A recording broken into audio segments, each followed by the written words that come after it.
Again, I don't believe that very many hunters are using spotlights to hunt predators because we just don't have a lot of predators. We don't have cats, we don't have coyotes, we don't have foxes, anything that might come in, lynx that would come in at night. The wolves, they take a while to come in. They're generally a pack animal, so they talk about it a while. So the thing that we're concerned about is making it easier for people to poach deer.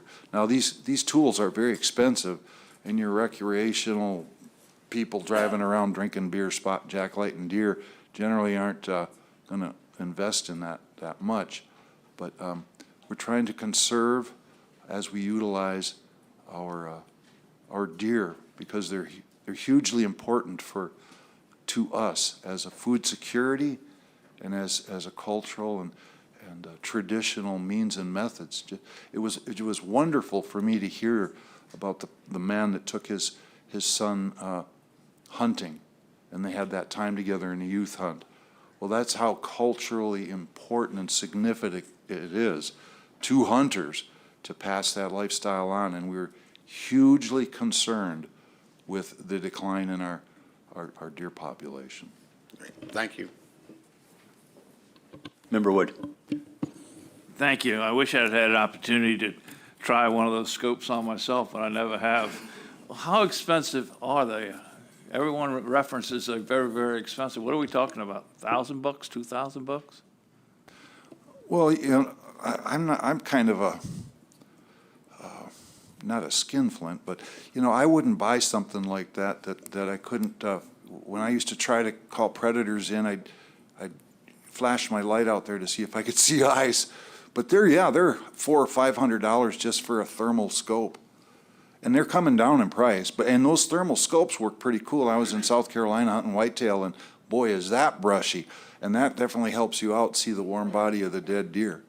So they're a legitimate tool, I think. But to sanction that, we would just prefer not. We think it's fine everywhere else it can be applied, but just not on Prince Wales Island.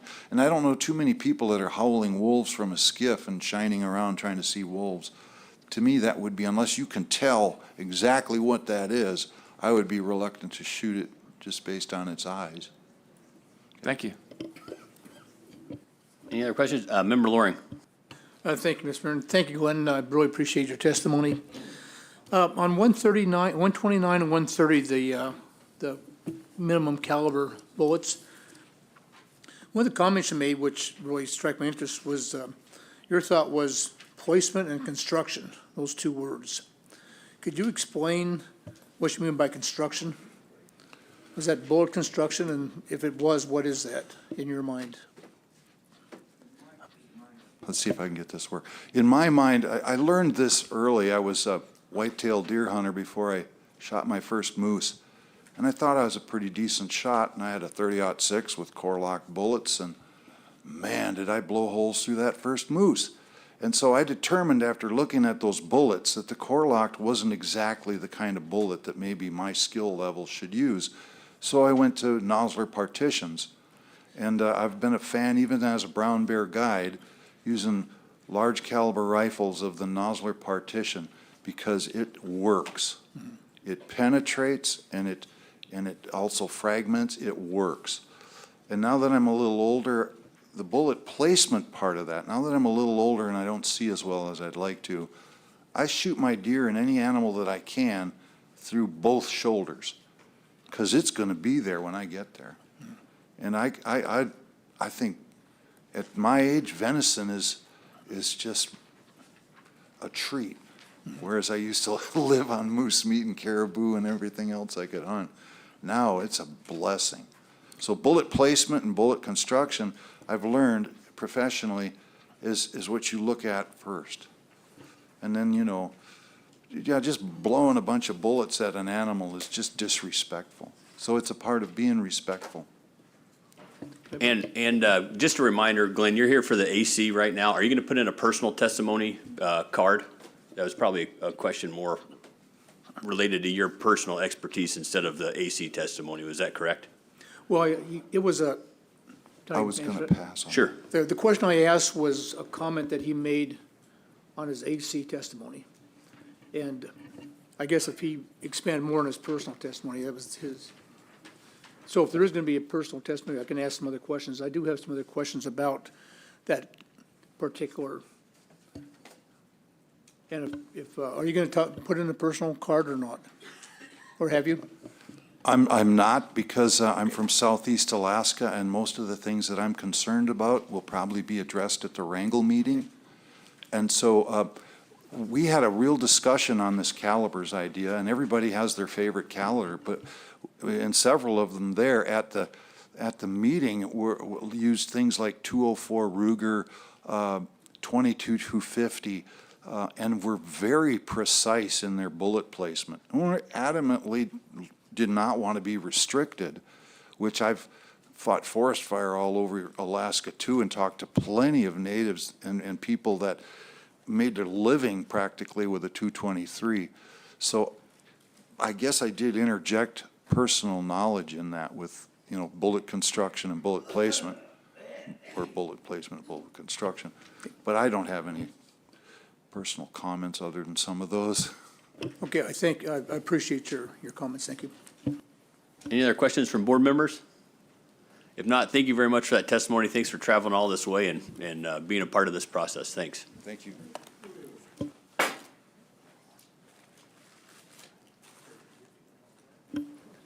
Is that Jim Jury up there?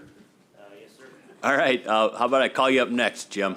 That's great. All right.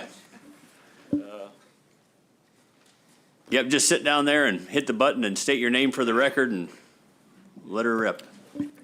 Good morning, everybody, board members and supporting cast. My name is Jim Jury. I'm a lifelong fisher, avid hunter here in Alaska. I'm a 24-year veteran of the fire department here in Anchorage, so do a lot of good things in the community. I'm an engineer. That's a fancy word for operator / fire truck driver, so that's what I do. I'm here before you today to draw attention to the ACR, the agenda change request, proposal 189, to resubmit my Delta Bison permit to all the drawn candidates for the 2024 season, with the falling through the lake and all the details of how that went down. I was here yesterday for a brief moment. I heard a gentleman going into quite amount of details, so I'm going to try to keep it short and be direct, and keep that out of things, if I could. Let's see. So basically, I just want to reiterate some points that he touched on yesterday that I've been putting in for this permit for 30 plus years. My family been donating. It's a very serious thing, very much a hunt of a lifetime, and I think the board and everybody is pretty much aware of how rare and substantial this opportunity is. So I'm just reiterating on that point. Let's see. You know, to me, it was crushing to get the call from the biologist. I honestly was telling everybody, and I was so excited and planning, and I thought it was a prank call, honestly, at the station. I thought it was one of the guys. And so it was a really big thing. So initially, my response was probably not the most professional, so to speak, you know, on that, because I thought this can't be true, right? It's like you're winning the lottery and they tell you no. That actually is not the case. So I thought that was kind of crazy in that context. But let's see. You know, I think everyone here, board members, Fish and Game, everybody wants the best for the herd and the conservation, the wildlife, the nature. So, you know, going forward, I guess I have a few questions to propose to the board or anybody that wants to touch on it. Yesterday when I was sitting here kind of thinking, and some of the conversation back and forth, that questions arose, and it kind of got me thinking. I don't know if you want me to ask those questions now and kind of swing back around to what, if we can have some dialogue. Yeah, so this is a time for you to testify. It isn't a time for you to ask questions of board members. On breaks, Okay. you know, we'll definitely chat with you, but this is a time for you to Sure. testify. Okay, clarifying that, so, all right. Well, without those questions to kind of establish how we've gotten to this point and where we're going, to have open dialogue, I'm just here to push for getting this revisited, get my permit back, whether it be, 2026, 2027. I don't know how this is all gonna supplement the ongoing permit basis, right? And the money and the funds associated with all these different thoughts that I'm having and wondering about. Anyways, let's see. I'm just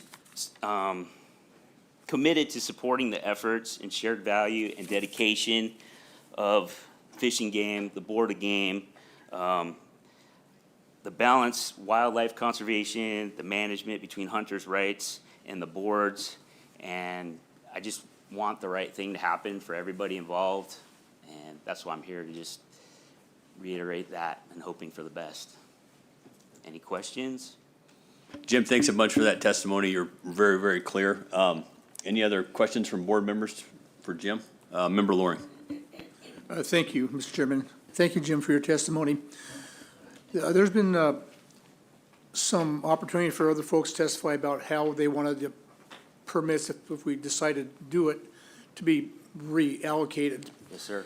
And would you have any problem if we could come up with maybe a third over the next 3 years, No, sir. having one of those three? I would recognize any of that, just as long as we get the opportunity that we are awarded. And that was one of my questions, I know there's groups and whatnot, and that was the question, well, how did half the people get taken off? There's gotta be some policy or SOG going forward or past precedents to, I was just trying to get an understanding where we're going with all this, so. So basically, you're okay with however we Yes. do it, as long as you Yes. have an Yes. opportunity to get it back? Yes, sir. Thank you very much. Any other questions from board members? Member Brett. Yeah, thank you, Mr. Chairman. Thank you, Jim, for coming in. When you applied for your tags, including your bison tag, were you under the impression that if you were drawn, you were guaranteed an opportunity to use that tag? Yes, I believe so, in the context of what you're asking. Okay, thank you. Any other questions from board members? If not, Jim, thank you very much for that testimony. Thanks for Thank you for taking the your time, time to come everybody, here. appreciate you. Cool. And next we'll call up Jacob Matla. And he'll be doing a AC testimony and a personal testimony. And then we can get him out to Valley Hockey. Yeah. I don't know if I should. I would just shut that off. Oh, good morning, everybody. I'd like to thank board members and all the staff here. I'm here to represent the Middle Indiana River Advisory Committee. I guess my name's Jacob Matla. I'm here to represent the Middle Indiana River Advisory Committee. Our AC represents the community of Clear, Anderson, Ferry, Healy, McKinley Village, and Carlo Creek. We've got a good group of core group AC members who have been involved for many years and some even telling decades on the AC. We've had some change with members due to attrition over the last several years, which has brought on some new participation, which has been fun to see. We often struggle to obtain much public participation in our meetings, but we're fortunate to have a dedicated AC members who make it easy to keep the AC active. Despite the lack of public involvement, it's felt that we have a good understanding of local issues because of the involvement of our members within our local community and our surrounding local landscape. And we're blessed with a backyard which provides much of our basic outdoor needs, enabling people in our communities to harvest animals within a relatively small radius of our homes.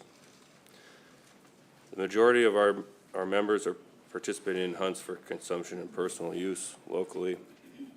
And but we have a couple of AC members that are also involved in commercial guiding operations.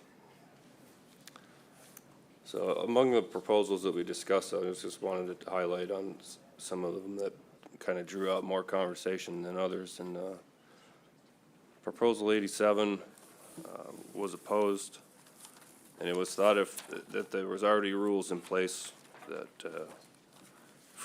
that enable the troopers to use their discretion to cite people who are hurting or molesting wildlife. And it was thought that if the proposal was passed, that it would just kind of complicate the matter and be difficult for troopers to enforce, which they already have the tools to do so, so it didn't really seem to be necessary to add anything else restricting hunters. Proposal 93, which deals with changing the ceiling for doll sheep. That was a pretty interesting conversation that came about, but it was voted on and it was opposed 0 to 10. There was quite a few different scenarios that got brought up about different sheep, I guess different horns and things that people do with them, whether they're bought or sold or used for carving or crafts, and whether the permanent plug was a problem. But in the end, it was just kind of agreed upon that it seems to be working, and if it's working for most, and the department's happy with the way that it's being taken, being done, then we'll just stick with that.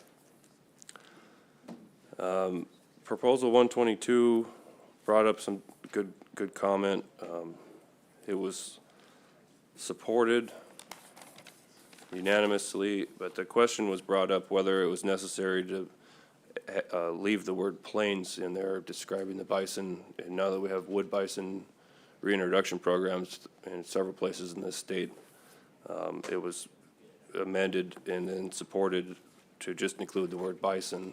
And it was also mentioned that in the list of animals allowed to be used for, or allowed to be hunted under a proxy, the deer are just listed as deer, not necessarily black-tailed deer or any other subspecies. So, moving on to proposals 126, 127, and 128, using night vision to harvest fur bearers under a trapping license. This is already something that takes place here in our interior region that got voted in here, border 2 cycle in the past, but it drew out a lot of discussion, and it passed 9-1, and those in support that supported the proposal supported on, I guess, different levels of enthusiasm. There's declining ungulate populations throughout much of the state, and it seems to be a good tool for locals to use to keep predator populations in check. But it wasn't necessarily thought to be something that was needed to harvest all species of fur bearers. Like marten, for example, might not necessarily be something that a trapper would be out having the need to use night vision for.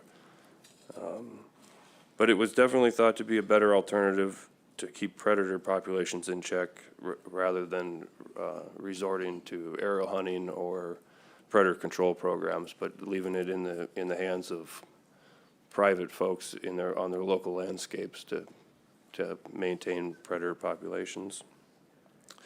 The one person that did oppose it on the AC was opposed due to hunter ethics concerns, that he didn't think it was fair chase to use night vision. Moving on to proposal 131,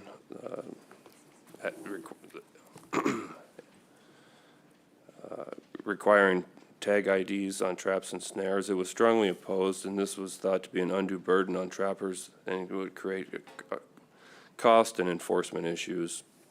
It's well known that wolves and wolverines can easily tear loose trap identifiers, which would create a violation for even those who will be law-abiding should this proposal be passed. Moving on, proposal 132, restricting non-residents from pursuing wolves and wolverines with a snow machine. This one kind of was an interesting conversation because there was some humor thrown in there, but it got mentioned that a non-resident's probably a bigger risk to themselves on pursuing a wolf or a wolverine on a snow machine than they are to the fur bearers. But it got brought up that the chances are so few and far between that hunters have that opportunity, that it didn't seem necessary to restrict non-residents from that, so.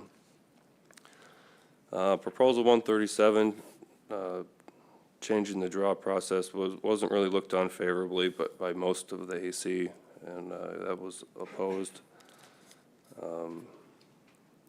There was kind of a lot of conversation about how other states do it, and there's several AC members that put in for other draw permits in other states, and nobody was really happy with even how they're doing it either. So it kind of thought, most of them, most folks thought that it was, the random draw was okay. Moving on to proposal 140, eliminating the evidence of sex, that was opposed. It was kind of just seems to be a thing that's just kind of a small inconvenience to hunters to have to leave that there, but it's a bit of an insurance that people are harvesting animals and not doing anything sneaky out there in the woods. And it seems to help troopers kind of make sure that people are doing things the right way. Moving on, proposal 141, transfer of possession electronically, was voted in favor.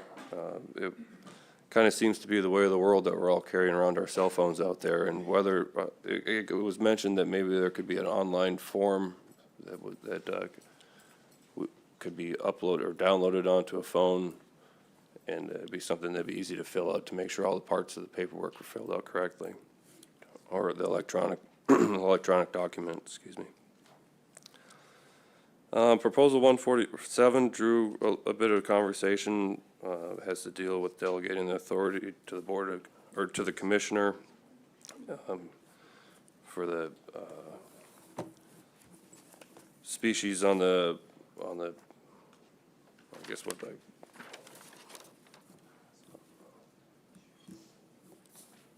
I guess I forget the term here, but the bad list. It was brought up in conversation, the question whether or not the public would still have input in that process, and that was one of the only concerns, but that was supported regardless. Moving on to the antlerless, reauthorization of antlerless moose in both proposal 159 and 160. That was voted in favor with one exception. There's still some people with some reluctancy to support the cow hunts just because of the way that they were implemented in the early 2000s when the department found it necessary to knock those populations down. And it seems to be that they're kind of set in that mindset, and they were just unhappy with the way that it had been done in the past. Excuse me.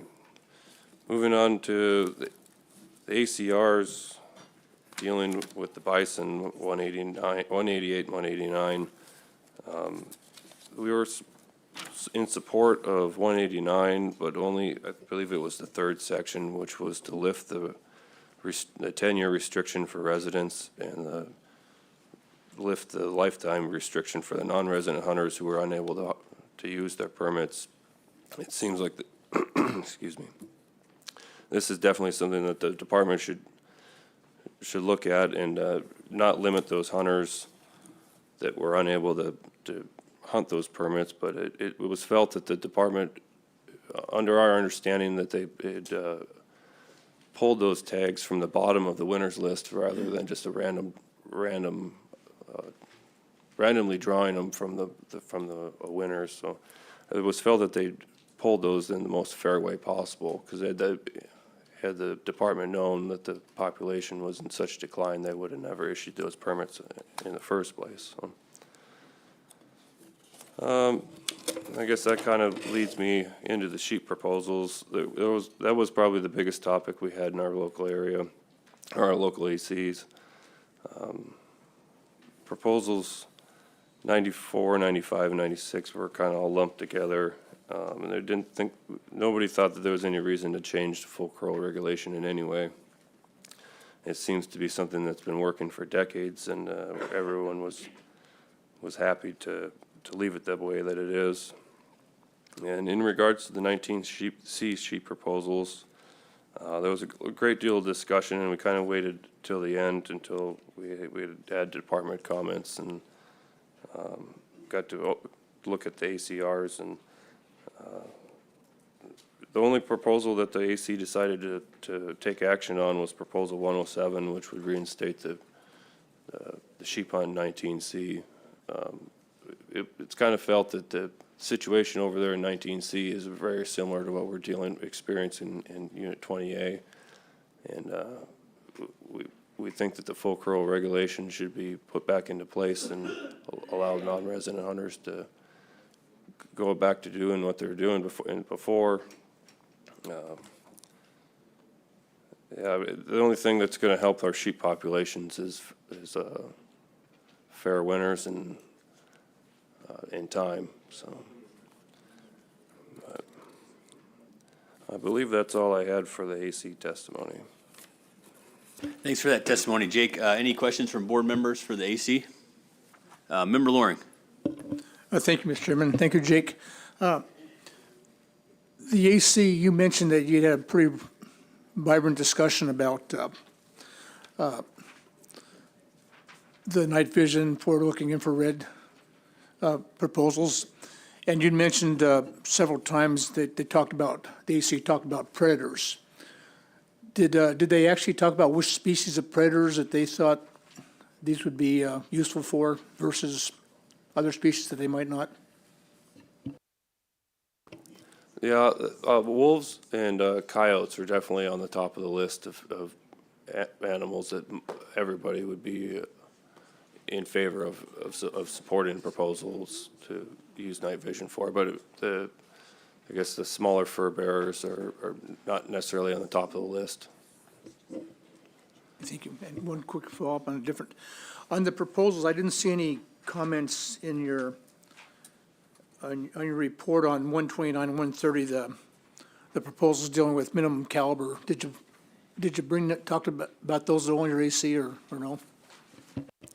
Yeah, we did have a fairly lengthy discussion on them, though we chose not to vote on them. It was kind of felt that it's up to each individual to make those decisions on their own.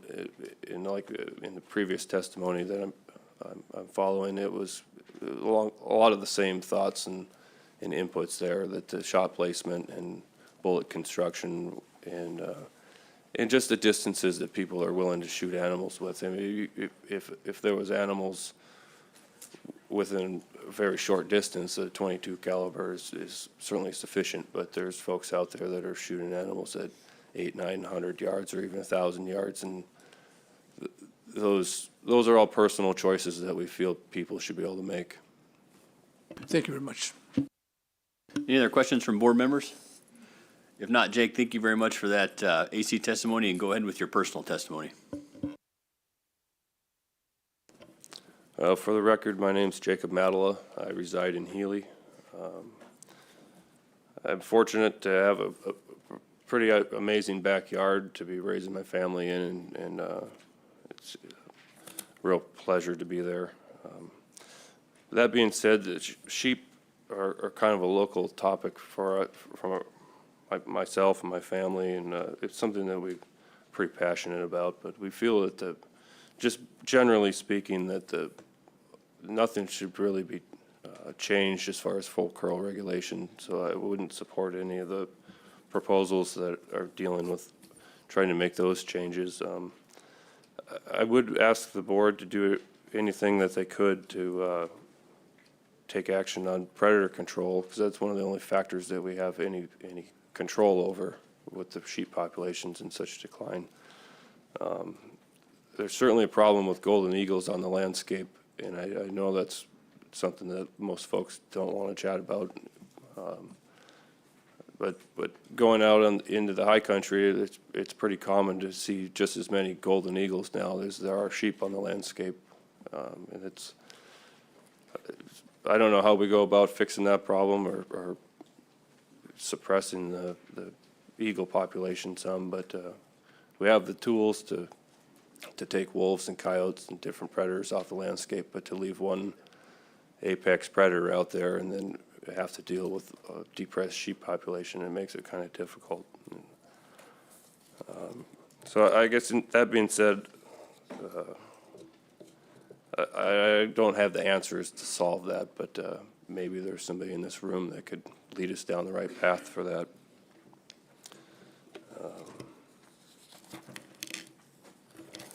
I guess one other thing I'd like to address with the board is that having watched the board work for 10 or 15 years here and watching the Board of Fisheries work, I've seen where the committee of a whole process for the Board of Fisheries seems to bring in a lot more input.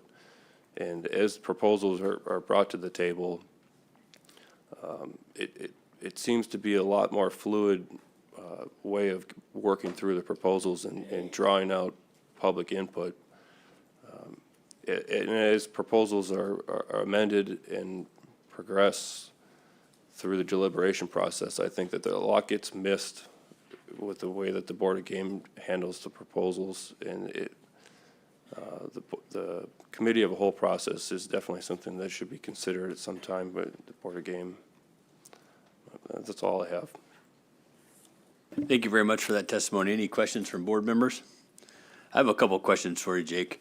Whenever you're sheep hunting and you're looking at a ram, do you have any trouble telling if a ram is full curl or not? I believe that everybody does from time to time. I think that's a skill that's acquired over time, and the more sheep that I look at, and I think most hunters look at, you're able to distinguish that better and better with experience. But there's sheep that you can't count rings on. I've had them in my hands, and the way that the horns are smooth, they're polished. It's impossible to get an accurate age on them. So, but I guess that's sidetracking from your full curl. I don't know if that was. That was my next question. So Okay. can you age a sheep through your spot and scope? Some rams, definitely, it's a pretty easy task, and others, it's impossible. And that's full curl is a little bit easier to distinguish, but the age is definitely something that's possible with some sheep and not others. But that being said, there's just some rams that I've let walk because I can't make certain that and those are sheep that I've watched other people harvest.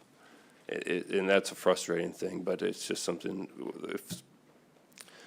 It's not my job to say whether or not someone's doing the right thing or not, but I'm going to make the decisions for myself on the landscape while I'm out there. So, Whenever you're looking at a sheep and you're really familiar with the horn construct, the heredity and stuff like that, can you pretty sure tell like how through a spot and scope how long each side's going to be? that's definitely not something I've been able to master. It's always kind of a surprise to walk up to them and put your hands on them just to tell how big a sheep really is. I'm sure that the folks that are out there harvest, the guides especially that are harvesting, maybe not now, but in the past when they were bringing 10 or 15 rams a year through their camps, they have a lot better eye for that, but it's not something that I feel super great about. If I was to look at a 36-inch and a 40-inch, on separate occasions, I'm not sure that I'd be able to be absolutely certain that one was 40. And Thanks for that. Any other questions from board members? If not, Member Loring. Thank you, Mr. Chairman. Jake, just to follow up on the chairman's last questions, you were supportive of the current full curl legal sheep definition right now, including the 8-year make it legal. Is that, understood that correctly? yes, that's correct. Okay, thank you. Any other questions? If not, thanks a whole bunch for your testimony. Have fun watching hockey this afternoon. All right, thanks for all your time. Yep, and just a quick reminder, we're coming up to 9:30 almost, so make sure you get those blue cards in if you plan on testifying. 10 o'clock is the cutoff date for that. And I also wanted to notify everybody that a former board member, Karen Linnell, is in the audience. So we'll call our next testifier, Travis Ball.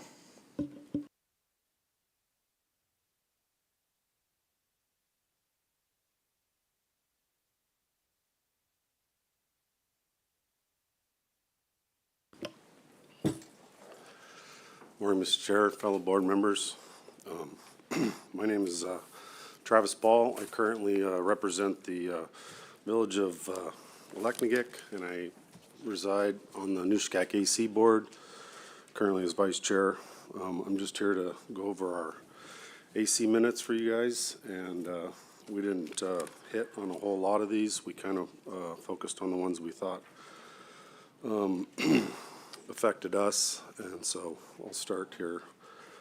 Proposal 86, require mandatory harvesting or harvest reporting of sea ducks. We oppose this 0 to 10.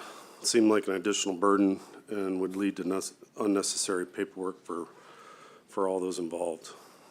Proposal 87, restrict the use of boats for hunting waterfowl. We oppose this 0 to 10.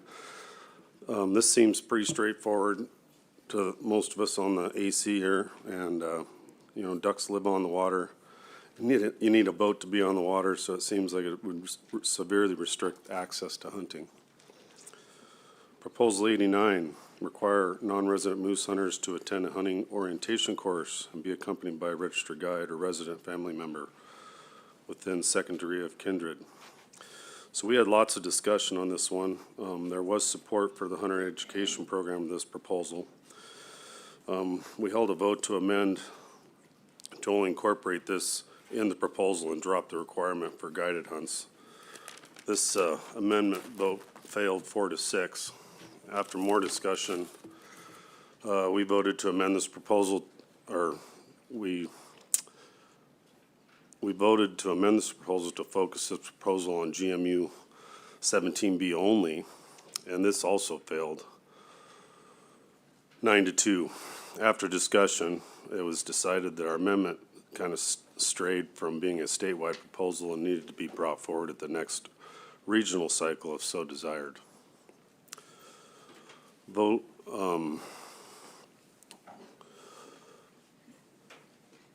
and so then we voted on proposal 89 as written, and it failed unanimously.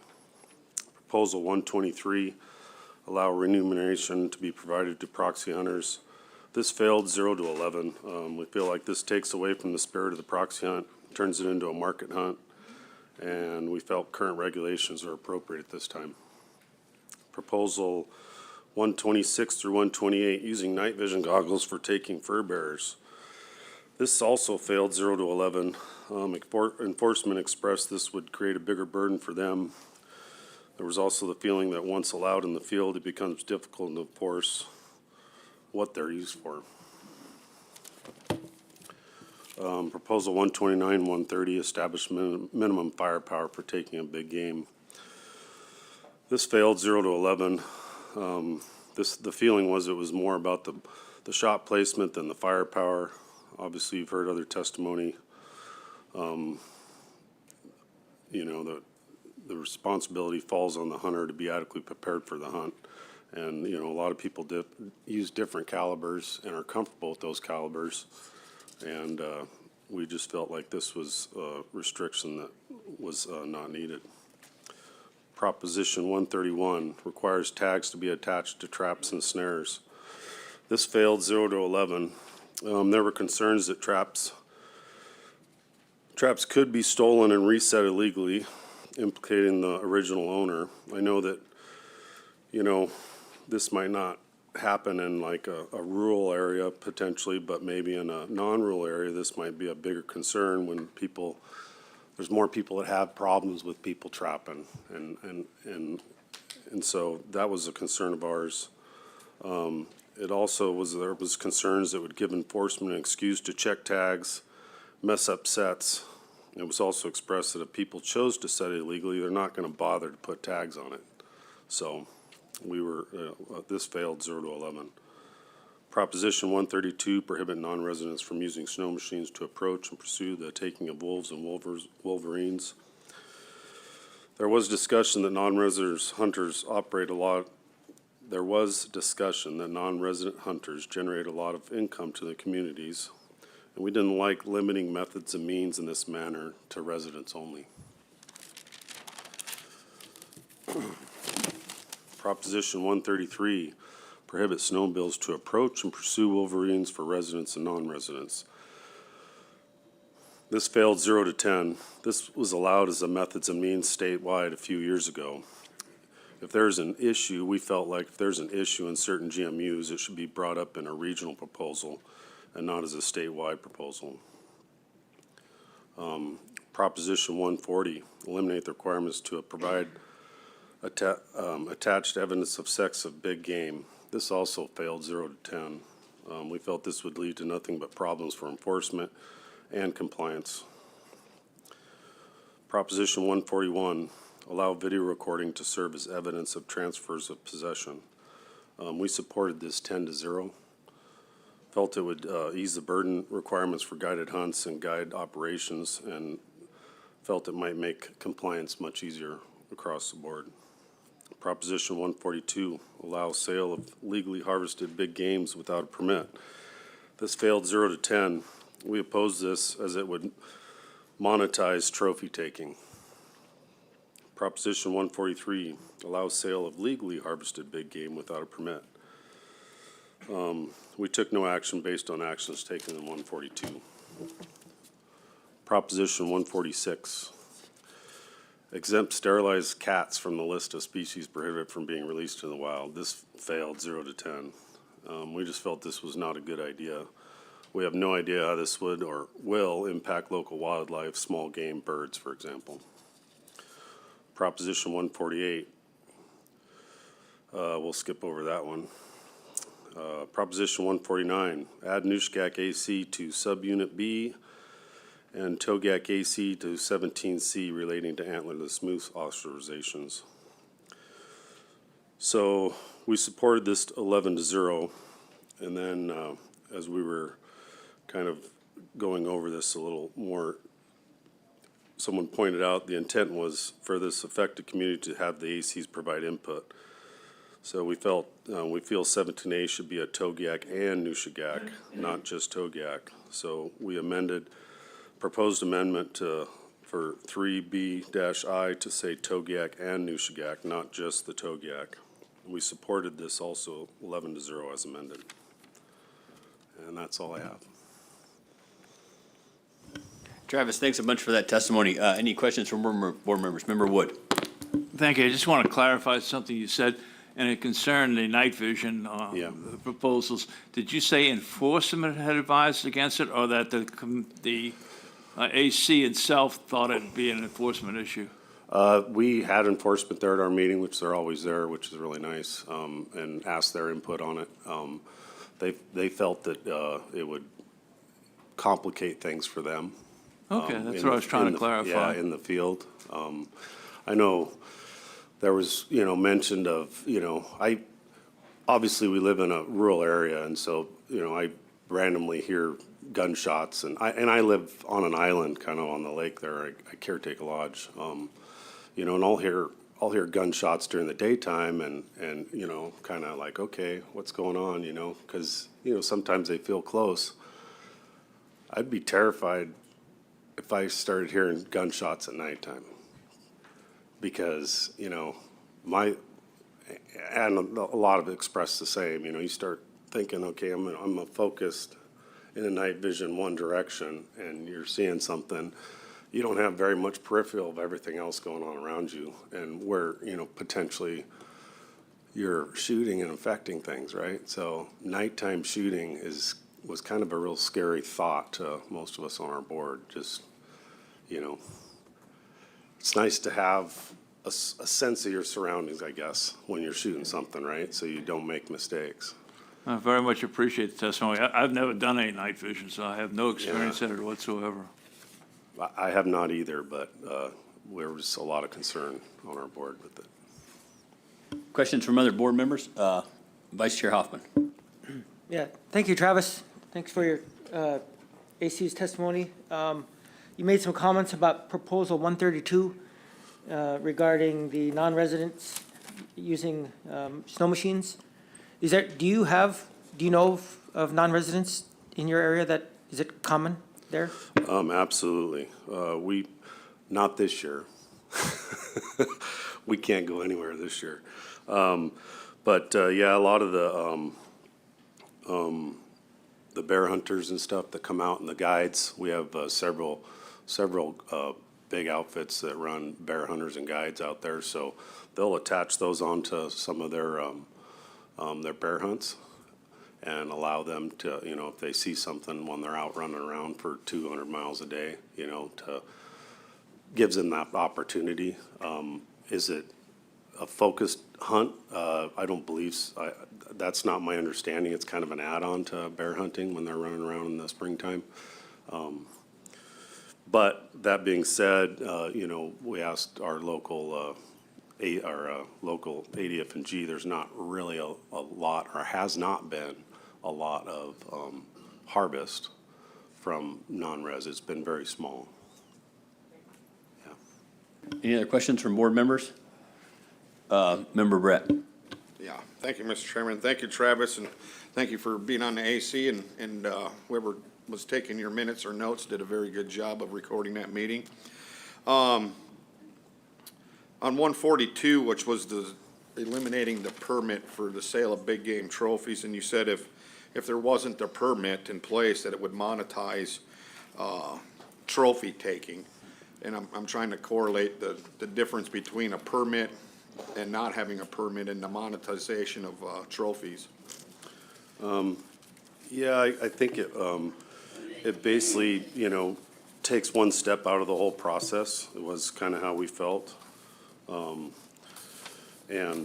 So then it just kind of makes it a little bit more of a free-for-all, as far as, you know, just go out and my understanding also was, let's see,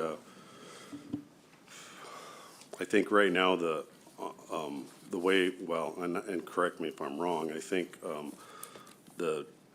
according to enforcement, I think the way that you can sell the antlers at this time is if it's on a mount or something like that. So, yeah, we just felt like, you know, getting rid of the permits process and just kind of streamlining the whole thing would just incentivize people to try to go out and shoot the biggest animals they can and start making money as much as possible doing it. You know, people are pretty, people start figuring out a way to make money on things that they love doing. You know, they're pretty quick to you know, start finding a niche and doing that kind of stuff, so. Just one more. So it's interesting in your area and your AC comments was that, you know, you rarely hear people shooting at nighttime, you know, which is all right. You know, but currently you are allowed as somebody with a trapping license to spotlight fur bears or fur animals at night and take them. So that's not very popular in your area because you don't hear shots. So I was just trying to figure out too why you would limit if other people had that opportunity. If it doesn't work in your area, it doesn't work. Why not allow the other areas to have that opportunity? Yeah, through the chair. So one of our members on there is an avid trapper. You know, he felt like, you know, you can already trap at night. So I think that proposal was for the assumption was it was for smaller fur bearers and stuff. And for our area, we just felt like it wasn't something that we wanted in our area. Our AC represents 9 villages, I think, in the area. And pretty much everyone was kind of against the whole thing. If it's something that people want in another GMU, that's, you know, definitely, you know, we're not against that. I think we're kind of more against just kind of in our area and what we do and deal with. All right, thank you. Any other questions? If not, Travis, you did a really good job of presenting your ACs. Oh, yeah, Director Scott, sorry.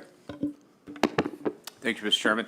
Travis, it's good to see you again. I think we saw you and talked a little bit in Wasilla as well. Hey, I'm just curious, I recognize you guys have the Nushagak caribou herd, to probably focus on a little bit, but has the AC talked much about the intensive management work with the Mulchatna herd? And be curious to know how the AC feels about that, or any ideas, things like that. Yeah, obviously we've got a big problem, which you all know about our herd, it's down to a pretty low number. With that intensive management program, we've seen some benefit so far. We're all at wit's end trying to figure out how we can bring our caribou back, right? It's been quite a bit of time since any hunts have been allowed, and we think it's working, or it has produced benefits so far. But yeah, I don't with everything going on in the courts and all that, I'm not. Yeah. Anyway, we think it's working or has helped, but. And we have been in favor of it in the past and still are, but Thanks, sir. yeah. Thanks so much for that testimony, Travis. Yeah, thank you. Yep, I'll call up Gayla Hoseth and Frank Woods.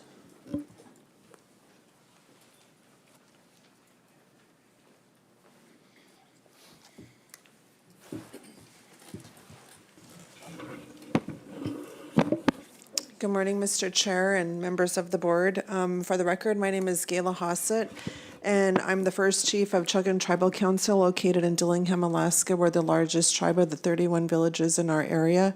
And with me, I have Frank Woods, who's also a member chief of our tribal council. And this is our tribe's testimony here today.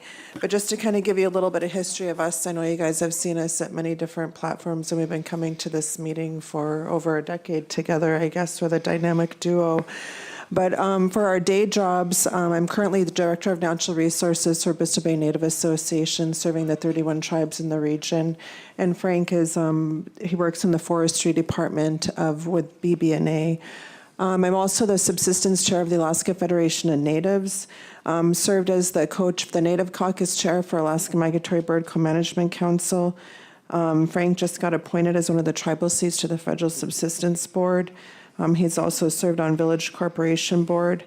He's also served on the Nushagak AC for 20 years, and I'm currently the at-large representative for the Nushagak AC. So we're heavily involved in these processes with Board of Fish, Board of Game, Federal Subsistence Board, the ACs, the RACs. We're usually at all the meetings, and a lot of our friends are in the audiences as we work together on a lot of these issues, supporting each other in different regions. I guess we'll start off with Proposal 87, restrict the use of a boat with waterfowl. We oppose this, as well as the Nushagak AC, and then also seeing that we have comments from the RAC for PC 22 and then AC's 28 comments, and our comments align with the Nushagak AC and also the Bristol Bay Regional Advisory Council. But just as a note, Bristol Bay is a flyaway zone with the birds flying through our area, so the birds aren't there for very long when they do fly through the region. And then also us being limited to shoot from a boat just doesn't make sense. And Frank's the hunter, and he could elaborate that on a little bit if need be. Proposals 129 and 130 for minimum center fire rifles. We oppose those. Questions were asked during the testimony as how many rifles do people have in their homes? I mean, we don't know that. There's different varieties. A lot of people are basically, like Frank stated, it's a survival out there, and to be limited on what type of ammo somebody's going to go shooting, it should just be up to the hunters. What animal presents themselves is how we look at it. In the Native culture is that, animals present themselves for harvest, so we don't want to have anybody cited to put food on the table. And, when Kenneth Nuckwak made his comment, yesterday as to people really not in the villages, really knowing how these regulations and how we traditionally hunt on the lands and how they're affecting people in the villages. The last thing that we need to have is to have people be cited because they don't know. But I do know there's a lot of respectful hunters that respect the animals very much so. For 132 and 133 for the position of wolf and wolverines, Frank and I were working in the Natural Resources Department together when Kenneth Nuckwak actually approached us, and we helped write this proposal how many years ago with both on the federal and state proposal process, and it took us a long time to get this into regulation. We worked together, worked in alliance with people around the state actually advocating, because this not only affects our region, positioning the animal. We spent a lot of discussions about positioning that animal. So we opposed both of these proposals, just the work that we've put in to have this done, and there's a lot of record built on it. And also for the non-residents, wolf and wolverine, it didn't really have that great of an impact in the Bristol Bay region. And it would be good to know of what are the numbers of the non-residents partaking in wolf and wolverine hunting. And then per our wildlife biologists, there are minimal takings from the ground shooting for wolverine. One of the issues that we have and have had for years, and we would like to see this process streamlined, is having staff comments available. Prior to our AC meetings, we keep saying this at every meeting, whether it be Board of Game or Board of Fish, but when ACs are going into whether or not they're going to support or oppose, we really need to know what the department's positions are on these proposals, whether it be for the Board of Game or Board of Fish. It makes it really hard to kind of know what the staff comments are on these proposals. I'll turn it over to Frank if you wanted to add anything, since we do have some time left, but thank you. Thank you, Mr. Chair and Board of Game. Frank Woods for the record. Yeah, I think the last time I just did a short summary of what we had covered, but as my tribal hat, we covered all. In 2011, I helped implement the intensive management of the state of Alaska, Pete Basco, and this board. We had concession meetings or consensus meetings every morning for about a week. The second thing I'd like to say is that process is working.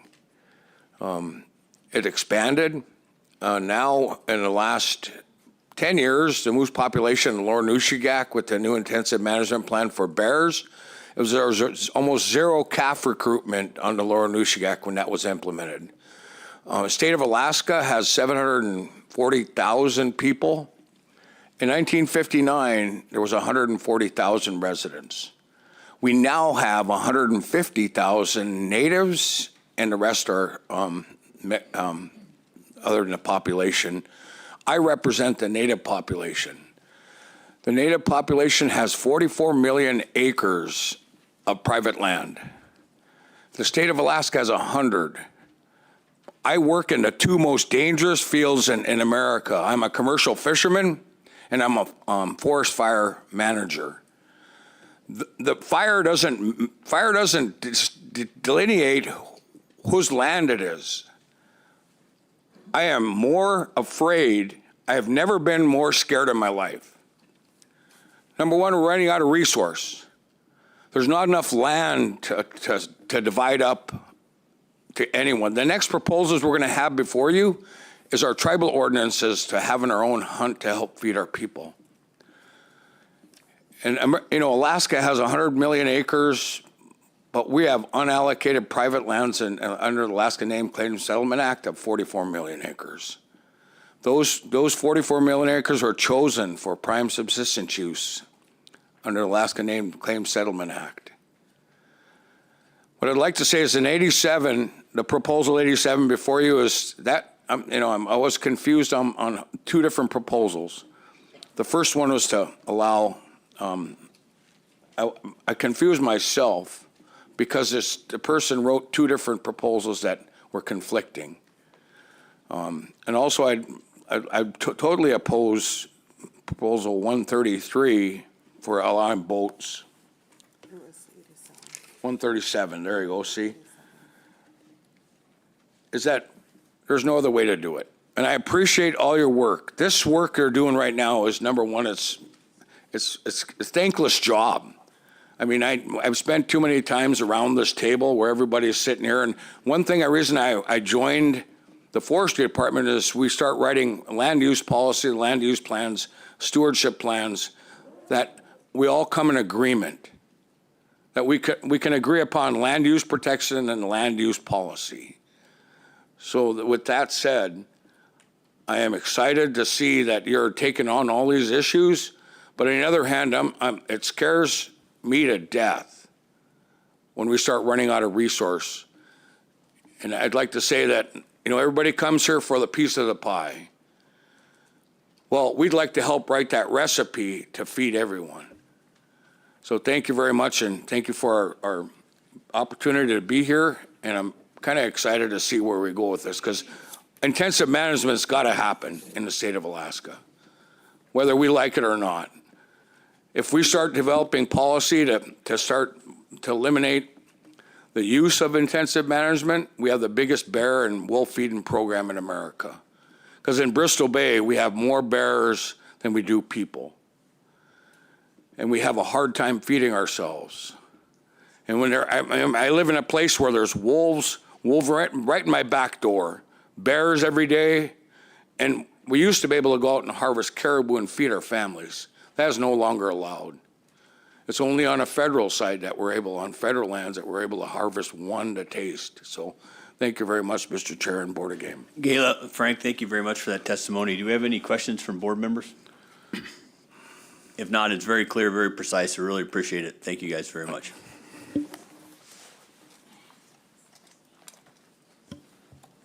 Yep, you have about 8 minutes if you want to slide your card in there. And we're going to call Lewis Green Jr.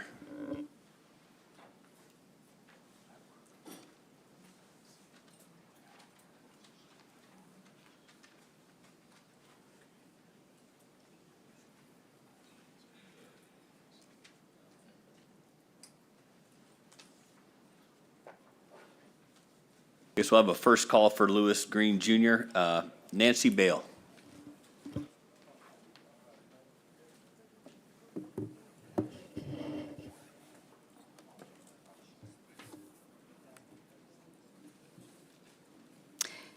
Good morning, members of the Board of Game. I'm Nancy Bale, and I'm now a resident of Anchorage, but lived in Unit 20C and Unit 19C over more than 20 years in the last century. I've lived in Anchorage since the late 90s, and I work here as a school nurse. I still pay a lot of attention to what goes on north of the Alaska Range, and that's why I'm interested in a few of the proposals before you today. I'm familiar with the northeast portion of 19C, the Tanzona River and associated creeks.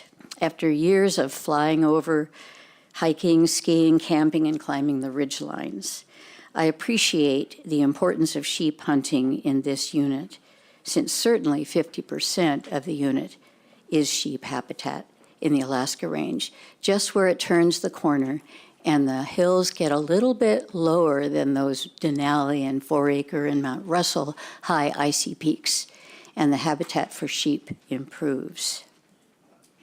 You'll find my comments at PC 15, but please make a correction that I was speaking to Proposal 101, the proposal to list Dall sheep as eligible for IM, not Proposal 102, which is what I wrote, sorry. And if I have to turn in an RC to correct that, I will, but let me know. In my experience of living within 19C, over 8 months out of the year, spanning fall, winter, spring, I can tell you that 19C is hungry country. Anyone who hunts and secures a sheep there has worked hard. As you already know, there are no large villages in the unit and few isolated cabins. In fact, I and my fellow homesteaders back in the 70s, we probably increased the population by 200%. I do not believe that Dall sheep in 19C or in Alaska as a whole could ever meet the IM definition.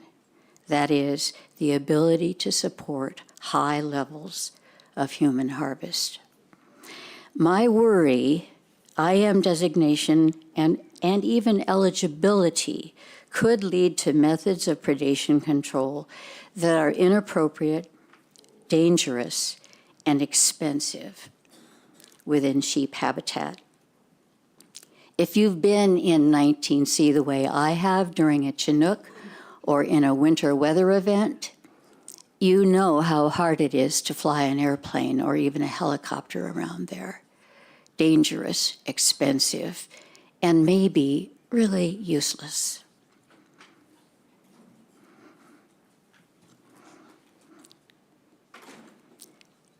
So, Proposal 101, which I oppose, again, I do not believe Dell sheep could ever be designated as IM.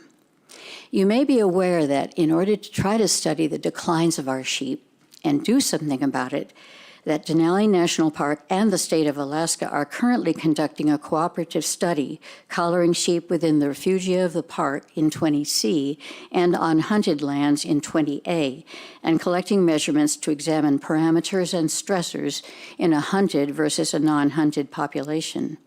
This study is just beginning. We all have an interest in the science of sheep declines.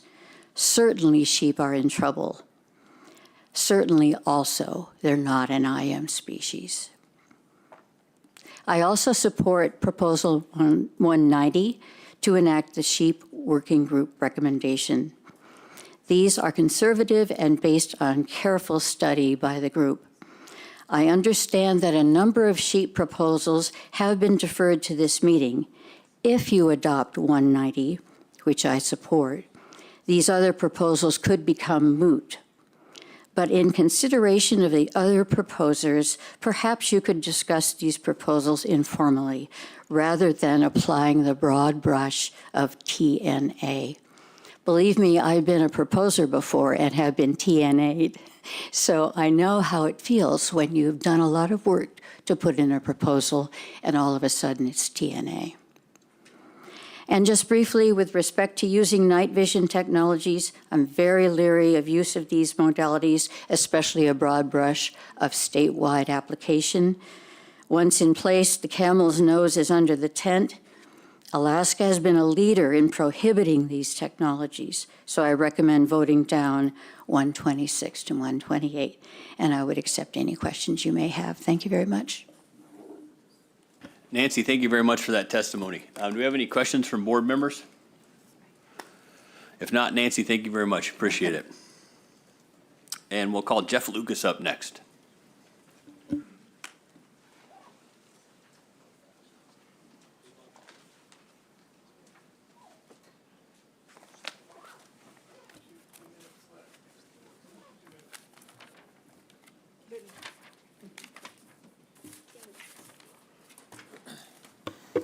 That went fast. Thanks to the chair and the members for hearing my testimony. For the record, I'm Jeff Lucas. I'm here to testify for the Fairbanks ACs. Proposal 85 we opposed, was concerned about water taxis not being able to take people out unless they were transporters. 86 we opposed as written. 87 opposed that to encompassing. It's already illegal to shoot waterfowl from a moving boat. 88 we opposed. This one we were 4 for support and 7 opposed. Those opposed felt that this put the cart before the horse. No harvest surplus of wood bison for a long time, so no need. Those in favor felt that it would help a buy-in from some on the wood bison project. 89, we were opposed. We wasn't sure it was in the board's authority. 90, we were support. We're not sure why this isn't already a statewide requirement.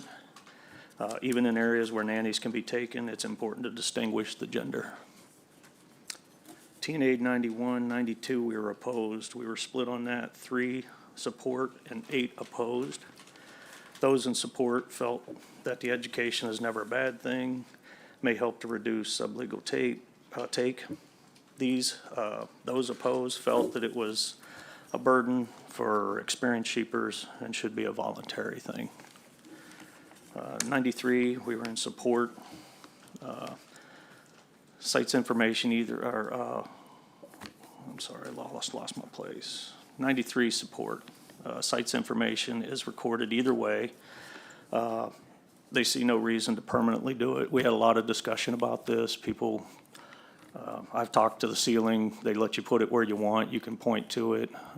I didn't think it was a problem. A lot of others thought that why do it? You're getting the same information. So, and I have shot sheep before it was a requirement, and it worked just fine. 94, we were opposed. We're afraid this would remove the broom definition. 95 opposed. We know that some rams never reach full curl. Removing the age requirement would reduce opportunity and make mature 8-year-old rams unavailable. 96 is a TNA supported for, 97 is a support, and we supported that for the same reasons as 98. Any aircraft restriction should be encompassed all sheep hunting seasons, including the late fall season.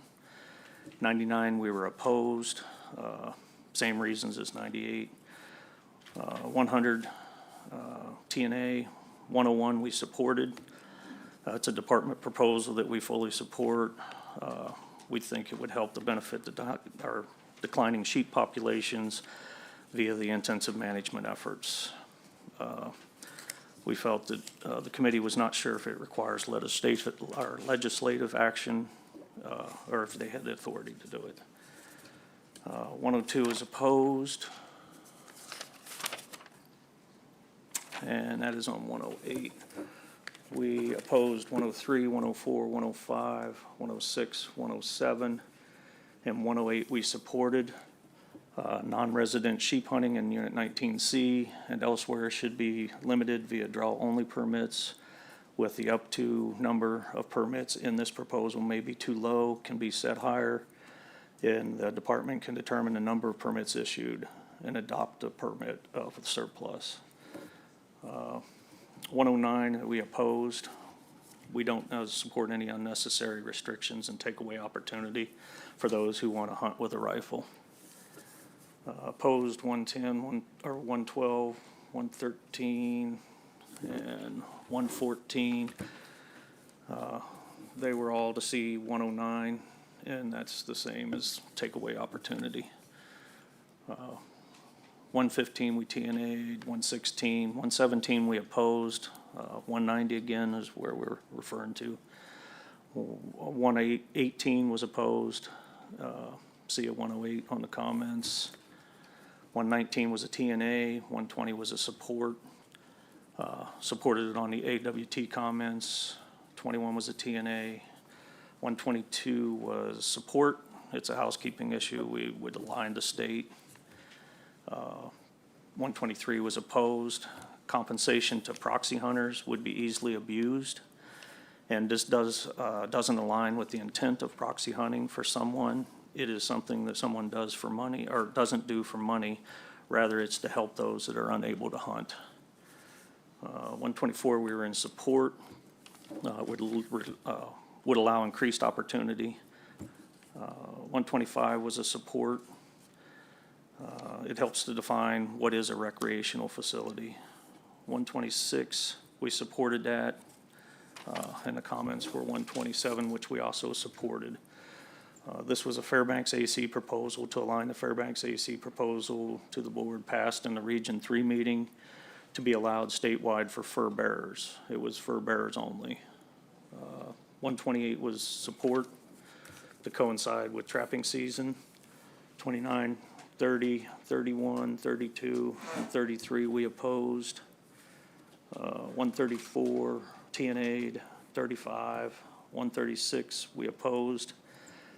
They're an area where musk oxens are abundant, and we need no reason to limit a person to once in a lifetime. It just takes away opportunity. TNA 137, 138, we supported. Department proposal, we see no reason to require locking tag for subsistence on muskox. 139 was a support. We supported that. The evidence of sex requirement is tedious, and for those horned animals, we don't believe it's necessary to enforce. We talked about that a good bit. Some people had, left the sheath attached and later came out of the game bag without it being attached. We did talk to the troopers. He kind of told us it wasn't a hard thing to decide whether it was a female or male moose, bull, or cow. So he said he doesn't think it would lead to a lot more problems. 140 was a support, and the same reason as 139. 141 was a support, allows a secondary means to provide transport and possession of information. We had some people speak on that sometimes they can have 4 to 5 transfers, so it's a lot of paperwork. 142 was a support. It was 10 support and 1 not. Those in support said that while it was currently illegal to sell antlers and horns attached to the skull, taxidermies can reattach and otherwise make it into a trophy. We already allow the estate sale of trophies. There is just no need to make the sale of trophies illegal. This, no one vote felt that it may lead to poaching. So 143 was a support, same as 142. 144 was a support, relieves the burden on taxidermists. 145 was opposition, opposed 0 to 11. After hearing from the Falconers Association, there was a strong opposition. This proposal was written. We reconsidered in support for the proposal at the Game Traps Subcommittee meeting. And non-falconers could possess, we had concerns over that the non-falconers could possess these birds and they could potentially be released into the wild. We had the originator of this proposal come to our subcommittee and talk, and we were in support at that time. And then between that and our regular AC meeting with the Falconers Association, we talked to them, and there was a lot of concerns that these birds could be released and some other things that we weren't aware of. So that's why we changed our support into opposition. 143 was a support, same as 142. 144 was a support. I'm sorry, I went backwards, didn't I? 146, we were in opposition. The last thing we need is sterile cats on the landscapes. 147, we opposed. We didn't want the governor by proxy or the ADFG commissioner to determine what is or isn't on the clean list or what animals can be transplanted in Alaska. The authority should remain with the Board of Game. 48 was an opposition. It's a proven system's already in place and there's no need to change it. TNA 149, 150 we supported. 51 through 59, or 58, we TNA'd those. 20A, 20B, 20D, and 20E is an area where we hunt. We supported all those reauthorizations. TNA'd 163, pretty much all the way through until we got to 189 and 190. We were in support of 189, and we were opposed with 190. So with that, I'll take any questions. Jeff, thanks so much for that testimony. I appreciate you traveling down here. Member Wood. Thank you. I just want to confirm something. Your proposal 127, does it mirror exactly what's already in place in Region 3, or are there differences between what exists in Region 3? It's a night vision proposal. So I know you've heard a lot of testimony on it, and a lot of people were worried about poaching and stuff. When we did that, the reason we first brought that is we only get about 3 hours of sunlight in the winter, and so it would help. We restricted it to fur bearers only, so it'd still be illegal to take. And if people were going to take things illegally, then I think they'd do it anyway. Yeah. My So- question, does it mirror what is already in place in Region 3? Yes, Thank you. I'm sorry. Any other questions from board members? Oh. Member Brett. Thank you, Direct. Yeah, Jeff, thank you. Thank you for serving and being the chair. And one thing on your notes I noticed differently this time is the yays and nays numbers aren't in a lot of those columns. Is that something just different or was skipped over? So if we're in full support one way or the other, we don't put Okay. them. Only on the ones that were Split. split, we post those, so. Great, and then one more follow-up on Proposal 93, which was the sheep plugging proposal. In your comments, you guys mentioned, CITES records all this information. I don't believe sheep are on the CITES list and have anything to do with CITES. Good catch. I don't know if we just put that in there, but, when you take it in to get it sealed, you get the same information either way, whether it's a permanent or temporary tag. So that's what we were pretty much discussing at the meeting. Okay, thank you. Yeah. Director Scott. Thank you, Mr. Chairman. Jeff, good to see you. You're getting around. I run into you all over the place. Hey, I'm just curious, did any of the AC members sit down concerning Proposal 9091 and actually take the Mountain Goat quiz? There's already it's been developed. They're just, and I should have been asking everybody that, but we're always looking for impact or input on those. I'm just curious if you guys spent some time with that. So we didn't, as we discussed it, some of us are in support of education. And then some are like, look, we have to take a class for this, we have to take it for muzzleloader, and they're just like, how many times do you have to take a class before you can go hunting? And especially some of those that I guess more experienced hunters feel like it's a burden to them to have to do something that they know all about. I expressed my interest into the classes because I took the regular hunting safety course with my kids. As my hair, you can tell I didn't need to take it, but I did, and I learned some things there. So, I'm in support of them, but we're not always in support the whole way with the AC. So, and I didn't know it was out there. I would like to go out and do it myself now that you mentioned it. I don't think we were aware of that. When the booklet came out there a couple years ago, I enjoyed looking at that, and I think that's probably helped a good bit for people especially people that are inexperienced, so. Thanks, Jeff. Yeah, don't feel too bad. I just pulled up our quizzes page. I didn't know some of those were in there, so. Okay. And I work here. Thank you. Any other questions from board members? All right, Captain Johnson. Hey, Jeff, thank you. Obviously, I don't normally ask questions or anything, but I just wanted to clarify, because I did hear you mention between 139 and 140, you're speaking to one of our wildlife troopers, so I may have misheard, because I heard something about that they had said, one of our guys said that it was pretty easy to determine the sex, but it was kind of, as you were commenting about 139 and 140 at the same time, so just maybe for my edification, if you could clarify, like, which one or both was being commented on. So evidence of sex attached was what we were talking about. And I think when we were discussing that, a lot of times the troopers won't say certain things, but when we ask him, would it be a problem? He didn't think that it was going to be a big deal. I mean, I'm sure somebody would take, antlers back out and shoot a cow. I mean, it's possible, but I don't think the majority of people are going to haul a whole head out there again just to get a cow. I mean, it'd be way simpler not to tag it and go back out than it would be to do that, so I don't. No, thank you for that. I just noted your AC was actually the only one that supported 140. So I just didn't know if maybe there was a confusion there. And again, like I heard you speak about 139 and 140 kind of intermixed, so I was trying to clarify for myself. Yeah. Thank you. Any other questions? Vice Chair Hoffman. Yeah, thank you, Jeff.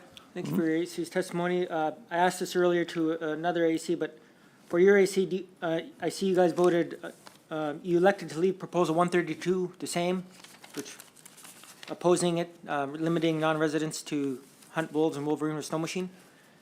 Do you have a lot of non-residents doing that right now? You know, I don't have the numbers. I couldn't speak on that, but most of the people on AC don't feel it is a problem. So we're not seeing a lot of people out there. The White Mountains would probably be maybe one of the areas that could happen in, but I don't know the amount of non-residents or residents. So I don't know if that's answering your question. We just didn't feel that, you know, they're not in a bad way. There's plenty of animals, so we didn't see a reason to restrict on those. Yeah, no, I think you answered my question. To me, it sounded like it must be very low if you haven't heard of it, so, thank you. Okay. Any other questions from board members? If not, thank you very much for that testimony. All right. Well, Appreciate thank you it. for hearing it. And we're going to take a little bit of a break here, a 10 to 15-minute break, and we're going to come back and hear Gary Feaster.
Good morning, Mr. Chairman and board and the staff. My name is Gary Feaster, born and raised Alaskan resident, and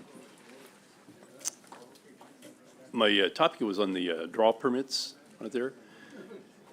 Over the years, I've seen quite a decline in game populations and decline in opportunities, and so I just wanted to share on number 137 there about some different ideas that might be proposed to try to change up the system that's currently in place on it there. So I'm green on this, never been in a meeting like this before, so that's what I have. I'd be certainly open for questions to explain anything. Yeah, you got plenty of time here if you want to speak. Elaborate a little bit. Yeah, elaborate. So what I've seen, I have a shop out in the valley, Great Land Welding Machine. I deal a lot with outdoor users, both marine and game-wise on it there. And, come the fall time, especially when it's time to apply for drawing permits, I hear of a lot of dissension that the draw rate is so low that it's hard to draw permits on it there. And I've thought of a few other different ways that could be maybe more successful and boost the morale of the hunters a little bit. I've noticed that quite a bit out there, that the morale of the hunters is down because of the draw permit program on it there, the way it's structured, the way it's working. Like I say, I'm born and raised here in Alaska, live in Palmer on it there, and I'm back in the days when we used to be able to go up to Eureka and shoot 3 caribou on snow machines up there in the wintertime. We used to drive across the flats, Connecticut Flats out there, and could count 100 moose back in the late 60s, early 70s out there. I know Alaska has changed. I know the hunting population, the hunting density of people has changed out there. And I just feel that the drawing permit process is something that could stand some change also to perhaps give us some different chances as far as drawing a permit. I haven't put in for permits for the past 3 years just because I hadn't been drawn for about 10 or 15 years, and kind of gave up on it with that there. So that's some of the thoughts I was going to share. I mean, I have on the proposal there some different things to consider, different ways to maybe enhance it to be a better chance for the outdoor users, the hunters and stuff there. Well, do we have any questions for Gary from board members? Do you have any thoughts on, we have a couple of proposals here to limit a draw to like once in a lifetime draw. Do you have any thoughts on that? Do you think that would alleviate any of the strain on the system? Great question. I appreciate that there. So some of the species currently out there, sheep, like I say, I'm a resident in the valley out there. So Connecticut River's my playground out there. And I did have the opportunity to draw 2 permits, succeeded on 1, or for harvest on 1. But basically those out there now, the way I see them, they're for DS 185, DS 180. It's a once in a lifetime deal out there pretty much for those there. Bison, I've put in for bison for probably 30 years up in Delta up there. Never had the opportunity to go up, or never was drawn for that there. I see that as a once in a lifetime deal out there. I know that it's a lot of turn back when you make it a once in a lifetime deal, but it's kind of already in place with some of the permits already on there, that it's there because of the number of people applying and the very low percentage rate drawn on it there, drawn. It does make it extremely hard to get them out there. So I know it probably didn't answer your question thoroughly on that there, but just with the low draw percentage rate, most of the draw hunts are under 1% draw ratio on them there. And with that low percentage on it there, it's just difficult, it's a challenge to get them. Even cow moose in the valley out there, it's difficult to get a permit on those there, stuff out there. Do you have any thoughts on the difference between a once in a lifetime draw and a once in a lifetime harvest?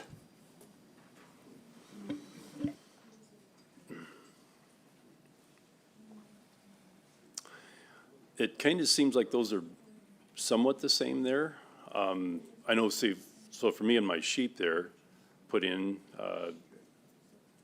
Drew a permit 1 year for the south side of Connect River. 4, 5, 8 years later, whatever, is drew for the north side up there, and that's when I did harvest on it there.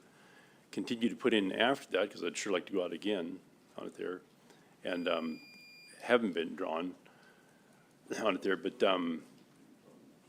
yeah, I think the way the ratio is, you know, once in a lifetime draw to once in a lifetime harvest is probably not too much different on it there. Thanks for that. Any other questions from Member Brett?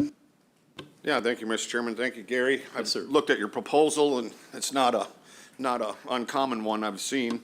I've actually done a lot of research years ago on percentages and calculating out some of your suggestions. Have you sat down with a pencil and paper and, you know, took DI 403 and used it in any of your scenarios and would have came out with, have you come out with something?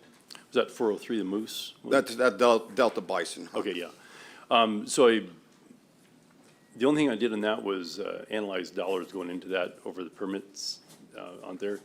But I haven't done much calculation on that there and stuff with that there. It'd be interesting if you had some time and wanted to do that and Okay. see what you came up with. 'Cause Okay, sure. I came up with something too. Thank you. Appreciate that. Any other questions? If not, Gary, thanks a whole bunch for that testimony. Very good. Thank you for your time. Yep. And we'll call up Tony Cavalock.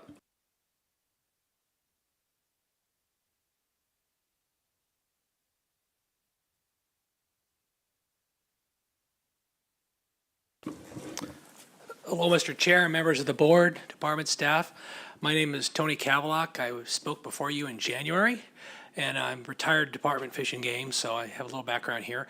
I'm going to speak to 3 different proposal areas today. Before I do, I wanted to thank you guys again for your hard work, and one nod too to the staff, the board staff. Again, you guys have always done a great job, but it's impressive after being around this process for 20-some years. You're doing a great job. Keep it up. Anyway, the first proposal I'll speak to is the one that Mr. Feaster just addressed, and that's Proposal 137. I actually helped him a little bit and talked to him about some of this because of my experience with the board process as well as my personal experience drawing or applying for permits in multiple states, and then also testifying before this board as a department staff on bonus and preference systems. And my take on all of that is that I don't think this state's ready for and probably even willing to go down the bonus or preference point route. And I personally think that's probably a good idea. We're one of the last few places in North America you can actually do a random draw. That being said, I echo and understand Gary's concerns and the concerns of a lot of sportsmen, the difficulty of drawing a permit.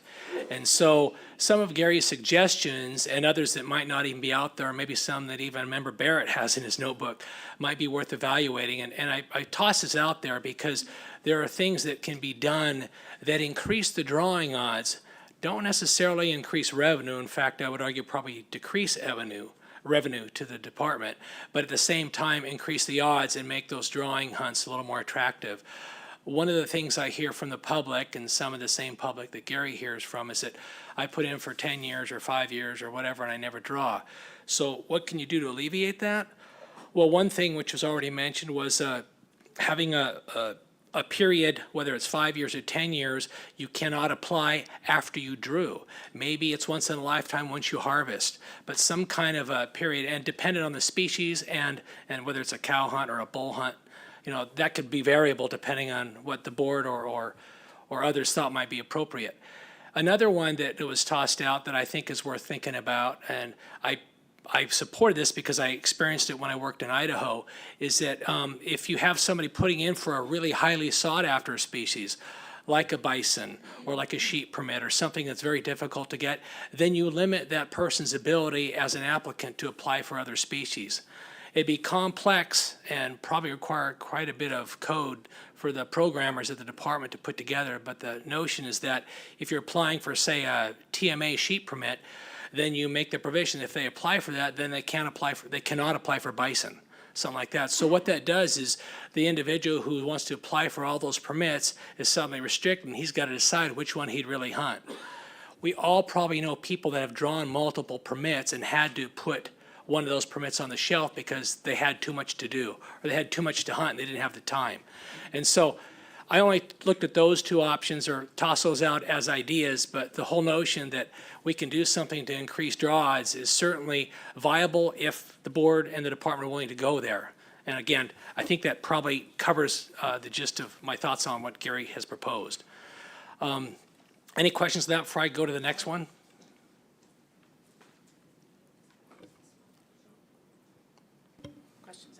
Oh, yeah, we'll do questions. Go right Okay. in, we'll do Okay, questions. we'll go after. right on through then. Okay. My next one is to address some of this stuff regarding sheep, adult sheep. And I could weigh in on a lot of those proposals, but I'm not going to dive into that. Suffice it to say that I would encourage the board to look at being consistent in terms of aligning the aerial scouting of sheep. I always thought it was kind of odd that we prohibited aerial scouting of sheep during the regular season, but allowed it during the youth season. I think if the department or the board's going to have a regulation that specifies you can't do that, it should be for the entire sheep season, or for those areas where, say, the sheep season is extended into October for archery, or whatever the case may be. It should be consistent.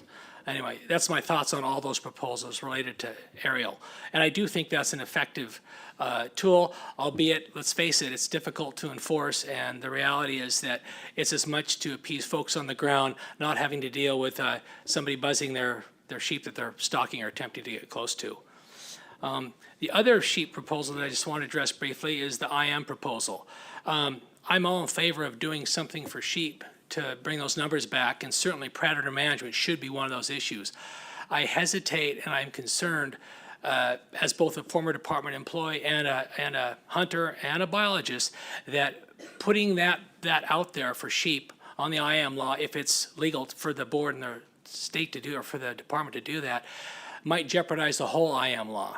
I'm not so sure that sheep qualifies at the same level that deer, moose, and caribou do as an IM species. That being said, I would just caution the board to carefully deliberate on that issue and decide if that's the route to go if we want to do or conduct predator management in those areas where we're concerned about sheep populations.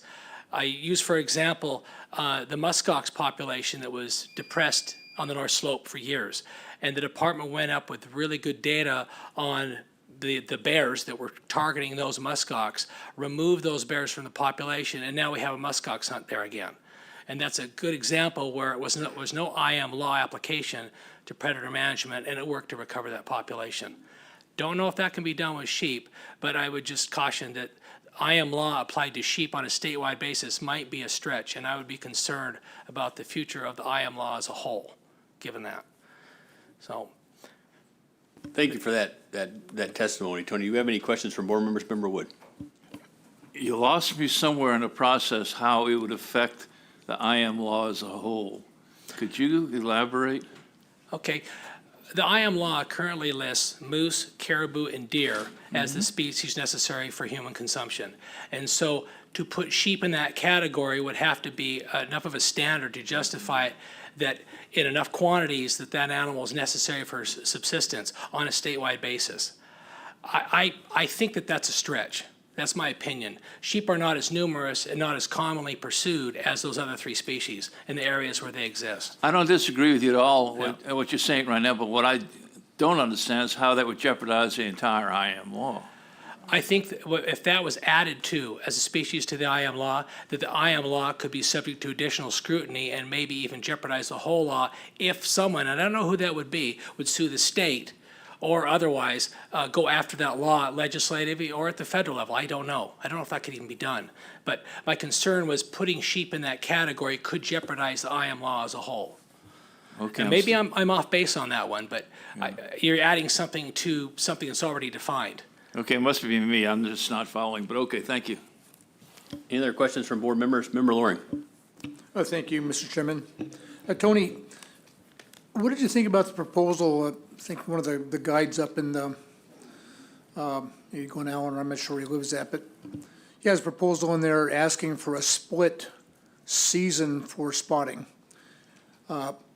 Early season, keep it in place, because that's where most of the people are, most of the hunting happens, most of the sheep are killed. Then after a certain time frame, I think it's 25th August, maybe the 1st September, opening it back up to the way it used to be done for years to allow spotting with aircraft, when those sheep are moving around and aren't quite as, staying in the same spot as they used to. Do you have a comment about that? Sure, Member Loring, through the board. I guess my opinion on that, as long as it's consistent statewide. I don't know that I necessarily agree with that proposal, but that's the board's determination, and I do understand the logic behind that, that the vast majority of the scouting that's happened in the past has probably been on the front end of the season, and there's not as much activity on the second season. That being said, you still have a couple of units. I think the TMA and the Delta both still have split seasons. And so you would still be able to use airplanes in the second season, but not the first season. And again, it's going to be a matter of choice at that point. But my personal experience with it, and I've had sheep buzzed on me first few days of the season, is I appreciated that law after that experience happened to me. I haven't been sheep hunting in middle of September and had an airplane be an issue. You don't have the pressure later in the season. So I understand where that proposal's coming from, and it makes sense, but I would leave that up to the board to determine whether they want to go there or not. Yeah, thank you for those comments, appreciate it. Any other questions or from board members? If not, Tony, thank you very much. Oh, Member Brett. Yeah, thank you, Tony. Thank you for all the work you've done in the past and been a biologist, been a wealth of information for myself at least. Again, back at 137, have you tried to run some just actual numbers to verify some of your theories on, once in a lifetime permits, or if somebody puts in for a prestigious sheep a tag, they can't put in for the bison? Because I do a simple thing for the board here now is, there's 32,800 bison permits for DI 403. And let's say there's 100 permits, there's 100% success, and nobody's coming back into the pool. That's several lifetimes before the last person gets drawn out of the original crowd. And so it's that statistically doesn't give any advantage that I've found yet. And I keep looking and I keep reading people's things. We just have such large numbers for those highly popular ones and low tags that it takes decades and decades to go through that amount of people. So I was just wondering if you thought about or did any numbers like that? Thank you, Member Barrett, through the chair. I have thought about this ad nauseum, and I could totally agree with you. I have looked at the numbers for bison and for the TMA and a couple of the real premier hunts, and it's pretty obvious that they're essentially once-in-a-lifetime draws. They just are. So whether you make it once in a lifetime for the draw or once in a lifetime for the harvest, it's a moot point. And it's the same reason that I have been, at some level, diametrically opposed to the notion that we can have bonus or preference system and improve your odds. You cannot do that. Bonus and preference points will have no added effect on those hunts because the odds are so slim. The reality is I've been putting in states for decades down south and still haven't drawn in places that have bonus and preference systems. And why? It's because of just what you're talking about. 32,000 applicants for 50 permits. So that's exactly it. So the only thing you can do is reduce that pull by other means. And the ways that make sense to me at this point, with the knowledge that I have, is that if you said, okay, if you're going to put in for bison, then you cannot put in for any other species, or you can't put in for sheep, which is like, wow, we can't do that. Well, that's going to automatically take people out of the pool. It just will. And that's the only thing I can come up with that have any effect. And it might be a minimal effect. So let's say you drop 10,000. It's still going to be odds 50 to 20,000. So anyway. Thank you, Tony. Member Wood. Why is that a state problem if the people that are making application know what the odds are? Member Wood, through the chair, it's not a state problem. It absolutely is not. It's just whether or not you want to serve the public. If the public wants to see something like that, then I would support that. If the public has no desire to do that, then I'm totally good with that too. The reality is, if people want to increase their odds without going to some of these really advanced systems, there's real limited things you can do. Waiting periods and choosing your species are two of the things I could think of that are applicable, could work, and have some impact. More so on the mid-range draws, the ones that are maybe, say, 1 in 500 or 1 in 300. The 1 in 10,000, the 1 in 30,000, I just don't think it's going to make any difference. Okay, thank you. Any other questions? If not, Tony, thank you very much for that testimony. If I can, Mr. Chair, I have one other comment real quick. All right, a quick one. This is on the IM program for 17. I really encourage and implore you guys to do whatever you can to keep that thing alive. I fear that the loss of this third season of data collection for 17B with that predator control program is going to result in not being able to go there for 5 or 10 years, if that. We're already almost 20 years into the decline of that caribou herd, and I'm very concerned that without that really important data, that third year that we need to have some sort of sense of where this is going to go or whether it's going to work or not work.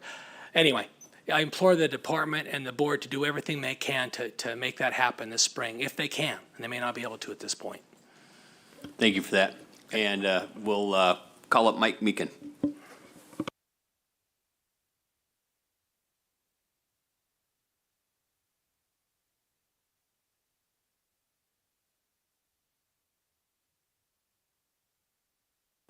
Oh, hit that little red button in front of you there. Cool. How do I sound now? Okay, Mike Meekin here, and I'd like to give a comment on a proposal here. Thank the board for hearing this, the ADF&G and the public. But I oppose the proposal 99, which is the scouting with airplanes. I have air taxi service up on Sheep Mountain. I move a lot of resident and non-resident hunters. And the biggest complaint that I've seen, and I've been doing this for my whole life, and I'm no spring chicken anymore, so I've been doing it a long time. And I'd like to just speak for the people that I do transport. And one of the biggest things about sheep hunting is people just want to go get out, have a good time, enjoy themselves, and have an opportunity to hunt a sheep without having to be halfway up the mountain and an airplane comes across the ridge and it starts looking at the sheep they're going after and they get spooked, they go over the hill and stuff like that. So since the permitting and the non-flying of scouting during the season, I mean, people come back and they just had the greatest hunt in the world. They didn't always get a sheep, but they enjoyed it themselves and they didn't get kind of harassed by the planes and stuff like that. And then the other point I'd like to kind of make is this youth hunt. When it first came out, it was good. We hauled people out and stuff like that. But guess what the biggest complaint was? They'd be out there with their kid, halfway up the mountain again, and here comes an airplane. It just kind of ruins the whole idea of the whole hunt. People don't enjoy it anymore. So actually the youth hunting, from my perspective, has fallen off. Not as many people go anymore because they're discouraged with it. Just because of, like I say, the airplane traffic in the area. So I would encourage the board to consider maybe adding that on to the youth hunt of no scouting. If people want to get out there and get their little sheep nailed down and stuff like that, they can do it before August. They have plenty of opportunities to go out there and hunt that or look around and stuff. So,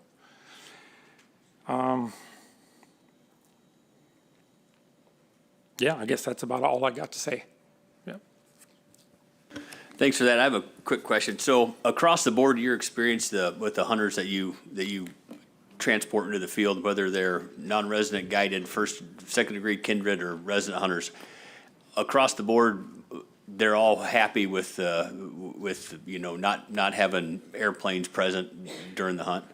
Yes, I would say almost, maybe not 100%, because there's always the guy that feels like his hunt is not going to be successful unless he kills something. So those guys, there's always a few of those. They can't wait to get home and post it on social media and, let everybody know how good a sheep hunter they are. So. All right, any questions from board members? Member Brett. Yeah, thank you, Mike. Thank you for coming in. Since you've been doing this such a long time, prior to the restriction of, scouting for sheep, were your clients complaining then that there was too much aircraft in the field, and how much aircraft has been reduced since the action or the action of restricting aircraft spotting? I'm going to say a very high percentage, 90% of the people see, once they quit doing the airplane thing, there's still people out there. In fact, I had a customer last year that took his daughter and the daughter's boyfriend, and the three of them went, and they only had one permit. They had a fantastic hunt. The only complaint was some airplanes came in almost every day to check those sheep on the mountain. And I realize from a enforcement point of view, unless you get them, you got a long-range scope on your iPhone, you're not going to get it. You know, it's just one person's opinion. But so I still think there's some work to do there. But you know, it's not a perfect world either. So, but I would to answer your question, yes, people very much like it. Okay. Yeah, I think it's good for the general all around, because we know that our sheep are not coming back in the Chugach Mountains with permitting. I mean, I flew hunters before the permits, and there was a lot of sheep, and there was a lot of sheep harvested. We might not ever see those days again. So I think anything we can do to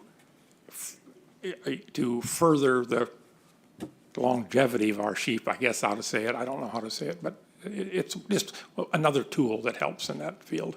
Okay, thank you. Any other questions? Member Loring. Thank you, Mr. Chairman. Thanks for coming in, Mike. I know you've been up there in that sheep mountain, in that country for years, and folks have guided and transported air taxi. In your experience, what percentage of the sheep hunters actually go out the first, say, 20 days of the season versus the last 20 days of the season? Probably more people go out on the opener because people want to get out and, you know, get their sheep before somebody else gets it, you know, that type of thing.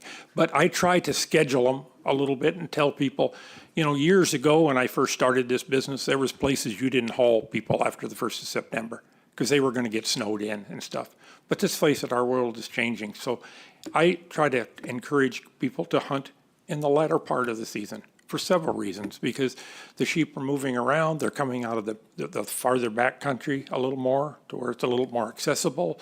The snow, I mean, a couple of years ago we had an event but you know, it melts off and October's not bad, right? So it's not like it used to be. So I encourage people to hunt later in the season, you know, more opportunities, less people in the field.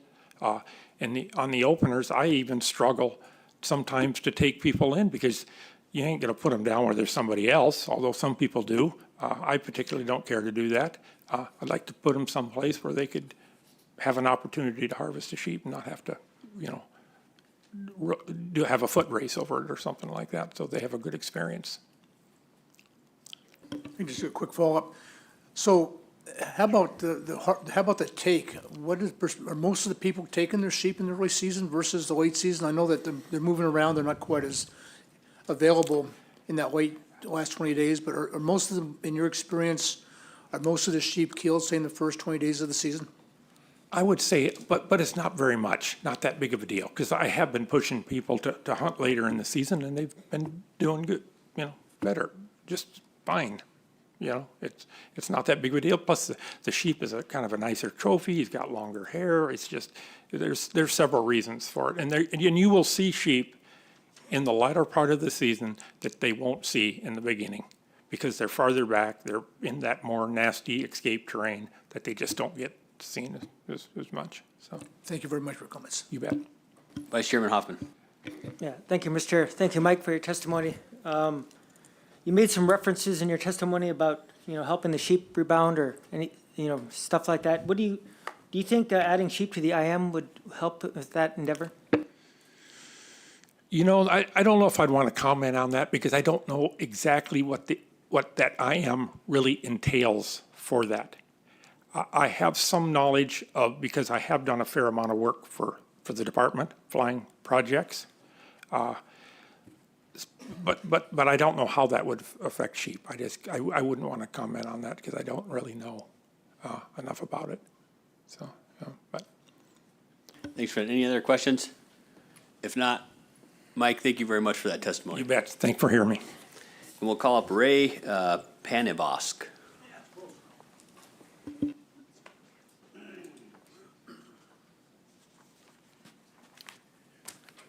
Oh, good morning. I'm rather new to this, so please be patient. Let's see. My name is Ray Panawazik, and I've been guiding in Alaska for 27 years. I currently own and operate Hurdle Creek Outfitters, and that I operate in Unit 13 in the Chugach Mountains.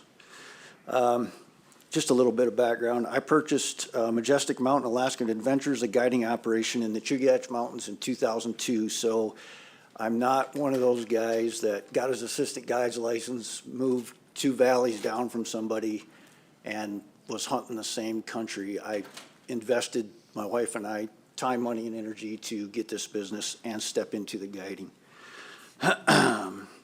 I currently have a lease with the Department of Natural Resources on a camp that I personally guide out of and run professional big game hunts.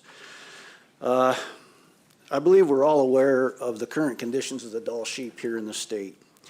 And when I began my guiding career for Dall sheep in the Alaska Range, I began the long journey of building a passion for this great and rare resource, and am still learning about them and enjoy deeply being in close proximity of them and studying their behavior. There's nothing like being in sheep country, close to sheep. It's an awesome thing, and I do not take it for granted. Concerning Proposal 99, I am in opposition of changing that to a split. I think we should keep it the way that it is. As Mr. Meekin stated, and I'm sure others will state, the quality of a hunt, whether guided or a resident, takes a lot of time, money, energy, effort to get to a point where you're actually about to pull the trigger.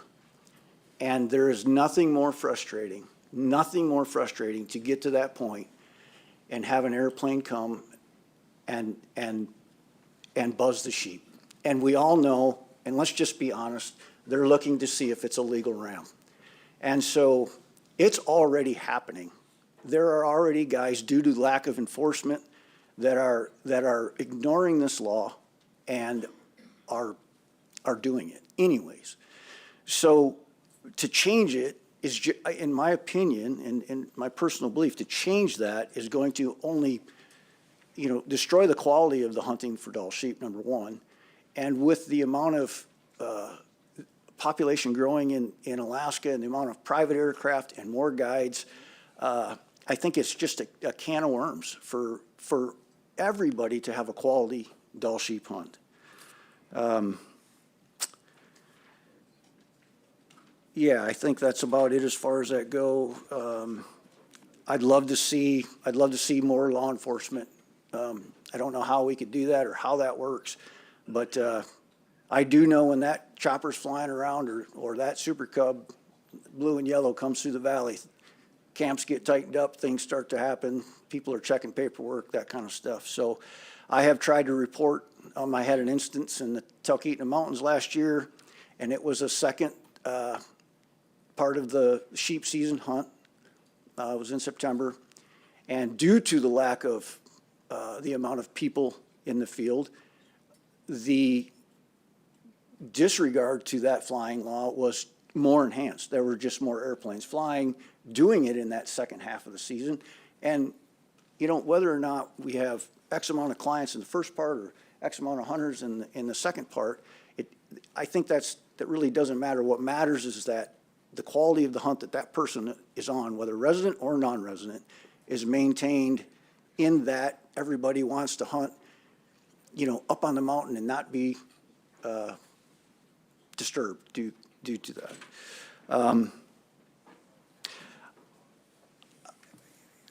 I think that, and I'll finish with this, I think that more restrictions on Dall sheep are needed in any form and matter, due to the fact that they are not like whitetails or elk. We do not have 250 to 300,000 animals in herds, that kind of stuff.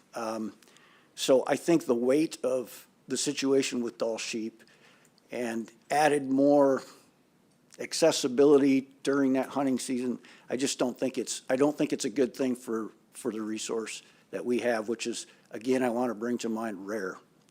So I would like to also say that already in the general hunting, there is a hunter harassment law in place. And it is also illegal to create a sight, sound, smell, or physical stimulus to alter the behavior of fish and game under another person while another person is attempting to take. So we already have this in place, and we all know that what these airplanes are doing.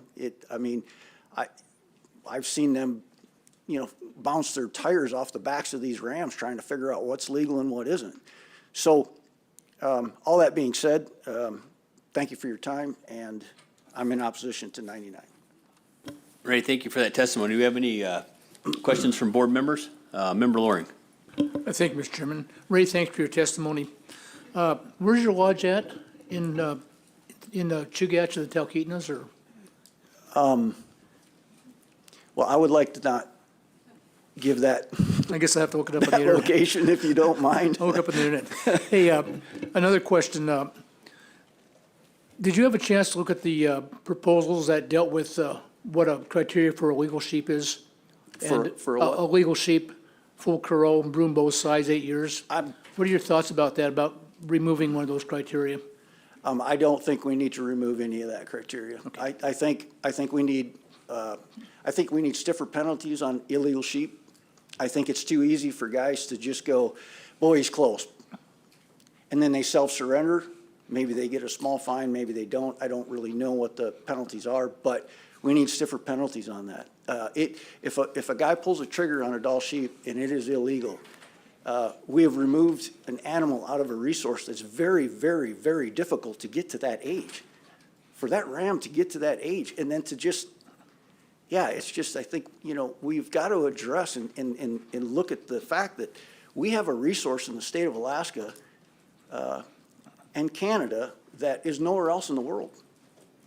And I understand that there's a passion to hunt sheep, and I understand that. I do it myself. But we have to keep that pretty weighty before us and what we determine. And I'm putting that before you guys because you're the ultimate how that is handled, so. Okay, just so I understand, you're in favor of keeping the current criteria in place? Absolutely. Thank you very much. Any other questions from board members?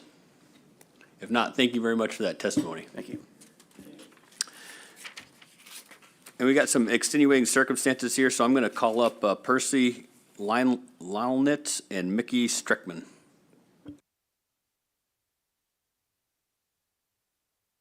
The Middle Yukon AC.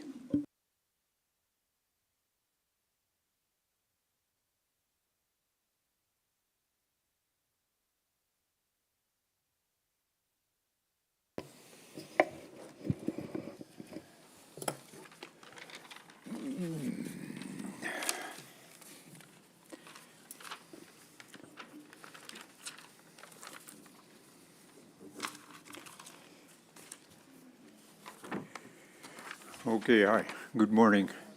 My name is Percy Launitz. I am from Kayukuk. I'm the chair for the Middle Yukon Advisory Committee, and I'm also the first chief of the village of Kayukuk. So, I don't know if you guys got this minutes or they were submitted. So if you have them before you, I'm just gonna go over them. So, yeah, we did have a meeting. It was a face-to-face meeting, which we were kind of meeting in the villages prior to this meeting, but due to unforeseen circumstances, we had that COVID, so that kind of threw us in a loop. But we did hold a meeting in Kayukuk, and then prior to that, we held one in Fairbanks. So we did meet a quorum. A quorum was established, and we had staff online, and we had Glenn Stout, our area biologist, was out there and so we went ahead, and I'm gonna go over Glenn Stout's. His report was thoroughly, it was pretty much on beat. There was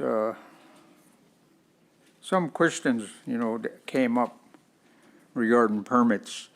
So I know between Kaikouk and Nulato, well, outside of Galena also, and outside of every village, they have permits. They have this permit system. And they're granted these permits by, however, the board, I'm not the board, but the biologists come up with these permits. So they were kind of in high numbers as far as I could see anyway. So when you get these permits out there, they go by the number of moose that's counted. They do a moose count like from Kaikouk up to their 3-day slough area. That's in 21D. Then they go across Kaikouk down toward the Caillou Flats area. And it's kind of funny how they do their moose count. It's not always accurate, as you probably know. And so through that process, they come up with a X amount of moose that they wild guess of moose that they think is out there. So with that, then you have these permits that they issue. And in regards, in all due respect to our biologists, I think these permits are literally kind of high. Too high, actually, because in between, let's see, for an example, in between Kaikouk and Nulato, we have about 7 permits. Now, we all know that country really, really well, and, to be honest with you, I don't know why those permits are even issued, because who's going to hunt between those 2 villages, which is only like 18 miles? Okay, so anyway, that's part of what I want to bring up, and then we went into public comment. Public comment to me was really interesting. That way you get a lot of people that's in the meeting that have their own mind, their own issues of what they foresee.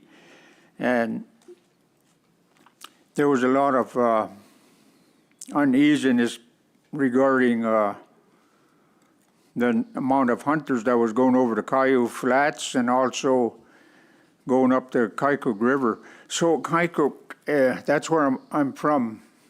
We sit right on the bank of the confluence of the Kaikouk and the Yukon.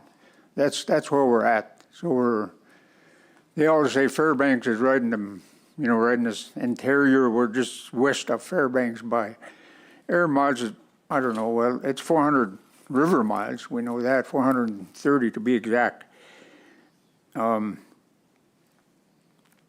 We had some Board of Game proposals that we had discussed. So, the proposals, it's in this report. One of them was proposed 119. So 21E, they're totally in a different area than where we're at. We're in 21D. And they put a proposal in regards to moving, extending their region further up, I think it was on the South Bank, to acquire more, probably hunters or whatever their intentions was.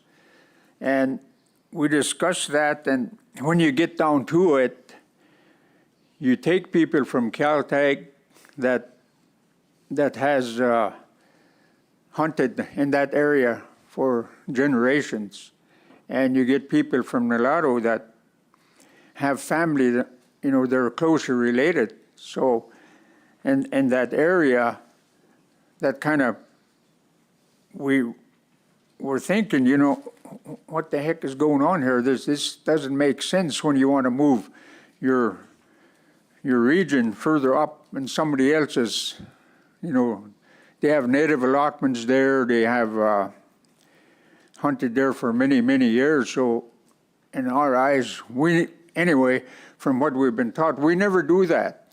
It was unheard of where encroach on somebody else's traditional hunting grounds. So that we stayed away from that. We said, no, there's no way we're going to be pushing for this. So the other proposal we had talked about and approved was proposal 163. So this one has been coming up to us like on a yearly basis, and we're thinking that if we did away with it and say it's done and not even approve it, then we would have a hard time to get it back before us and back in the books. So that's one of the reasons we decided to keep this one open. So another reason was that according to the state's biologists, whoever they have to do their moose count, they said that moose population south of, on the south bank of the Yukon, going from, I forget that creek, I think it was Garlic Creek, around someplace around Galena or above Galena, and goes all the way down toward somewhere in the Caltech area. So in that area is the Coyote Flats. They say that has the healthy moose population. So that's, according to our biologist, he did studies on that, and he said it was okay to do that hunt. And just most recently, there was hardly anybody went out anyway. You're allowed to hunt if you didn't have any last fall, if you didn't have any success. During that hunt, during that meeting anyway, as far as that fall hunt goes, we heard and we had witnessed a lot of activity over there that, we heard airplanes, and from the testimonies we heard that there was a lot of people camping wherever they want to camp. If you see a no trespassing sign there, which I myself had put up on the Kaiko River, people will camp there anyway. They literally ignore the sign. There was even one occasion where I came upon these guys were skinning a moose way out there in the lake, and right about where they got that moose, there was my mother's land claim. She's long gone. She's gone, but it was right on her land claim. So I told them, you guys are on native allotment. You guys should learn to read signs or do something. So I reported this to the check station down there, the biologist, but there was nothing ever became of it. So anyway, I'm going to hand this over to Mickey, and he'll do part of the report. Thank you. Good morning. My name is Mickey Stickman.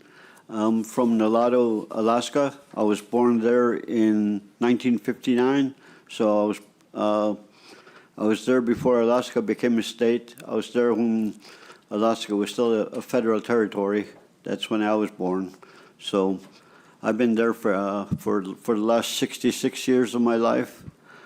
I serve on the Middle Yukon Advisory Committee as a roving alternate. I've been there long enough to be a representative for Nulato, Kaiko, Caltech, or even Galena.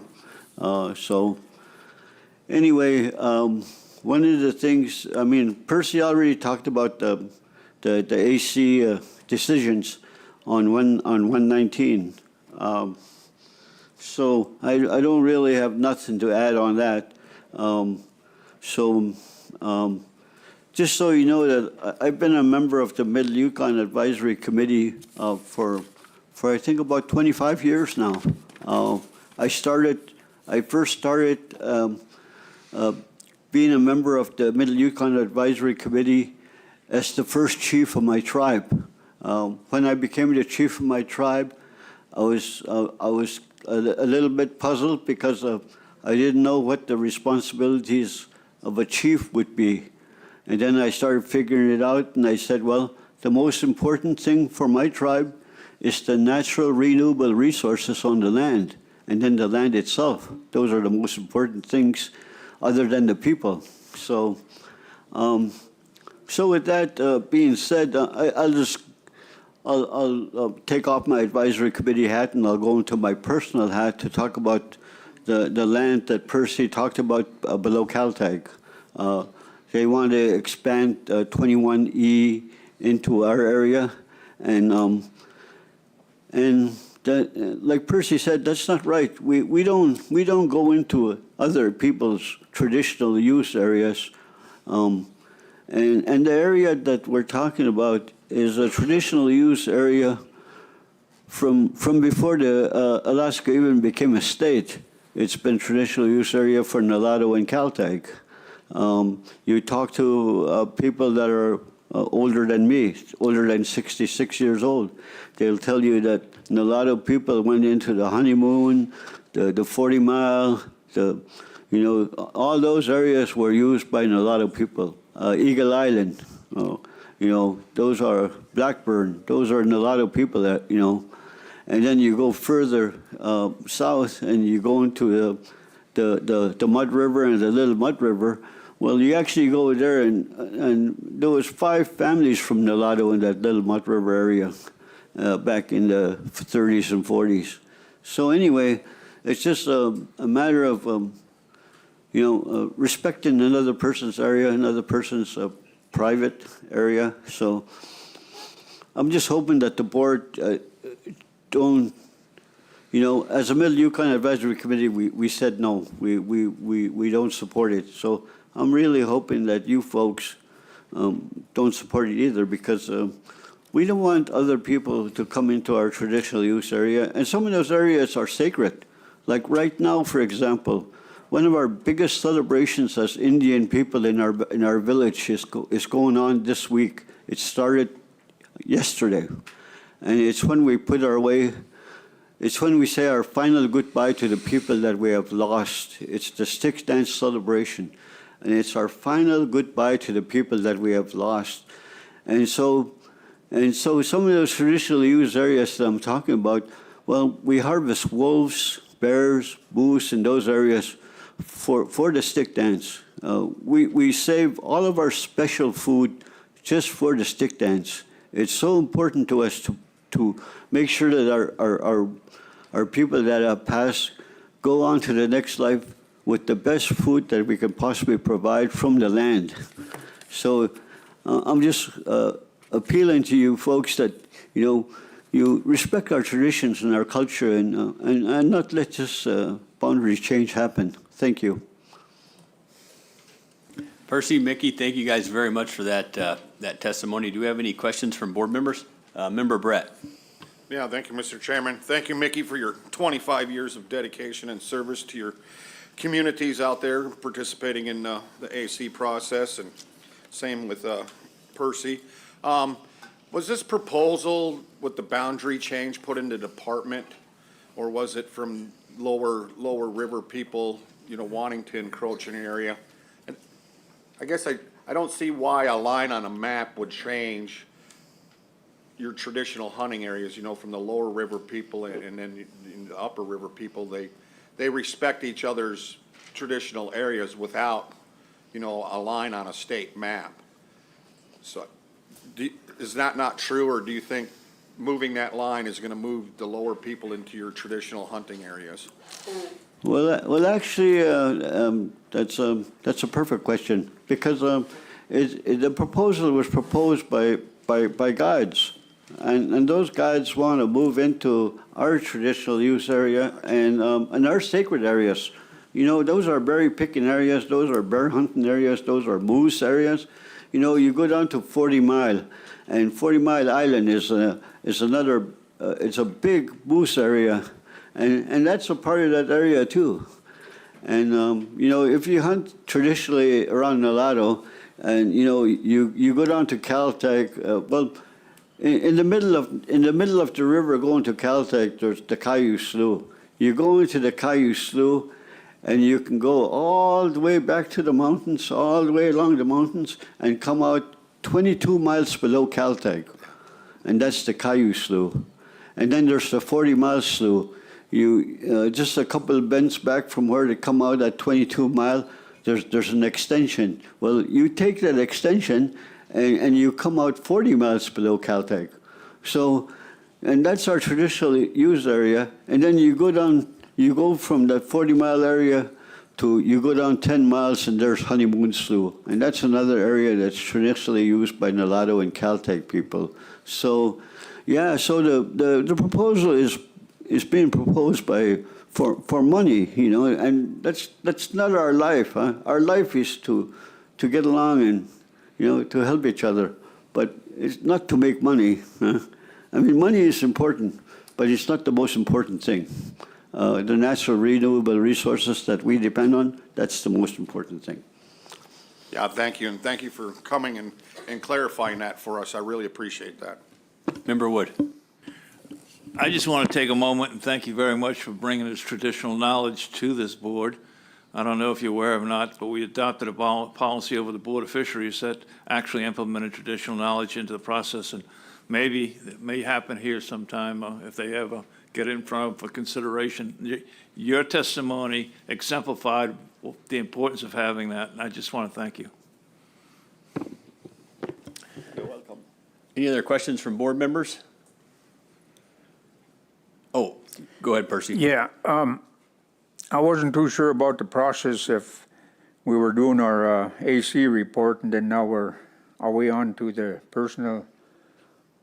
Yeah, but you're signed up. You go right into your personal testimony if you want. Okay, through the chair, I just want to bring up a cabin permit. I applied for one maybe 2 years ago, and this was, I'm thinking maybe about 50 miles above the village of Kaikouk, and it was on the north bank, and I know the location, so we got our coordinates. I went to Galena, got the coordinates, and finished the paperwork. Then that paperwork was passed on through the Galena office, and then there was a refuge manager that you either approve it or not. So I got a phone call about 3 days later, and he told me I was denied cabin permit. So this permit, the location was where I personally stayed there through the marten trapping season with my dad. And he stayed there prior years. You know, he kind of moved around. He knew where the fur was at. So we stayed there maybe about 30 days, and then we moved on. Sometimes we stayed there for the whole winter. It just depends on, you know, how you're doing. So I know this land it's not state. It was classified as federal. And through that, you know, I'm just thinking. So I went and I kind of researched some cases. So it just kind of took me by surprise. I needed to know the reason why I was denied. He just simply told me, you're denied because you have a native allotment through your father up in the mouth of Kazassa area. You have 160 acres. Why don't you build a cabin there? I told him, well, how am I going to build a cabin there when I go up there in the fall time and the water's low to where it's like 4 or 5 inches? You can't even get into that land. So I went in the spring prior to that application I submitted. I went up past the mouth of Kazassa, and where I used to camp with my late parents. I walked back so far and found a high ridge, and I cleared out that area, but I went there in that same year in the fall, and there was no water. There was no way I can build a cabin there even though I wanted to. You know, you can get there and when the water's high, you can get in there, but when it's low, it's low. So that was, you know, just kind of funny because I looked at the permits, a lot of permits were actually approved.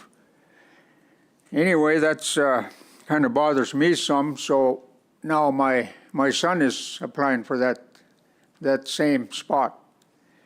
And I don't know, it's still in the books, you know, they're still wondering if they're gonna approve it or not. So another worst case scenario I want to bring up, if it's okay through the board, through the chair. I think maybe about a decade, I would say maybe 10 years ago, there was a cabin built on my grandpa and grandma's spring camp. And it has a native name, and my dad and mom used to spring out there, and, you know, back in the day, way before I was born, a lot of different people, they spring out there.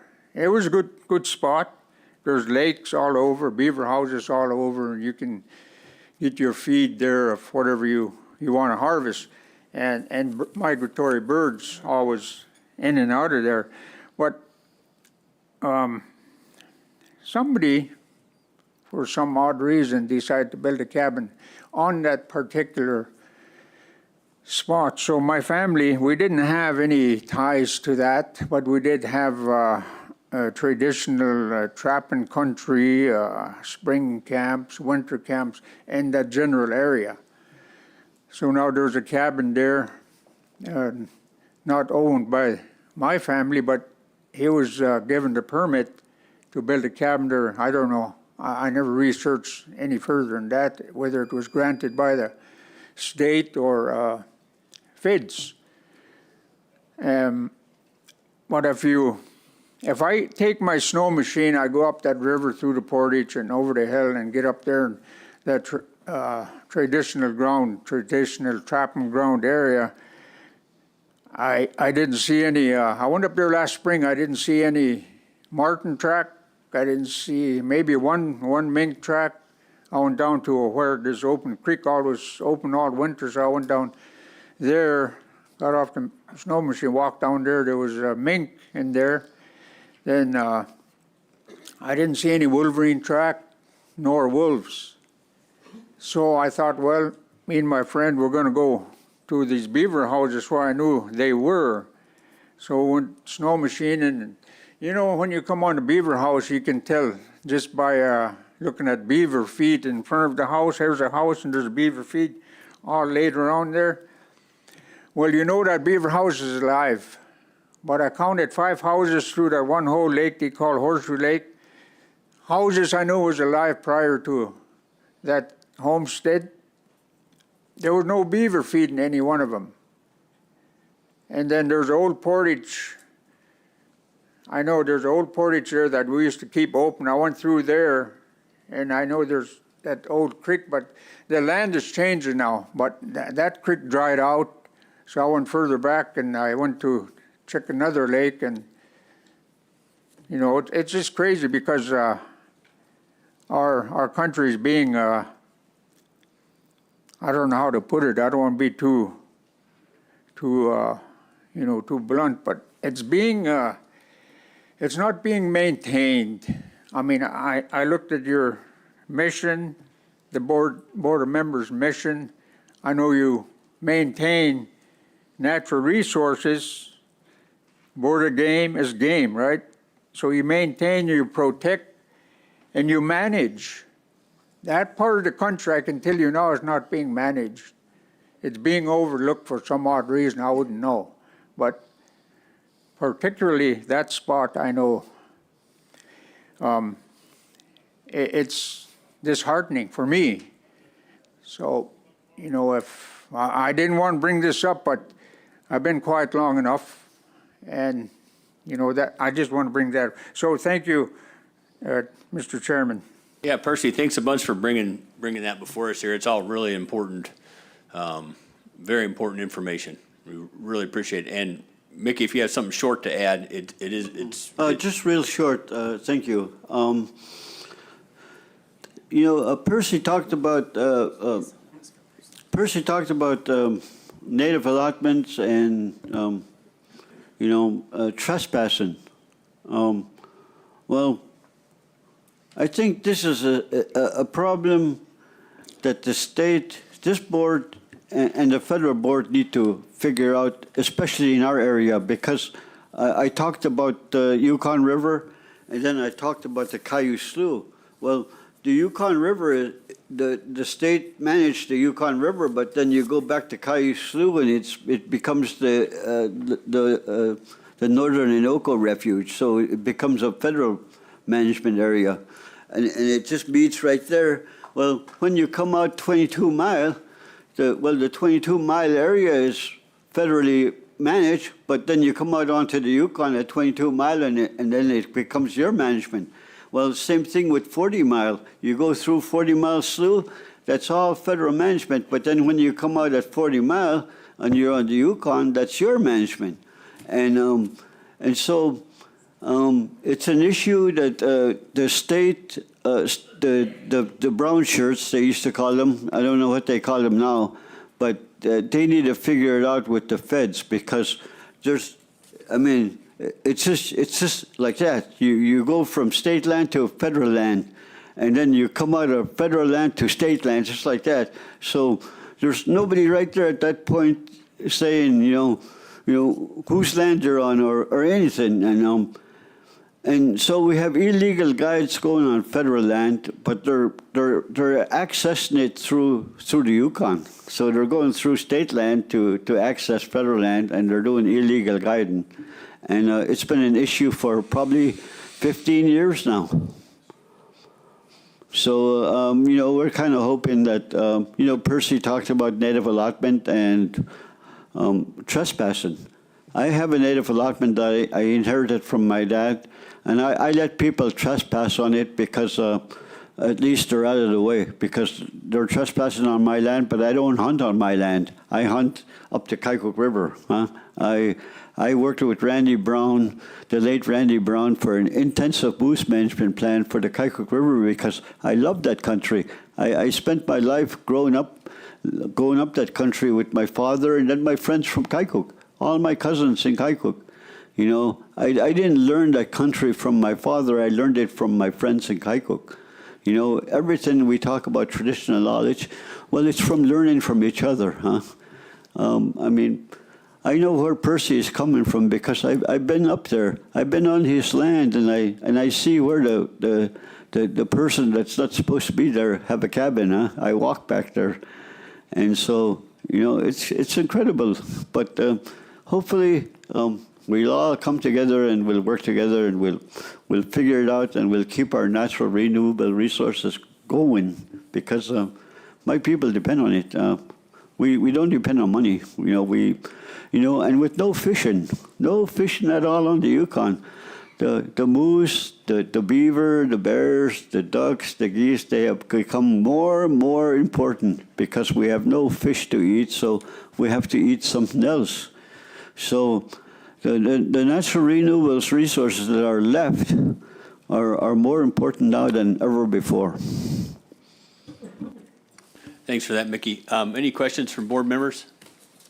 If not, that was great testimony. Really appreciate you traveling here and relaying all that information to us. Thank you to both. We're going to have one more testifier before we go to lunch, and it is going to be Anna Deal, if she's available.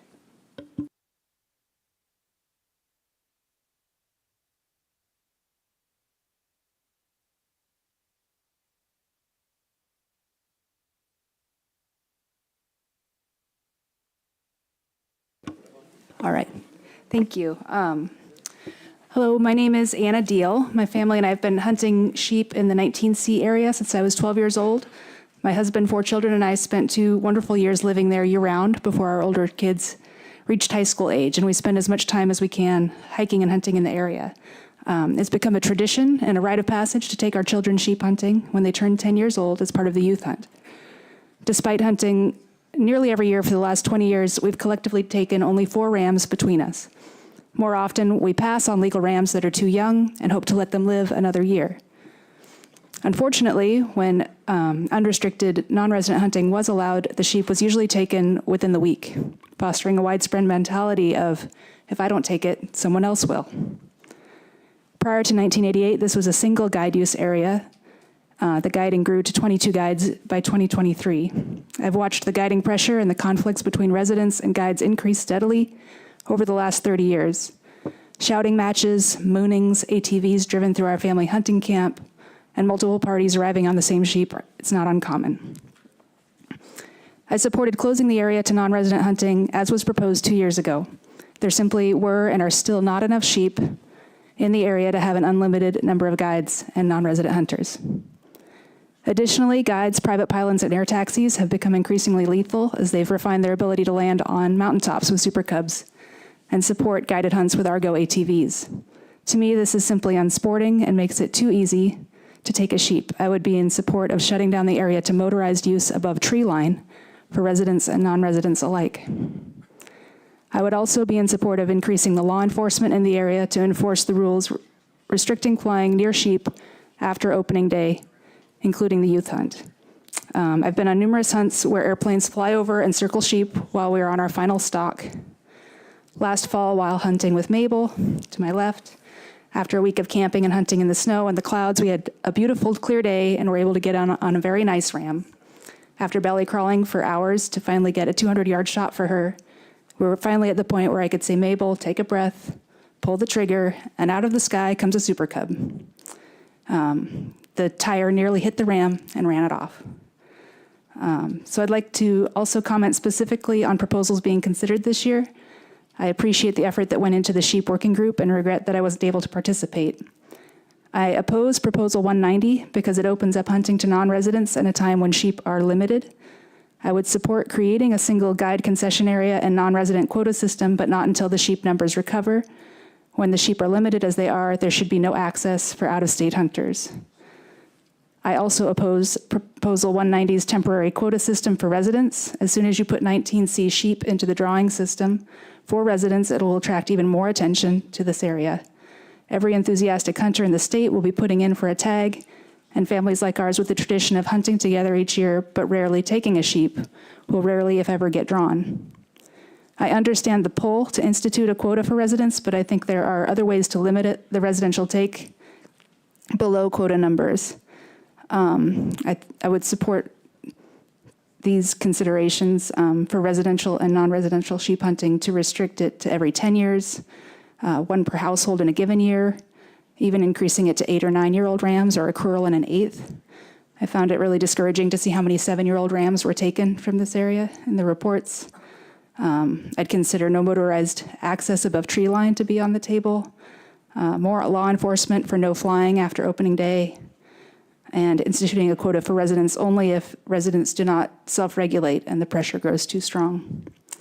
I support Proposal 108 and 192, which introduces a quota system for non-resident hunters. I think the limit should be based on a percentage of the number of harvestable sheep in the area and limited to 10% so that the guide resident conflicts do not return. I think 25% is too high.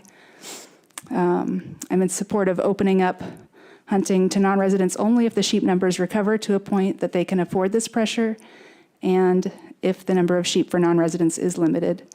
I also support Proposal 100, which would limit all non-resident sheep hunters statewide in areas where they are not currently limited to draw-only hunts with limited allocations. I feel strongly that non-resident sheep hunters should never have an unlimited sheep hunting opportunity in Alaska. So thank you. That's what I've got. Thanks for that testimony. Do we have any questions from board members? Member Loring. Thank you, Mr. Chairman. Thank you very much, Anna, for your testimony. You said you weren't able to participate in the sheep working group. Did you give any public testimony at all from, did they ask for input from the public or just? Maybe they didn't. I saw that it was going on and I was not able, so I didn't pursue it much more. Okay. Yeah. Thank you. Vice Chair Hoffman. Yeah, thank you, Mr. Chair. Thank you, Anna, and Mabel, and I didn't catch the other lady's name. This is Nora. Nora, thank you very much for showing up. It's always nice to see people bring the young kids in and show them the process. And I had a few questions, but you answered them as you spoke, so thank you for your testimony. Okay. Anna, did you used to work at the Mulchatna? Yes. Okay, I'm Jake. Nice to see you, Yeah, Jake. it's good Yes. seeing you again. You know, your place up there has like a long, standing history with guiding. You know, it was Dennis Harms and Hal Wall and back there. And I 100% know all your concerns. But at a point, whenever the sheep population rebounds, in your thoughts, would you support a guide concession program to limit the amount of absolutely. guides in there? Yeah, once the sheep can support it, I think that's perfectly acceptable, as long as it's not unlimited like it was before. And I think if I understand concessions right, there'd be a single guide in the area. You know, No. I don't think we've ever got to that Okay. that point yet. So. I know that it used to be a single guide area prior to 1988, and as you get more and more guides in the area, they compete with each other, and it's just not good for the resource. So I think there has to be, at a minimum, some kind of quota and limit, and maybe even limited number of guides in the area. It's just too much pressure. It really destroys the hunting experience for everybody. It's gotten real ugly. Thanks for coming here. It's good seeing you again. Any other questions from board members? If not, thank you for your testimony. Thank you. Yep, we're gonna have one more testifier, Leo Lolnitz.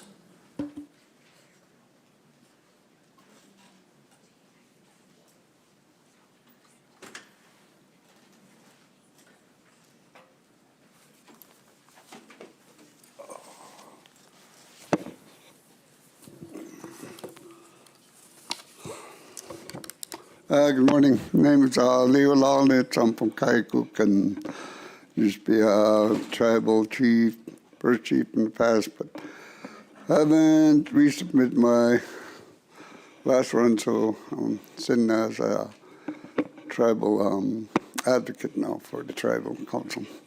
Anyway, I'm testifying today on opposing the 119 proposal that was initiated from down lower Yukon somewhere.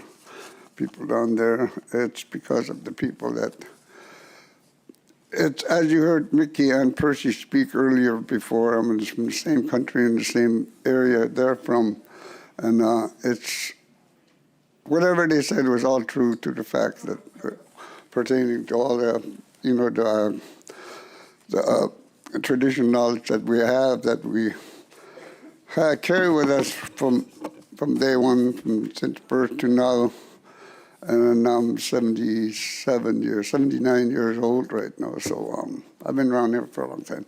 Anyway, that's the main reason why we posted. A lot of reasons too is that one of that is that there's a lot of destruction going on in their cabins over in the Caillou area for people that got homesteads over there and that native allotments, and there's leaving a lot of trash and just not cleaning up after ourselves and doing the respectful thing, leaving the place tidy as it was when they first arrived there, so that wasn't too good for anybody. A lot of wanton ways, one of the reasons why too, that they don't need an extended boundary in their area, so.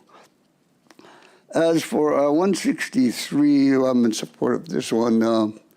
It's because, as you heard Mickey and Percy speak earlier, that now that we have to surmise for no more fish, that we have to use more, maybe double the amount of on our menu for moose meat and other renewable resources that we gather, like the bear meat and the beaver meat, whatnot, rabbits, ptarmigan, spruce hens, everything else like that we subsist on, so. Those are the main reasons. And so, and with that, I think that would be about all I have. And I'm opposed to 119 anyway, too, for supporting the people of the Nolado and Caltech area. We all live in the same area. We all hunt in the same area. Thank you for listening to me. Leo, thank you very much for that testimony. It was very clear. Do we have any questions from board members? Oh, yeah, Member Loring. Thank you. Hey, good to see you again, Leo. Good to see you too. Willie was our agent for Right Earth Service, and he met the airplane every day for 23 years when I was flying down there, so thanks for that. I have a question about, in your area, the Kayakuk River and 3-day slow and all that, that was all put on permits by department, drawing permits. Has that helped out quite a bit with some of the issues you had, or is it, those issues still pretty prominent? Oh, you mean all the way up to the 3-day slough area from well, it actually did a lot of destruction, let's put it that way. Now there's hardly any moose up that way. That's why everybody's moving down to the Noco and the Caillou area. They depleted all that area. Now they're moving to another place where there's abundance of it. So therefore, that's just the way the wheel turns, and that's just the way they operate. They go where the animals are, and there's no animals, they don't go there. And there's a lot of lack of people going up the Kayak River now, not like it used to be back in the 90s and 80s, you know. There's probably about 700 at one time boats up that way, back in the early days. Now you don't see too many, maybe 120, 130, or 150 at least boats. I'm not too sure of that, but there's not as many. I see a lot of boats heading all down in lower Yukon now, though, go right past Kayak and keep on going, which is a good sign for us, you know. I mean, they'll leave us alone for a while. So that's it. Thank you, Mr. Chairman. Thanks for that. We'll, proposal that we're talking about is put in by the Gash AC, the Grayling, Anvik, Shagwak, Holy Cross, I think it is. Do you know what their reasons were, other than what they stated? Is Percy your brother or cousin, or? That's my brother, and Yeah. Mickey's a real close friend of mine, too. Anyway, so. he mentioned that it had to do with guides. Is that, That's pretty much it, yeah, because, I mean, they're all over the place, as you know. I mean, you know, wherever they can get a boat or get a permit, I mean, they'll be there right now. At the snap of the finger. That's just the way they operate. That's just the way it is, because it's the money that's feeding them, and it's not, you know, it's not what we're after. We're just after the animal to feed our families and our relatives within close by, and that's about it. okay, thank you very much. Appreciate it. You're welcome. I thought you were going to ask me if I still work for airlines. Member Brett. Yeah, thank you, Jake. Yeah, thank you, Leo, for showing up and giving us some insight. You were talking about, you know, having to go harvest bears now because of the lack of fish. Have you noticed that any difference in the bear quality of their meat with the lack of fish, or where you have to go look for bears now that there's little fish? Yeah, well, a number of years, ever since we haven't been allowed fishing all these years, since 2019, and now got another 7 years piled on to that, you know, so they'll be up in quite a few from years from now if we ever even allowed fish. Anyway, I've seen the bears, and for a long time there, maybe about 5 or 6 years, you hardly see any bears at all on the rivers. All the way from Kaikuk all the way up to Houston. You might see 1 or 2 where you used to see maybe 10, 15 or more at one time, not at one spot, you know, but here and there all the way up the river. Now, they're coming back again now, though, but they're only feeding off the berries and everything else. That's where you get the best meat, when they're feeding off the berries. Yeah. After they're done eating the fish, you know, they start fattening up on the berries and everything. That's where you get the best bear meat you can get. So All that's the way it goes. Thank you, that's good information. Any other questions from board members? If not, Leo, thank you very much for traveling here. Thank you very much for that testimony. And at this time, go ahead, Christine. Okay, thank you very much for hearing me out. Appreciate it. Sorry, I might have jumped the gun there, Mr. Chair, but I was just going to mention, we do have 2 remote testifiers after the lunch hour. They're the advisory committees, so that'll put us off on the list a little bit. Great, that sounds good. We'll meet back here at 1:30.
the back there, and more importantly, a former AC member. And we'll go to remote testimony, so I'll call Andy Bassich. Yeah, thank you. Sound check?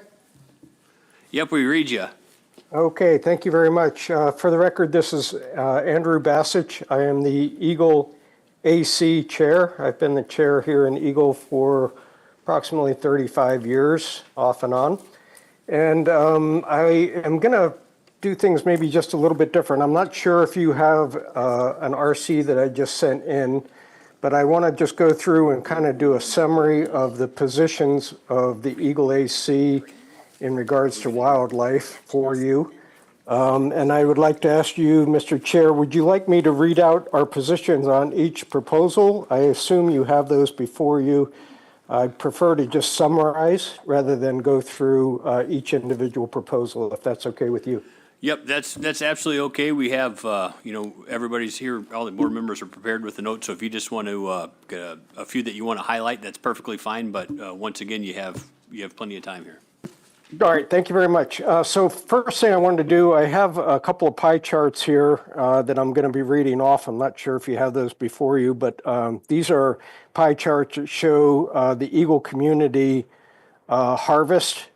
And these are from 2017. Those are the most recent ones that we have. So these are top resources harvested for human consumption by percentage of harvest for human consumption in Eagle.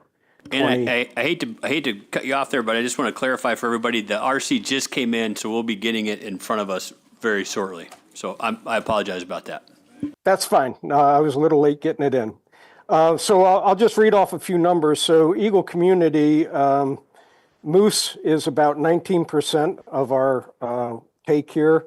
Caribou in 2017 was 25%, and that's been dropping with the drop in the 40-mile caribou herd productivity. Chinook salmon has been 29%. We are no longer able to harvest any Chinook salmon due to low numbers. And fall chum made up about 9%. Black bear is about 4%, and then burbot and other fish takes up about 2% or so mixed. So the reason I wanted to highlight that is that currently with the loss of salmon harvest and the status of the 40-mile caribou herd, well over 50% of the harvestable resources for subsistence in our community have been either severely restricted or are not available to us at this time. So I just wanted to point that out because basically all we're left with right now is black bear and moose. And on a second pie chart that works strictly on mammals, you'll see that moose normally takes up about 40% of our harvest, caribou 54% of our harvest, and black bear about 6% of our harvest here in Eagle. So these are all really relevant resource availability for our community here. So the current status of the Eagle community subsistence ANS and available food resources is the lowest in the history of the community since I've ever been in Eagle. So that started around 1980. So we're treading new ground here, and we're really concerned about some of these resources available to us. And I also wanted to point out that the Alaska Department of Fish and Game Subsistence Division has done many studies and shows that most subsistence uses take place within 20 miles of a community in our region. So we don't travel great distances like a lot of other resource users in the state of Alaska, mostly due to economic restrictions for people here. It's a fairly, I don't want to say poor community, but it's a fairly low income community. And a lot of people don't have the resources to buy four-wheelers or large boats or other types of things. So that plays another part in how we conduct our subsistence within the community. All salmon resources are in such poor decline right now that there is no opportunity for harvest. So again, highlighting that we've lost well over 50% of our ANS through fish in our community. So we're relying solely on ungulates and black bears now. The 40-mile caribou herd is on decline. We recently participated in the 40-mile coalition meeting in Fairbanks.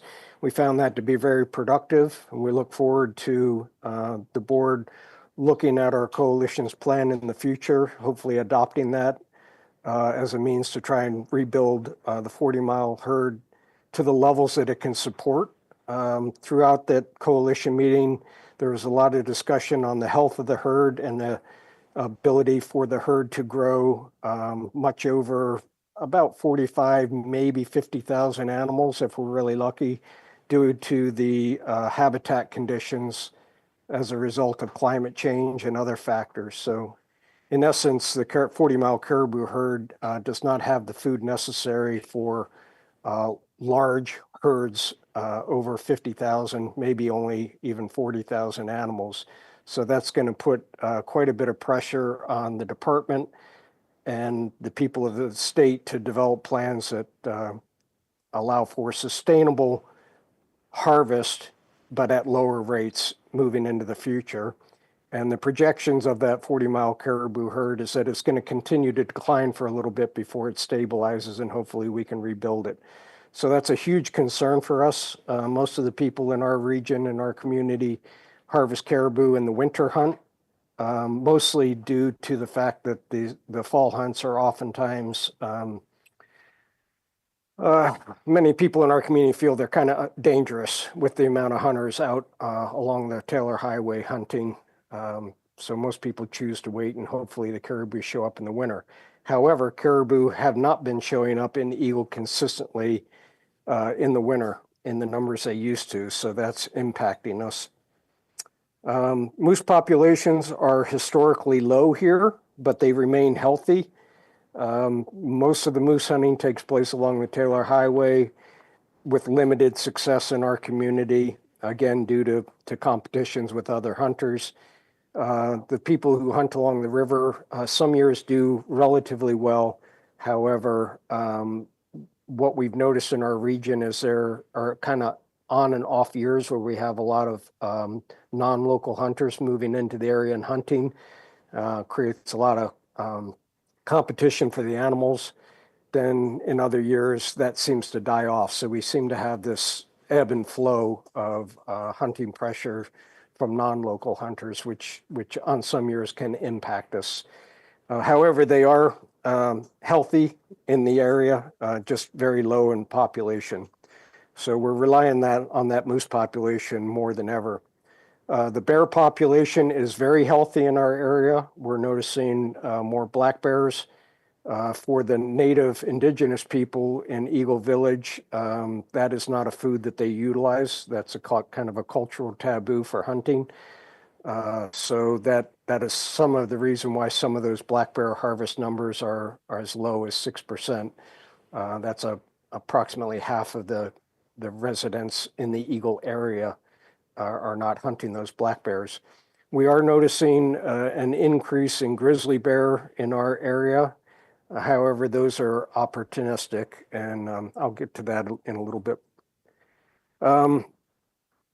So in regards to some of these proposals, I wanted to just give our general position on hunting ethics, methods, and management.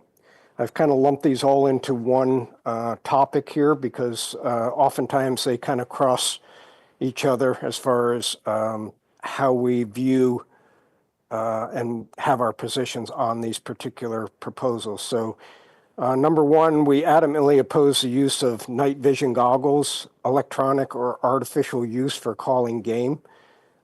We feel that the use of night vision goggles goes against the principles of fair chase, which is a long-term guiding principle for hunter ethics. And we feel that all wildlife must be afforded the ability to exist and flourish in populations, if populations are to remain sustainable. So we feel that the use of this is creating an unfair advantage and having negative impacts. So we do not support that being allowed moving forward. Technological advances are creating increasingly more efficient means and are creating unfair advantages in hunting, which gives wildlife very few places to hide or live without the fear of being killed. Technology advances such as aircraft advances, boating, jet boats, and other types of advancements in boating, airboats, four-wheelers, all of these means of transportation to the hunting grounds are increasing in their capacity to access virtually everywhere in Alaska now.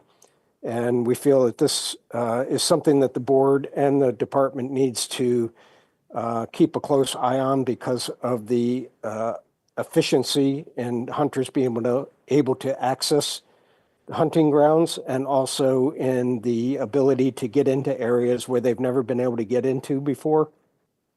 From our position out here, we've always noticed that there are pockets of game animals in places that many years ago were pretty much untouched by humans, so it was kind of a stabilizing factor.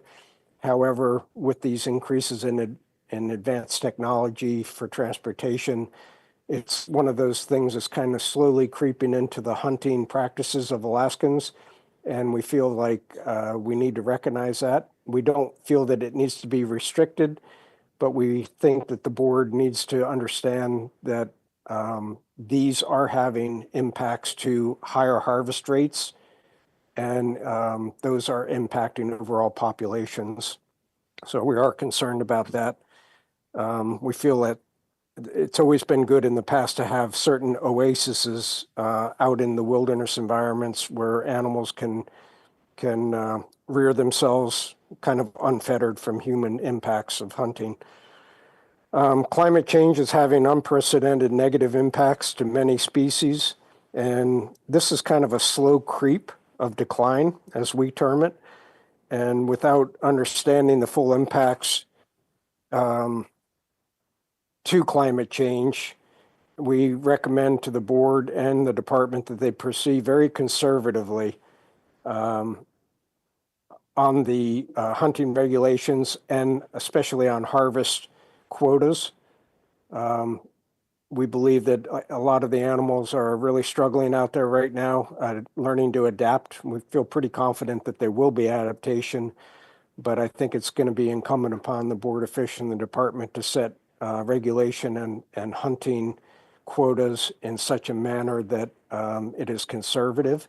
We feel that it is always better to take a little bit less and keep a little bit of a surplus or healthy populations than it is to take heavy harvest rates, have declines, and then have to restrict heavily for rebuilding purposes. We feel that long-term sustainable resources are kind of the keystone to good wildlife management. And so we encourage the board and the department to go lightly on some of the harvest in the areas. And I think one of the reasons why we have this perception, this perspective, is that we live in an area in the state where populations of wildlife are somewhat healthy, but they're very low. And so when you live in an area where you see and you depend on low numbers of animals, conservation of those animals becomes most important, because the most important thing for people living in rural communities is consistency. It's not high populations. It's about having the opportunity from year to year to harvest, even at a lower rate, is much more important than having some years where you can harvest a lot and other years where you can't. That's just the way life in the more remote communities works. We do support intensive management methods for short-term recovery of declining species. However, we do not support it as a means for long-term substitution for eco-based management strategies. And that's taken into account for habitat changes due to climate change. So we know that there are some very good uses for intensive management. It's happened in our region in the past successfully. We do support it, but however, we do not feel that this is something that should become a management tool for long periods of time. We feel it's more important to manage and strategize for management based on what the habitat can support, rather than artificial taking in of predators so that humans can take more. We don't feel that that's really the proper way to manage long term. We feel that we need more outreach and instructions to young hunters and to new hunters entering the state, both military and non-military, going into the field. This is kind of a long overdue process, I think. Poor meat handling techniques is a chronic problem within the state. And in the state, there's tens of thousands of pounds of edible meat per year that are wasted. And I know some of the Board of Game members sitting at the table there have witnessed some of this firsthand. So this is a real problem, and we encourage the department and the Board of Game to encourage both hunter ethics and meat handling programs. And it might be really important for young and new hunters to have this as a mandatory requirement the first time they go into the field. We do not support payment to proxy hunters in any manner. We feel this will open up a Pandora's box of misuse, and this is one of the more important tools that the department and the state has for meeting some of the needs for elderly or infirm Alaska residents. So we feel the current regulations are good. However, we do not think that it should be allowed to have any kind of monetary compensation for proxy hunting. We support a minimum caliber for large game, so centerfire cartridges should be set at 243 caliber. This caliber is well proven to be effective for large game, yet it's suitable for women and youth hunters. We feel that any caliber below this is not suitable for large game within Alaska. There's a lot of anecdotal experience in our community with people that live out in really remote areas that use 243 and have found it to be very effective. And the experience, even from those people using anything smaller than a 243 on larger game, has been less than desirable, we'll put it that way. So 243 caliber we feel is a good centerfire minimum caliber to be allowed. We feel that the use of snow machines for chasing down wolverine is not a good fair chase method and does not promote good hunter ethics practices. We feel we need to promote and teach our young and new hunters to the state good sound hunter ethics. Therefore, we feel that there's plenty of opportunity for trapping and hunting of fur-bearing animals, but the ability to chase them down with snow machines we feel is not an ethical means and should not be granted. We do not support the sale of big game trophies without a permit. We feel this will allow for more illegal potential misuse of this privilege. We feel the permitting process is an important checks and balance in this practice, and it should be continued. We do have a lot of concerns with that, so we would definitely like to see the permitting process continue. We do not support eliminating the evidence of sex on big game with the bag limit restriction. It's a very simple process to keep evidence of sex on the animal once you're harvesting it. Without that, as a good check and balance, we're concerned about illegal harvest of game. And we support grizzly bear fee exemptions. Locally for us, most rural hunters take grizzly bear as an incidental, not a dedicated hunt. And this would be, and has been, a very important cost-saving measure for rural communities, and it would have no negative impacts on reporting or harvest because it's very easy for people to go pay the fee and get the tags once the harvest has taken place. So we're in very strong support of that, especially given that we're beginning to see a little bit more grizzly bear in our region now. Moving on to sheep management, Eagle AC supports the formation of a sheep coalition in the interior region. The sheep populations in the interior are low or depressed levels.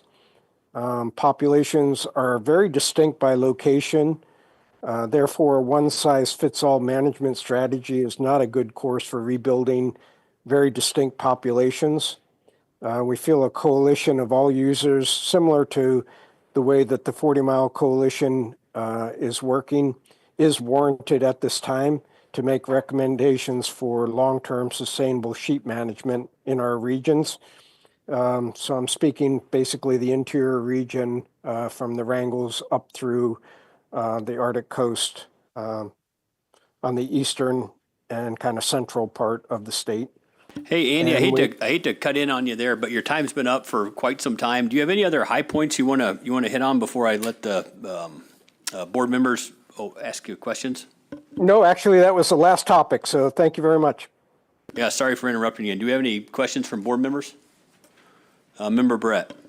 Yeah, thank you, Mr. Chair. Thank you, Andy. This is Al Barrett, and thank you for your 35 years of serving the community through the AC process.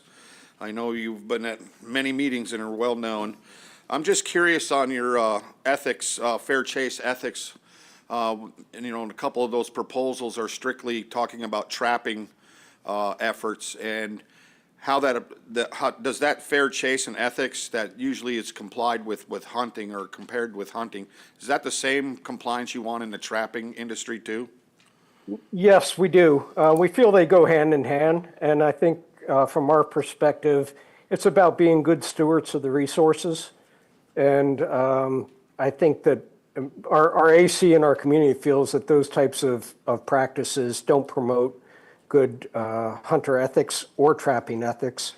And we feel that the current laws and regulations in place right now are quite suitable for people to harvest game or trap fur bearers with success. And just one other thing, your pie chart was for 2017. Is that, you use that because that's the latest data that you had, or why 2017? Yes, that was the most current that I was able to find. So I don't know if ADF&G has done any additional subsistence surveys, but that is the most current that I have available to me.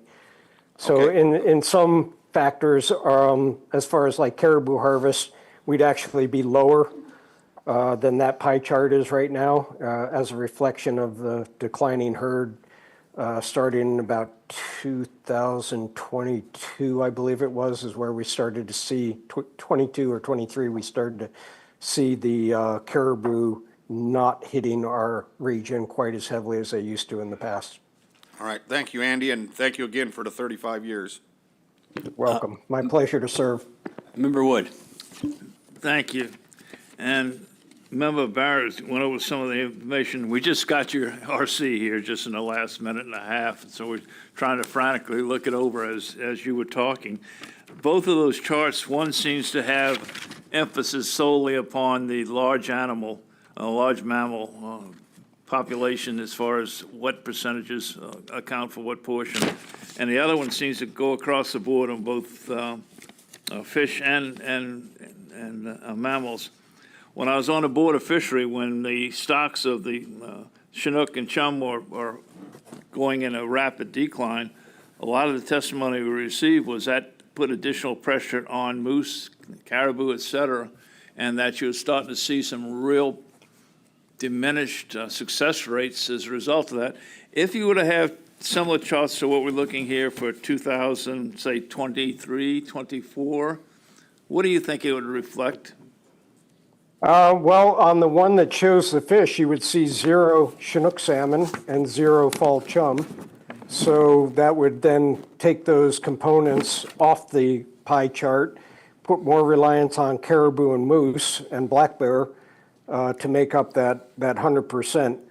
The caribou, like I said, have been in decline, so the success numbers and the harvest rates were at 2 caribou.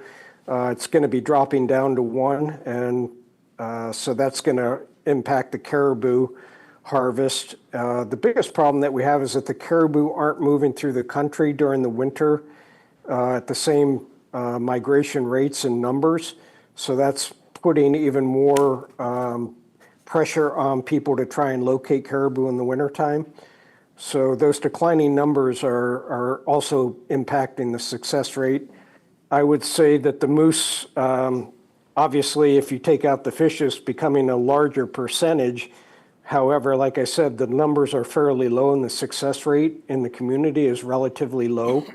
I think last year, I want to say there was maybe 4 moose taken in the entire community, 4 or 5. I might be wrong on that, but I think it was extremely low. So the bottom line from the overall food ANS is that moose and black bear are pretty much our only resource here. Beavers are coming into the country, but most people aren't eating them. Only those of us that live a little bit more remote. So, And yeah. do you have a Go ahead. chart similar to these that would show the total, I don't know how you put it in pounds or whatever, of the harvest that is now available as opposed to 2017? Because it would be greatly diminished in my guess. That would be exactly right. And unfortunately, I don't have any ADF&G subsistence data to show that, but you're correct in pointing that out, that all of those have been diminished quite significantly. And that's this, I'm sorry. Go ahead. No, go ahead. Thank you. These charts originated with the department, did they? Yes, they did. Okay, I guess question I'd like the department to respond to sometime is, do we have any updated charts? Oh, Dr. Rita? Thank you, Mr. Chair. I was just pulling up the data for the communities of Eagle and Eagle Village. We did surveys in 2000, 2004, and 2017. So 2017 is the most current data that we have at this time. Thanks for that. Any other further questions from board members? Member Loring. Thank you, Mr. Chairman. Just a general comment. I was able to, through technology and board support, Kyle Campbell worked out the Zoom meetings. I was able to attend Eagle AC via Zoom, and I appreciate the way they handled their meetings, very professional. Really talked out all the issues as Mr. Bassett just presented to us. So I appreciate all the efforts that the department was able to get so that we can attend these meetings remotely. Thank you. Thanks for that comment. Any further comment? If not, Andy, thank you very much for that testimony, and we're going to move to Janessa Newman. Thank you very much.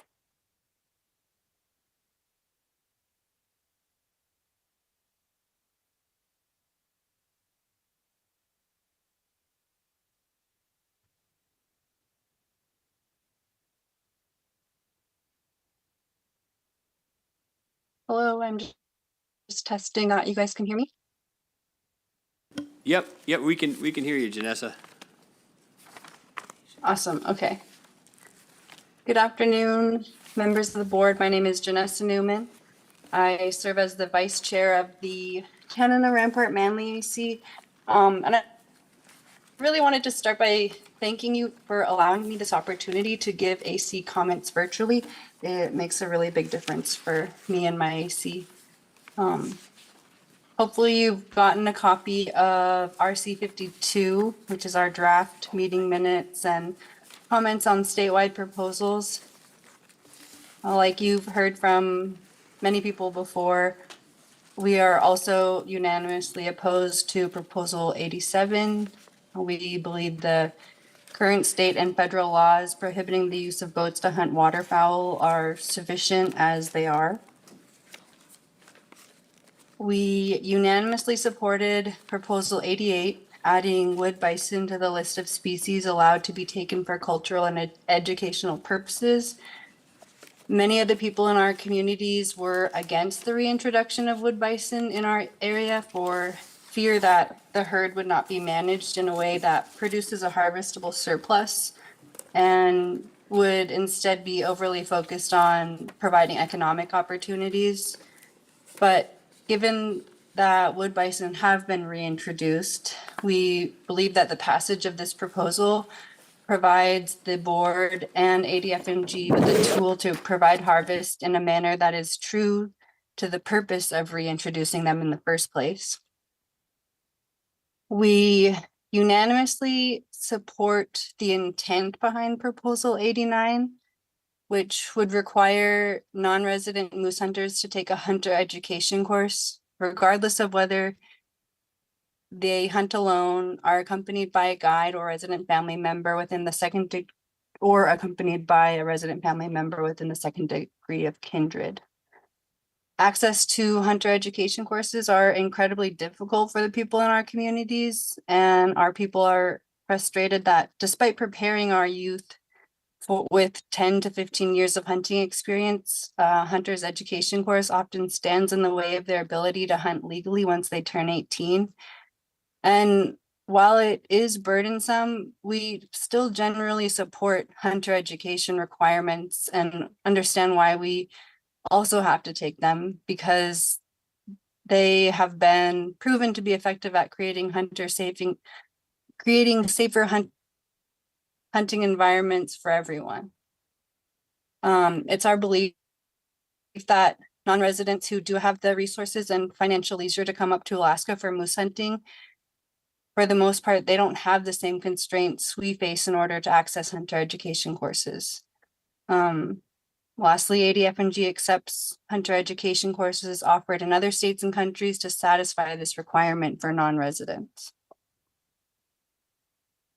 Proposal 130 was probably the most difficult proposal for us to come to a decision on.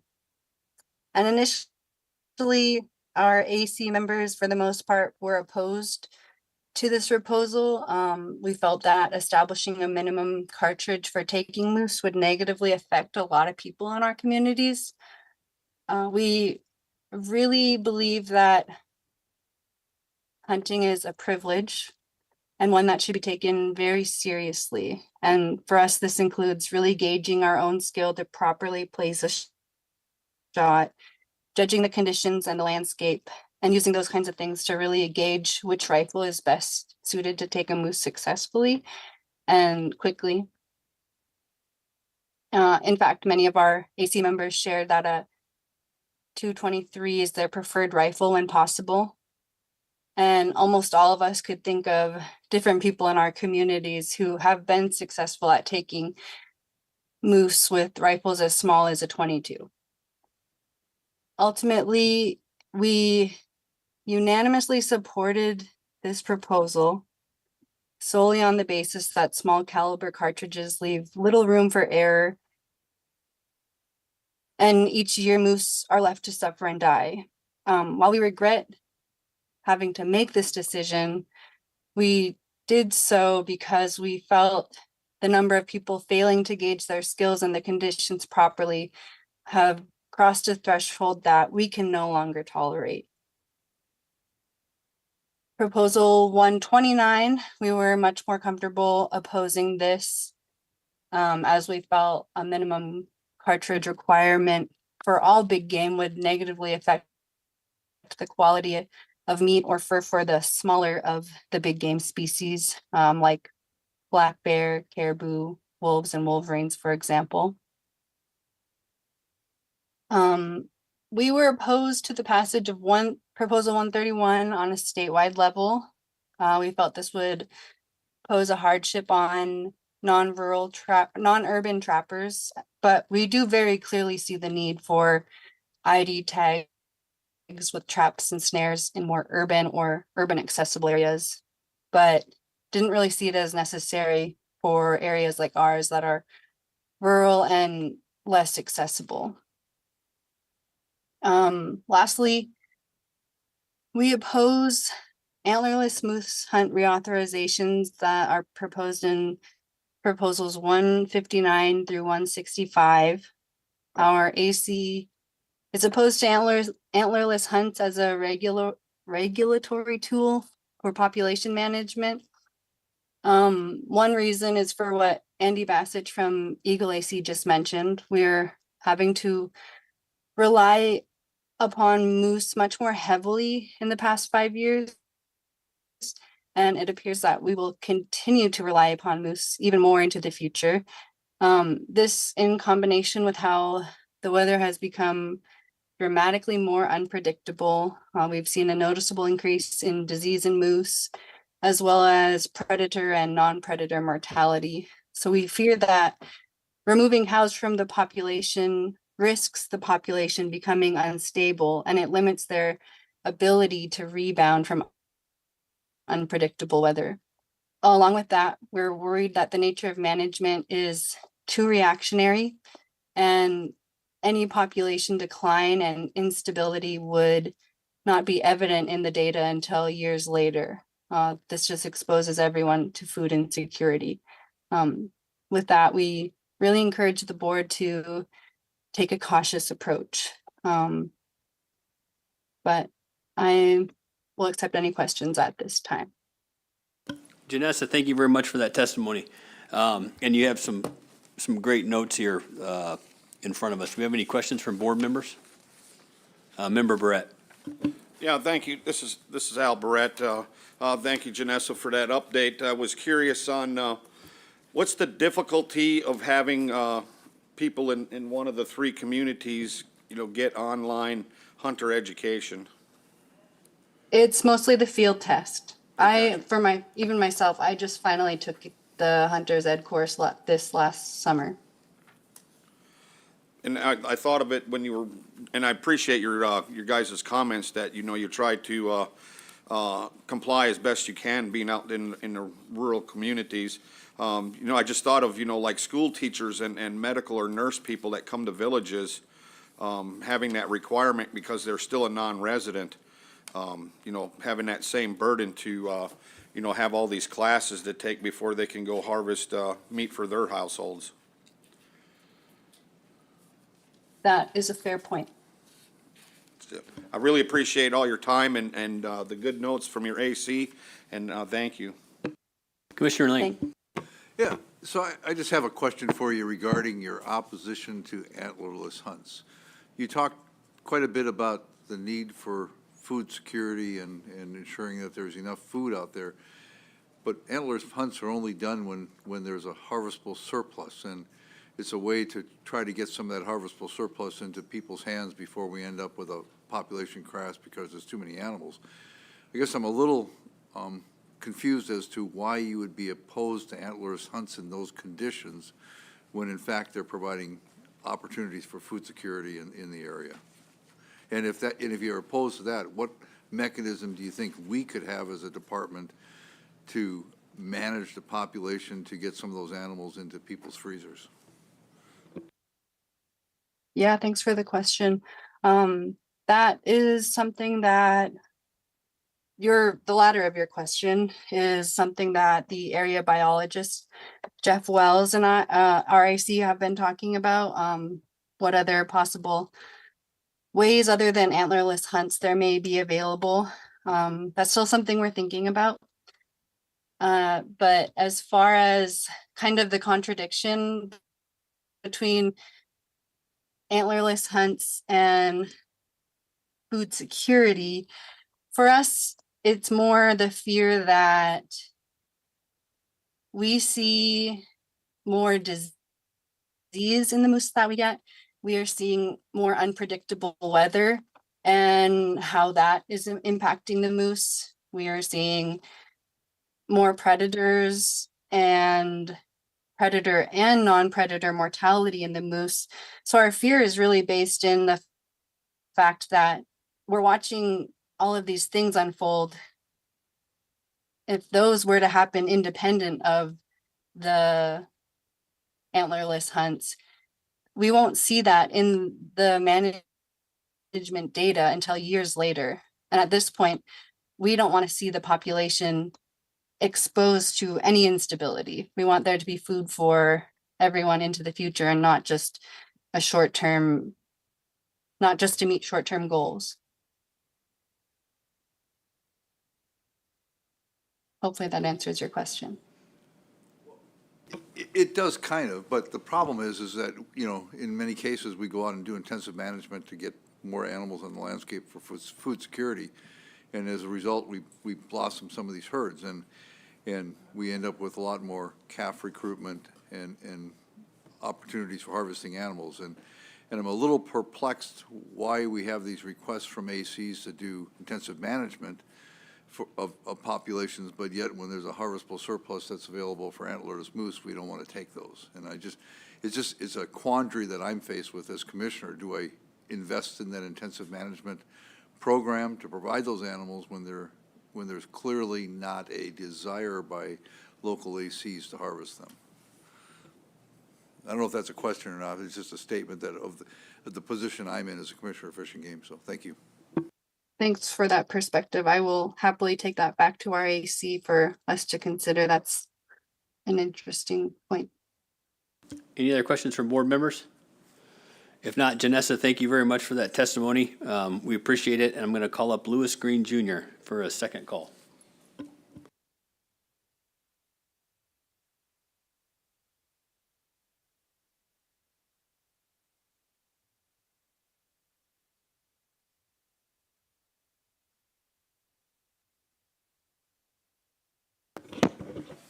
Mr. Chair, and the board and staff, appreciate your time here today, and appreciate the people in the crowd here and on the phone. So we got some interesting times these days. So I'm going to be talking about some of these proposals here, 87, 129, 130, 132, 133. There's a couple of things before that, though, but I've gotten involved in this, what do you call this, process back in 93. And there was always talks about how the elders, we need to do what the elders bring us, talk to us about. It's kind of bled into this process. There's tech.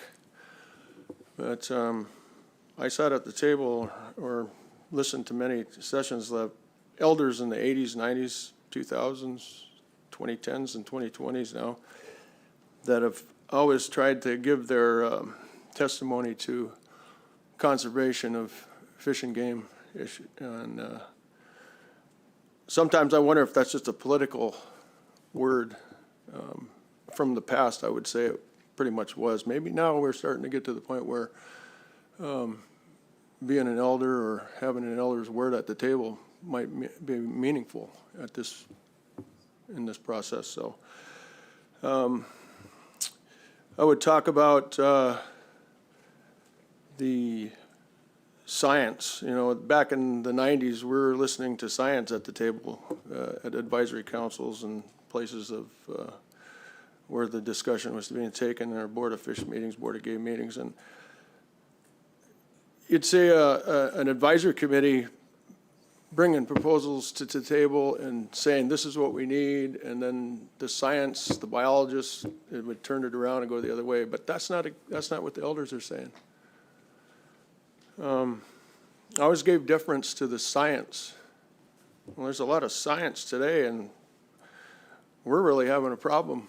I come from the Seward Peninsula, where that was basically the gateway to the North American continent, where all the animals and all the people come from. They migrated across there to, supposedly, according to science, came from the other side and brought all this wonderful things over here. But up in my area, the Seward Peninsula, the Bering Straits region, we have moose populations that are down. We have muskox populations that are down, caribou down. We don't even have any reindeer hardly on the Seward Peninsula, when at one point in time, when the Lohman Brothers Commercial Company operated, they had 600,000. We have a lot of bears, and we have wolves. So the predation of those ungulates is a problem. When the apex predator that uses those things for food has to sit on their hands and wait for the wolf and the bear to eat or whatever, I kind of have a problem with that, as others do. I've watched something that happened on the Seward Peninsula in my lifetime. I'm almost 67 years old. And at one point in time in my life, after there was mining all over the Seward Peninsula for a gazillion years, we had salmon in the 60s and the 70s, and then all of a sudden we had commercial fishing. Commercial usage of these natural resources, to me, I listened to my dad a guy from Mississippi, for the sake of saying it, born in 1934, said the worst thing you could do to this resource is have commercial usage. Because what it does is it starts driving, that's more important than subsistence. We're seeing that today. So, having said that, I have I'm not the only one that talks about it. You have this problem with commercial use. We kill all the big bulls. Oh, well, they're getting old. We got to get rid of them. They're just in the way.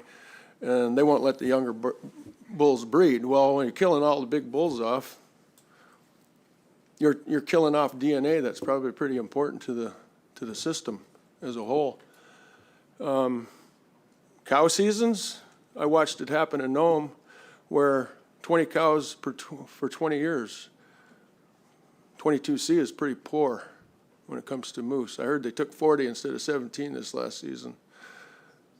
And then the Fish and Game said, well, that was wonderful. There must be more moose out there than we thought. Well, price of gas at $6, $7 a gallon and not enough money in your pocket to go more than 30 miles out of town kind of dictates where you're going to hunt. You're probably going to go as far as you can walk sometimes.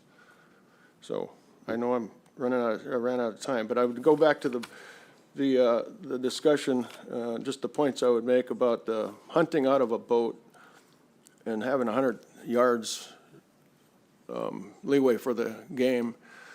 I don't know if a shotgun is that accurate that far out, but I'm sure there are some that do that well.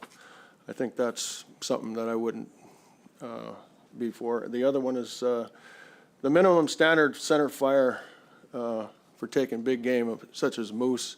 I know people that have taken big game with 22 moose, 22. I knew a 13-year-old girl that did that, and I had to butcher that moose. I've shot moose with a 22 250. I've shot moose with a 223 caliber. So I'm not worried about the caliber size. The prohibiting people from using snow machines, like I just said about the price of fuel. Price of fuel is high. Price of a snow machine is 15 grand, if you're lucky getting a new one these days. So when you expend that kind of money to get to a resource, I don't know if I would tell somebody they shouldn't be able to use a snow machine to get up to a moose or a wolf or any other animal. They're there. It's not a sport hunt. It's a hunt for putting food on the table for your family. Trappers, I would say that if a trapper could shoot a wolf instead of waiting for that wolf to get in the trap, I'd say, hey, go get it. That's one less wolf out there to eat the moose that we have a problem not having.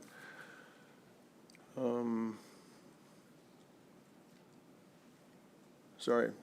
No problem. Lewis, is there any other high points you want to hit on here? Yeah, and then I heard some talk here, sitting here today, listening to about, predator control areas. I think they're important to study, and I think that the Seward Peninsula would be a good place. I don't know exactly where I'd put it, but I'd think that Fish and Game should be considering something like that on the Seward Peninsula, considering we have a lot of problems with bears over the past decades. One other thing that I would say is, there's native-owned lands up there. I heard these fellas talking from up in the Yukon there. I would think it would be very important for Fish and Game and the feds to be sitting at the table with the people that own the land up there and work with the people that own the land and how they want to see management done on their lands. And with that, I'd thank you for allowing me more time. Thanks.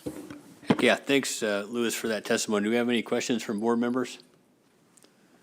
If we don't, thank you very much, Lewis. Thank you for that testimony. Thanks for showing up here. Mr. Chair. Yeah. One more point I forgot to highlight it.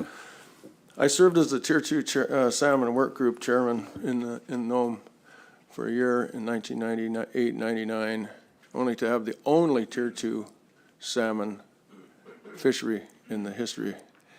And that's a failure of Fish and Game, is why we were there. Thank you.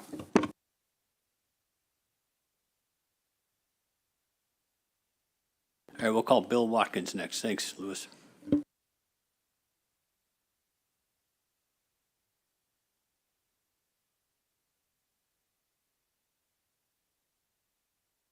Hi, my name is Bill Watkins, and I work as a wilderness tour guide in Denali National Park and split my time between here and Denali. And so I'd like to comment on ADF&G's petition for emergency regulations for the killing of grizzly brown bears to artificially increase the Mulchatna caribou herd. First off, ADF&G announced on Friday, 3/21/25, yesterday, this emergency petition. This gives the public very little time to review the science or lack thereof, or facts of predator control. Within ADF&G's petition, and I quote, "The previously adopted IM program for the MCH was vacated by Alaska Superior Court in March 2025, in part due to lack of evidence that the board had taken a hard look at the sustainability of the brown bear population due to bear removal. The court also found the Alaska Wildlife Alliance had standing to bring the lawsuit against the department and the board, and that the public was not afforded adequate opportunity to review and comment on the planned operations. I don't feel one day's notice is an adequate opportunity for the public to review and comment on this issue or any other, whether through written or verbal testimony. This is especially the case when many within the public are unfamiliar with grizzlies, brown bears, having the lowest birth rate of any North American mammal. Due to this low reproductive rate, grizzly populations are fragile and are susceptible to human-caused population declines, especially when females are killed. Females are the foundation of any grizzly bear population.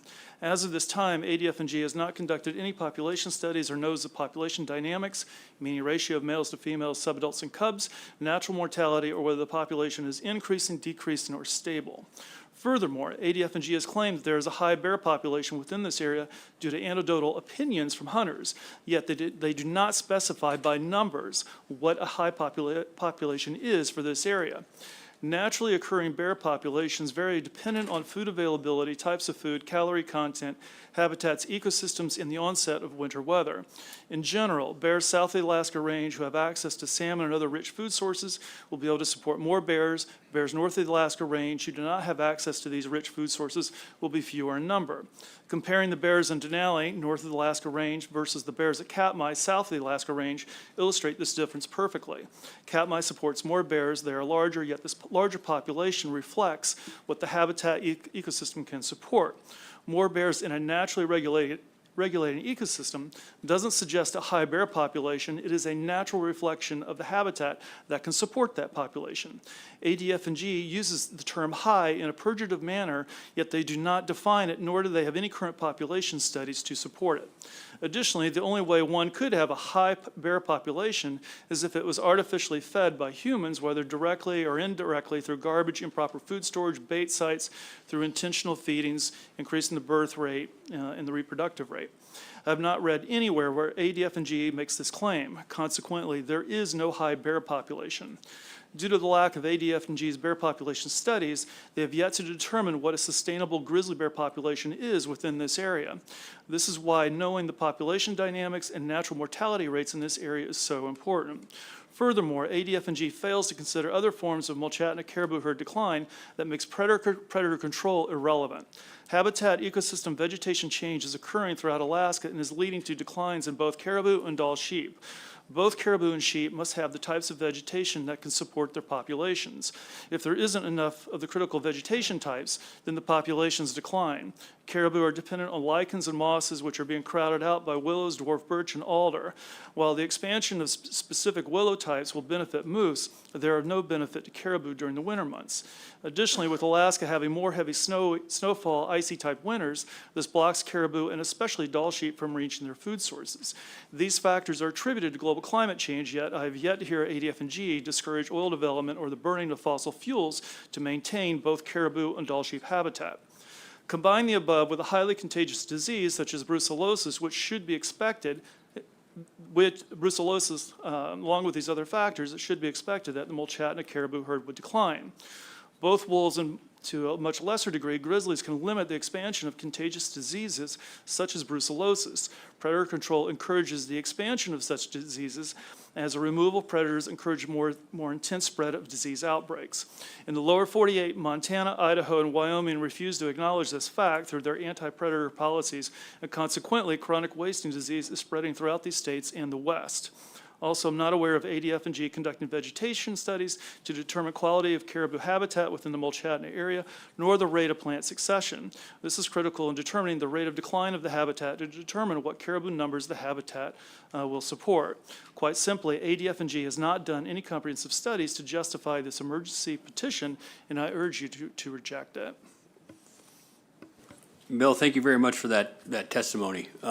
Member Wood. You were talking very fast, but you did get under the 5-minute limit. That was why I was talking so fast. But your opening statement was something to the effect that the timing of this has given you very little time to review the data. Is that what I understood you to say? What I'm saying, I just got the alert yesterday of this emergency petition. So Okay, that's so- just giving the public one day to review the situation, and some people may be aware of the low reproductive rates of grizzlies, other people may not. My question to you is, I have no data sitting up here accompanying RC9, okay, which is the petition, emergency petition.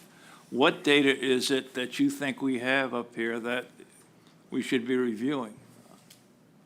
It seems to me that you should be reviewing the court case and what the judge said. Well, I've already done that. Well, I think the But what judge, data related to brown bears? What data related to wolves? population data in regards to bears. If Fish and Game doesn't have that data, that proves to me that there's a very need to establish that data before you can make any decision that gives the go-ahead to intensive management. You know, Okay. I guess what I'm asking you is, you sound like an expert. What data should this board be asking for when it comes time to consider the merits of the emergency petition? well, certainly populations of the bears there, certainly whether the habitat can even support the numbers of caribou that you wish to. I think the target figures, and correct me if I'm wrong, but the target population that you all want is anywhere from 30 to, what, 80,000 caribou for the Mulchatna caribou herd? Well, if the habitat can't support those numbers, then it's irrelevant. You have to have the vegetation types and in the quantities of vegetation to be able to support that size of a herd. If you don't have the vegetation, you're not going to be able to support the size of the herd. And one of the things that we're seeing, in fact, last year, during our Park Service Resource Day, we had a state fish and game biologist give us a report on the Dall sheep population, not only within Denali, but statewide. And Dall sheep are declining in many areas by 50 to 70%. And in Denali itself, I think the last population count was about 806 sheep for Denali. That's it. And one of the things I've noticed in many of these proposals in regards to sheep, and I know we're kind of on a different tangent, is that there are many of these proposals are to increase the killing of sheep. And it's like, sheep are already in trouble. Why are you creating more pressure on them? What I'm looking for from you, sir, is a short list of what I should be asking the commissioner for when it comes time to make a determination whether IM's going to go forward in whatever fashion is presented. I think, one, you need to know vegetation studies to know the quality of the habitat. If you'd give me a list of that, that'd be great, as to what we should ask for. Sure. Okay, thank you. Any other questions from board members? If not, thank you very much for that testimony, and we look forward to that RC list. Okay, I'll try to put that together for you. Cool. Just give me the email as to where I should send it to. Okay. Okay, great, and thank you for this opportunity. Yep, thank you. Mike Glore, Bethel AC.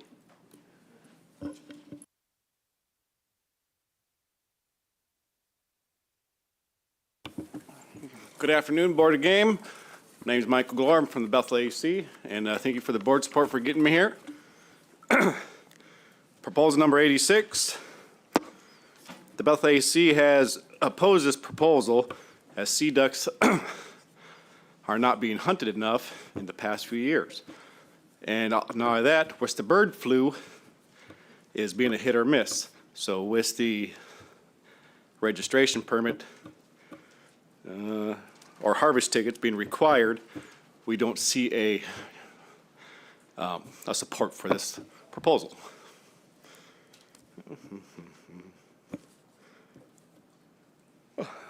Proposal number 87. We have opposed this proposal that is not as practical for our coastal hunters. We actually do need the boats to be able to go hunt sea ducks for them. I'm on the Kuskokwim River. We hunt off of sandbars. But for our coastal hunters, we need the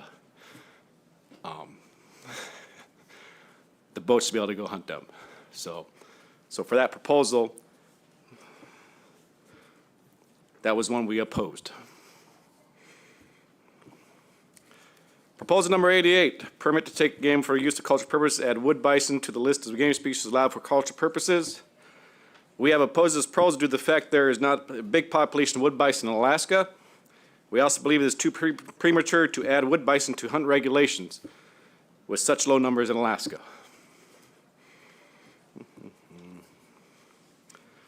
Proposal number 89. We have opposed this proposal due to the abundance of moose in certain units. This proposal will also kill the self-guided moose hunts in Alaska. Game wardens have also stated that wanton waste and failure to salvage has dropped in our Unit 18 than what it used to be in the previous years. Proposal number 101. The Bethel AC has supported proposal number 101 for adding sheep to the intensive management list of species.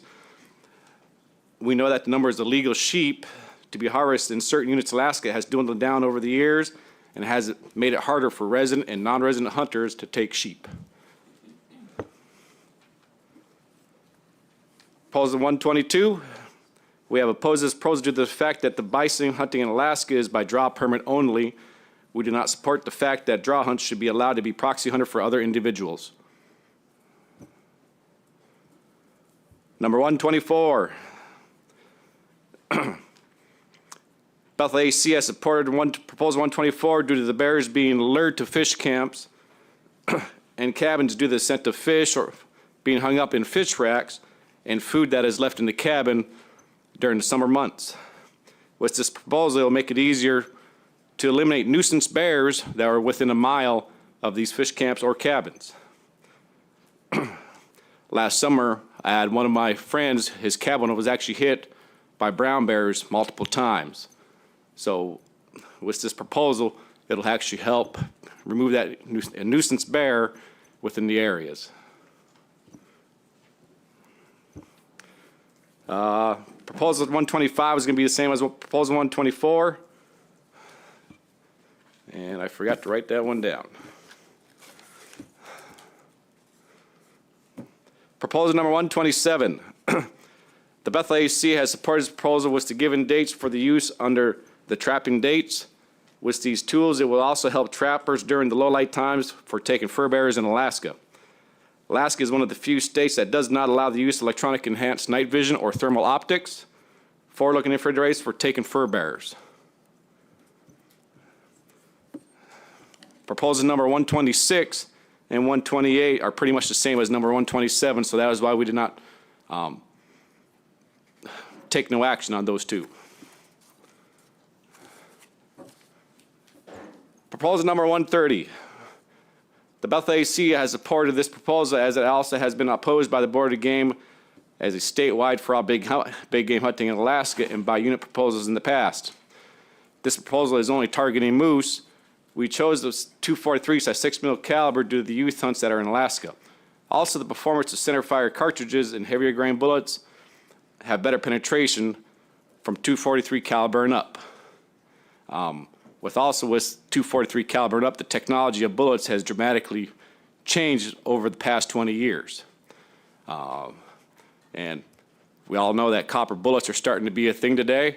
They're being more and more readily available from 243 cal and up. Proposal 131.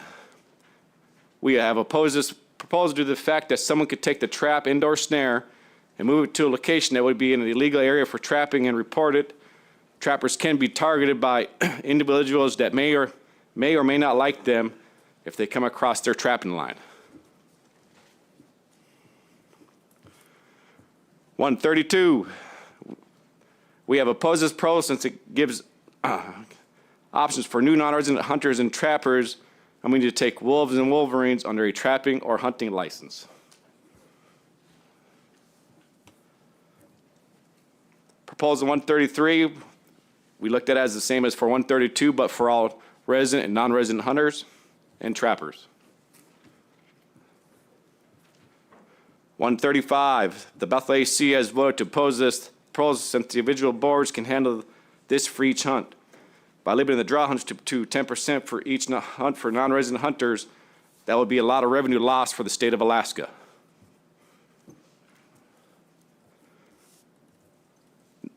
Proposal number 136, we have opposed this proposal as we did not see a need for this as a draw lottery for draw permits were perfectly fine and other hunts available for bull muskox and others or throughout the state of Alaska.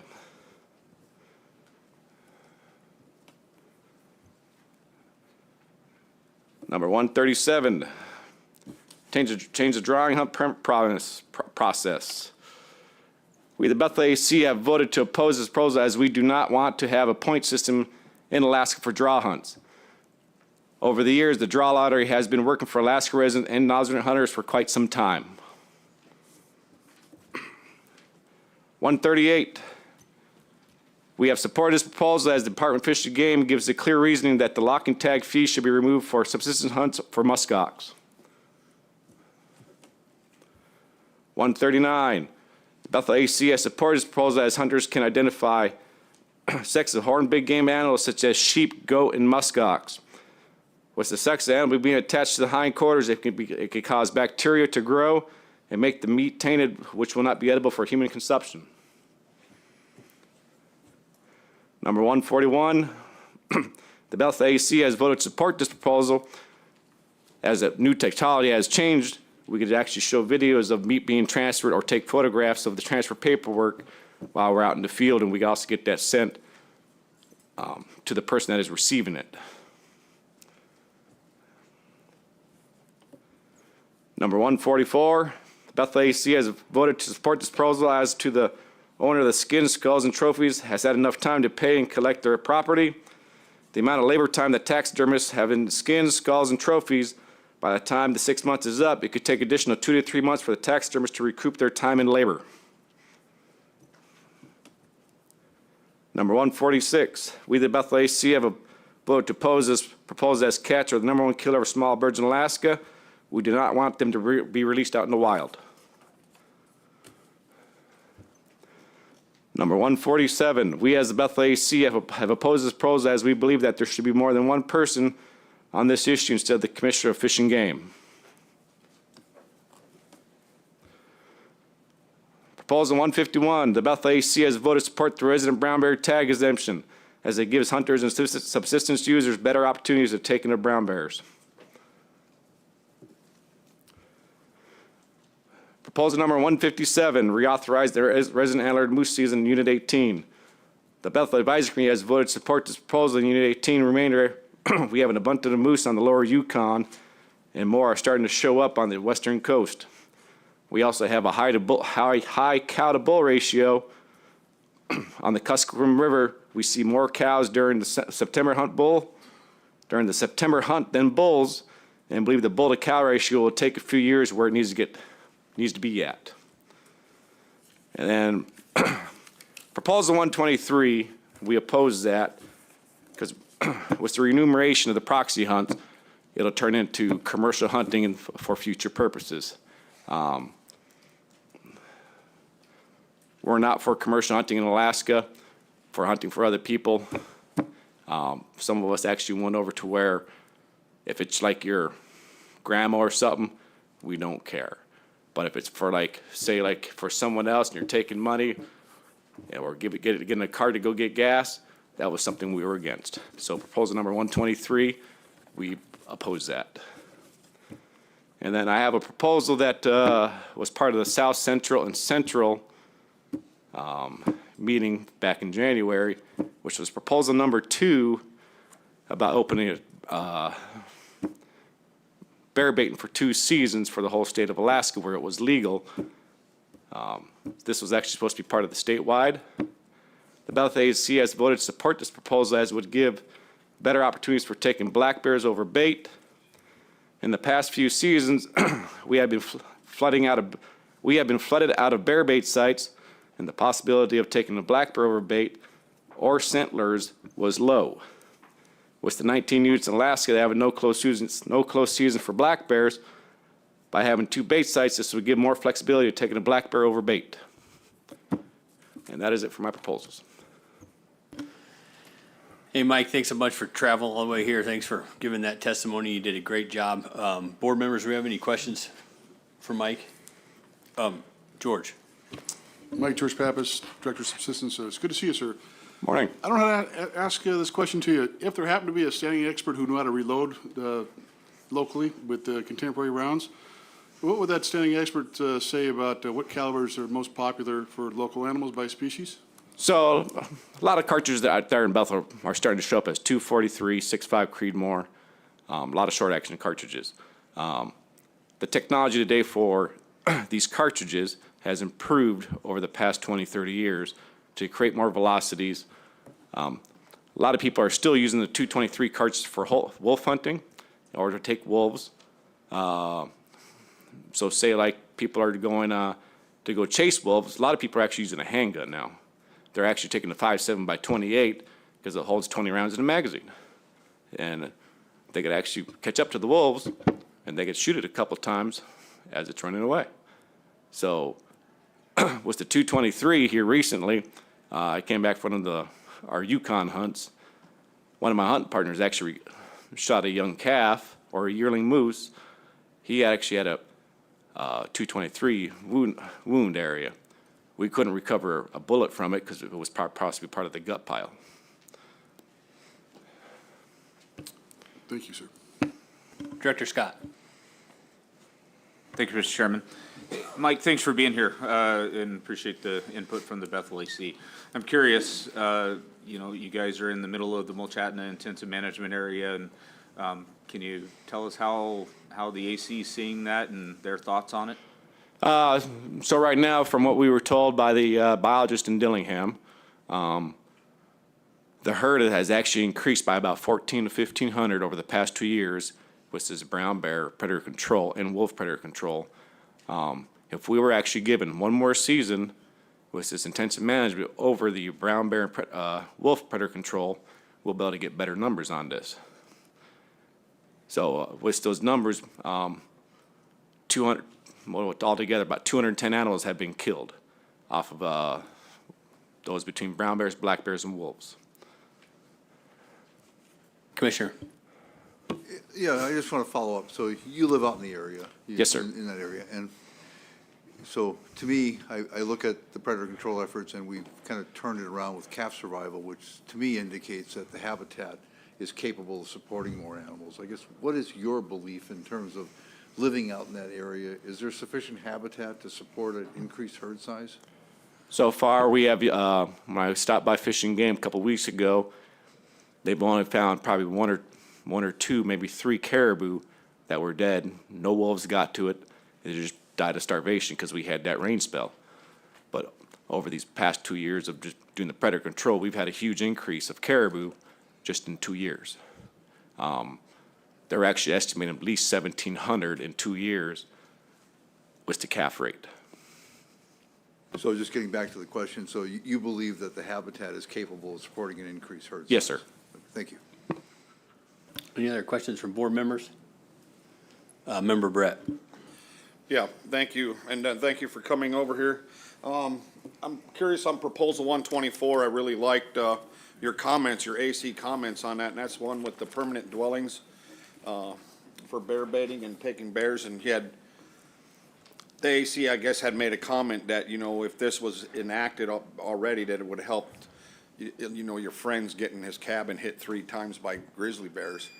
Yes. And I see in that proposal, it actually would talk about seasonal cabins would be, exempt. It would still have to be in that mile. So we're such a rural area.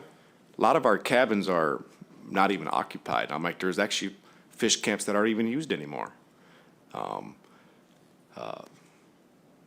But some of the places that some of these camps are actually set up, there's no cover to set up a bait site.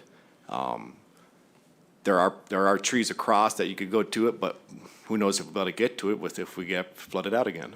Oh, no, I recognize that. I just, So- when you were making reference to a Yep. friend's cabin, I didn't think it was, Oh, no. what the hell, Jit? Yeah, his wasn't the only one. I'm Okay. like, there's we had a bear coming pretty close to, or actually coming to town last year out towards Larson Sub. We also had my coworker, he's had a couple bears go through his cabin at the same time.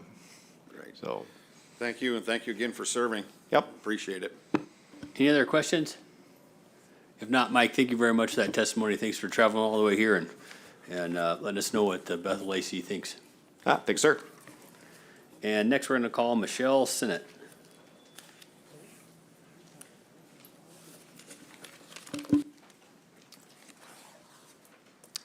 Good afternoon. My name is Michelle Sinnott. I'm an Anchorage resident, a wildlife attorney, and I'm here today to oppose RC 9. Last Friday, a Superior Court judge in Anchorage struck down the Mulchatna Predator Control Program as unlawfully adopted. The court held that the Alaska Board of Game failed to provide constitutionally required due process, which at its core mandates adequate notice and an opportunity to be heard. The court also struck down the program because the Alaska Board of Game had authorized the mass slaughter of bears without having any credible scientific evidence about the bear population. RC 9 does not fix any of these legal problems, and the Alaska Board of Game should not be complicit in the flagrant attempt to disregard a court ruling. This is not an emergency. It is state policy as dictated in statute that emergencies are held to be at minimum and are rarely found to exist. The Board of Game regulations also make it clear that an emergency petition will be denied unless the petition makes a written finding, including facts, that the adoption of the regulation is necessary for the immediate preservation of public peace, health, safety, or general welfare. ADF&G's petition does not contain any of the necessary written information. It just says, trust us. We'll provide some information to you later. That is not sufficient to meet the statutory and regulatory requirements. Having a regulation struck down as unconstitutional because it was hastily crafted behind closed doors didn't provide the public with adequate notice and comment and didn't rely on credible scientific evidence is not the basis for an emergency regulation. The notice for RC 9 was not adequate. I'm a wildlife lawyer. I follow news releases from ADF&G closely. I'm signed up for alerts about all notices of Board and Game meetings. I'd consider myself more tuned in to the ins and outs to ADF&G than your average person. And I learned about RC 9 late yesterday afternoon. I scrambled to rearrange my day today in order to be here. Submitting an emergency petition late on a Friday afternoon and giving the public less than 24 hours notice to show up in Anchorage, in person, to testify before 10 a.m. on a Saturday is not adequate. The court just struck down the Mulchatna program because of not providing the public a meaningful opportunity to be heard. This is a constitutional requirement. RC 9 may provide a crumb more notice than the original proposal, but a crumb won't withstand constitutional scrutiny. ADF&G still has not presented any credible scientific evidence of the bear population. The Alaska Constitution prevents ADF&G from aerial gunning predators into extinction. The court struck down the Mulchatna Predator Control Program because ADF&G admitted it has no information about bear populations in the predator control area. Anecdotal evidence is not sufficient. The court made it clear that in order to meet the requirements in the Alaska Constitution, ADF&G needs, and I quote, credible scientific evidence about the bear population. RC9 does not have any evidence, let alone the credible scientific evidence the court said was required. I'd urge the board to reject RC9 and require ADF&G to comply with the court's order. ADF&G has already gunned down close to 200 bears in the 2 years that this unlawfully enacted program was put in place. And yet the state still hasn't presented any credible scientific evidence about how many bears actually exist in the area. Gunning down every last bear and wolf in this area isn't going to address the decline of the Mulchatna caribou herd, and the sooner the state starts looking at the science and addressing the actual issues, the sooner it has a stone's throw chance in saving this herd. Predator control programs don't work, and RC9 has another problem. It's also an attempt to circumvent a court order, and the Board of Game should reject it. Thank you. Thank you for that testimony. Do we have any questions for board members? Member Wood. Thank you. Were you attorney of record on this case, or is this something you've looked at afterwards? This is something I've looked at afterwards. I'm not an attorney of record on the case. Okay. I've got the decision in front of me, and I've got two questions, since it all comes out of the last paragraph of the court's order. And the court declared that Proposal 21, yada, yada, yada, that was adopted on January 24, 2022, was unlawfully adopted and therefore void and without legal effect, period. My understanding of that language is that we're at ground zero. Whatever had been on the books previously is basically gone, and we start anew. Is that the interpretation of the language correct? That's my interpretation as well, that the law was struck down as unlawfully adopted. Okay, and the second question I have is the following sentence. The matter is remanded to the Alaska BOG for further proceedings consistent with this opinion. My experience is when you see that type of language, that is a strong message that the court is retaining jurisdiction on this case and would be involved should we not be consistent with the opinion. Is that correct interpretation? Traditionally speaking, if an agency does not comply with a court order, they usually find themselves back in court. So if we have a situation where notice is deemed insufficient, this court would most likely take the matter up expeditiously, I would assume. I can't speak to what the court may or may not do, but in my opinion, the notice provided for RC9 was inadequate and inconsistent with the court's order. And additionally, the requirement that the Alaska Board of Game find credible scientific evidence demonstrating the bear population, that has not been met. So I do not believe that the action that's been presented to the board with RC9 is consistent with the court's order. If I might, Mr. Chairman, my understanding of the emergency process, and I could be mistaken on this, but I've gone through a ton of them over the Board of Fisheries, is that the first question that must be answered is whether an emergency exists before you get into the merits of what it is that's going to be the requested relief. And it's only after that that you get into the merits of it, whether the wolf population or bear population is being sustained, et cetera. So when it comes to the initial question on RC9, we're dealing with only the finding of an emergency.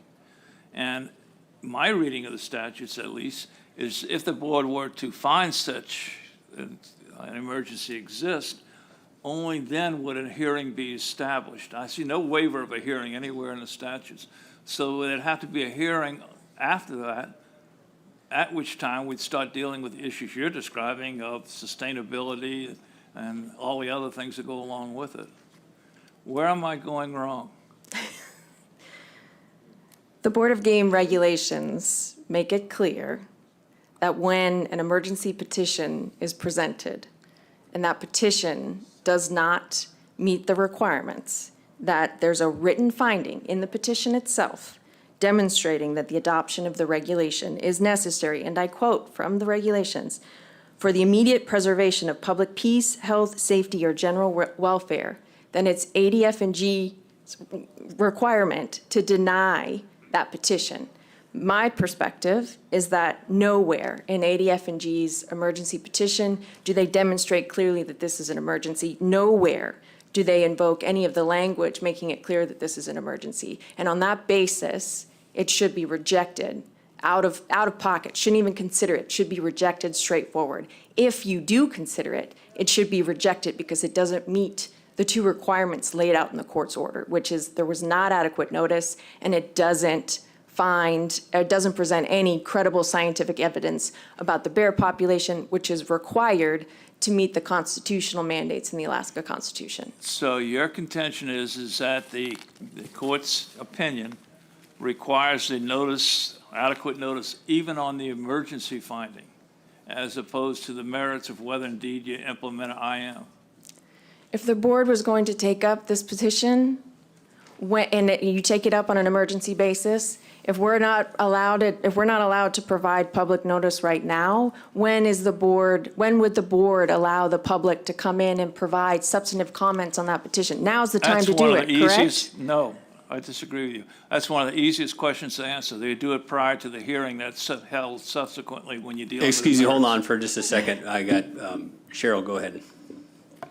Thank you. Through the chair, Member Wood, the board will be later addressing the proposal, and at that time, you'll be deliberating and making findings on whether there is an emergency and whether any action is necessary to be taken if there is a finding of an emergency. So this is the time for public testimony and opportunity for people to let you know what they think is important for you to hear. So I just wanted to get that on the record. Thank you. And while I appreciate that legal advice, we have somebody here testifying that holds herself out as an expert in this area of the law, and I'm trying to find out from her where she thinks the notice is required or not required, and I think it's entirely appropriate. So, am I correct as far as when the notice is required that I stated? In other words, when the finding of emergency, you and I, attorney and I agree as to what the first step is. The court's order, and I keep going back to the court's order because that's what's relevant here. That's what kickstarted this whole emergency process. The whole reason, or one of the key reasons why the Mulchatna Predator Control Program was deemed unconstitutional was because there was not enough notice and an opportunity to be heard. And what happened in the original proposal was there was a bit of a bait and switch for the public in terms of what exactly was presented and not providing an opportunity to comment on that. So here we have a emergency notice that was presented. We've been given a short period of time to show up today to testify on that and provide public comment. If the public does not provide, if they don't get additional notice on what the substance of the emergency petition is, right? That the emergency petition should contain all of the substance and the credible scientific facts and everything that the Board of Game is supposed to be considering as part of that petition so that the public is fully informed in order to give their comment, which is today, tomorrow, and written comment accepted through the remaining of the week before a decision is made. So my understanding is that there will not be another opportunity for the public to provide comments and feedback on the substance of ADF&G's emergency petition. I would ask you to go back and look at the court case, and perhaps your understanding might change.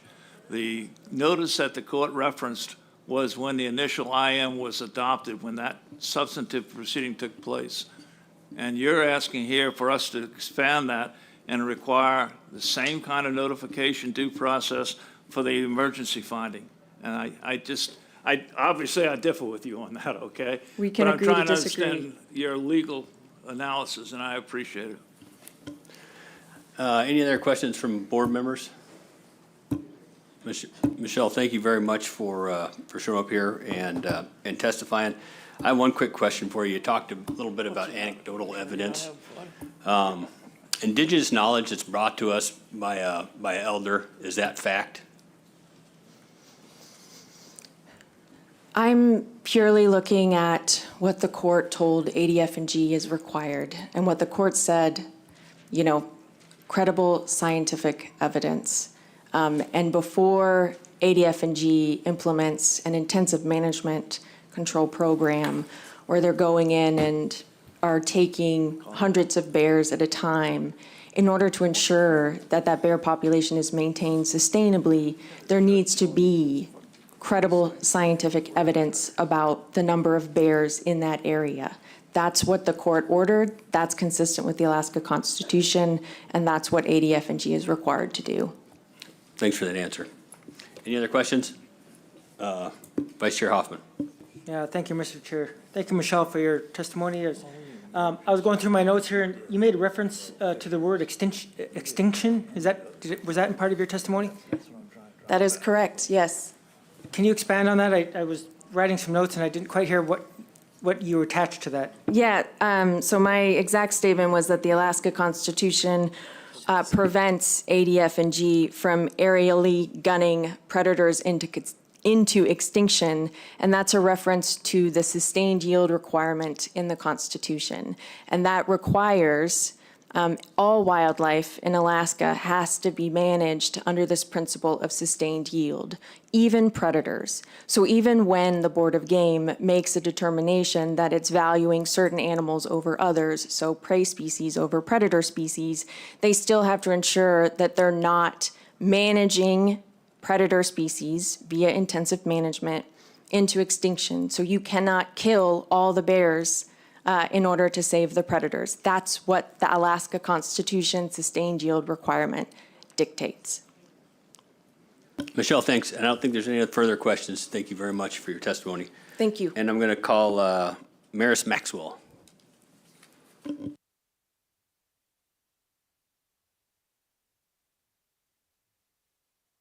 Good afternoon, Mr. Chairman, members of the board and staff and audience. My name is Marius Maxwell, and this afternoon I'm testifying on my own behalf as a concerned Alaskan citizen, having read the media concerning these lawsuits with a couple of key reversals from the Supreme Court and the Superior Court last Friday. Because of this, I'd like to testify as in opposition to the state's RC9, the emergency regulation. This is not an emergency. The bear program was found to be unlawful and unconstitutional because the public did not have an opportunity to be fully consulted. The state didn't assess how the program would impact the bears. Importantly, nothing has changed since the March 14 ruling last Friday. We're, 8 days later? Nothing has changed. The ruling has been declared unlawful and unconstitutional. I'd like to emphasize the lack of public notice for this process. The optics are poor, to say the least. Parenthetically, the media coverage, you may or may not be aware, is now global.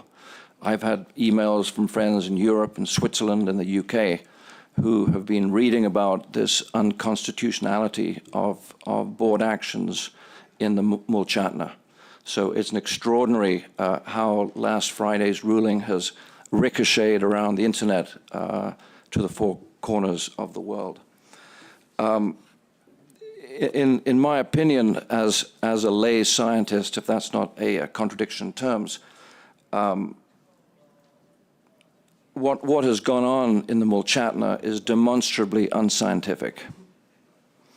And there's been some back and forth with previous members who've testified eliciting gratuitously anecdotal evidence. And again, anecdote does not good science make, and I think everyone in this room is fully aware of that fact.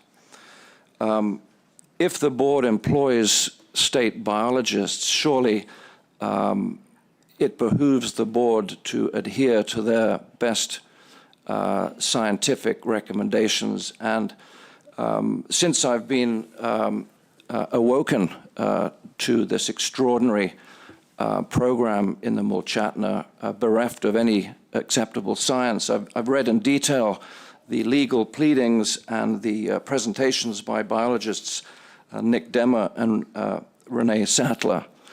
And you know, as a concerned citizen, I'm at a loss to understand why the board can overrule its own biologists, let alone concerned editorials by 34 biologists who, between them, have 1,000 years of professional scientific experience as biologists within the state of Alaska, all of whom have urged an immediate cessation of this intensive management program, which has 8 days ago been found unlawful and unconstitutional. So that's basically what I have to say. The optics are poor. I don't believe any emergency exists 8 days after this, let's face it, extraordinary reversal by Judge Guidi. And I wanted to come in person today to express my deep concern over what I believe fundamentally to be is a grotesque mismanagement of the predators that your own biologists have repeatedly testified are not the cause for a decline in the Mulchatna herd, which historically, apparently, has hovered around a mean population of 12 to 14,000, certainly back into the 1970s and earlier in the preceding century.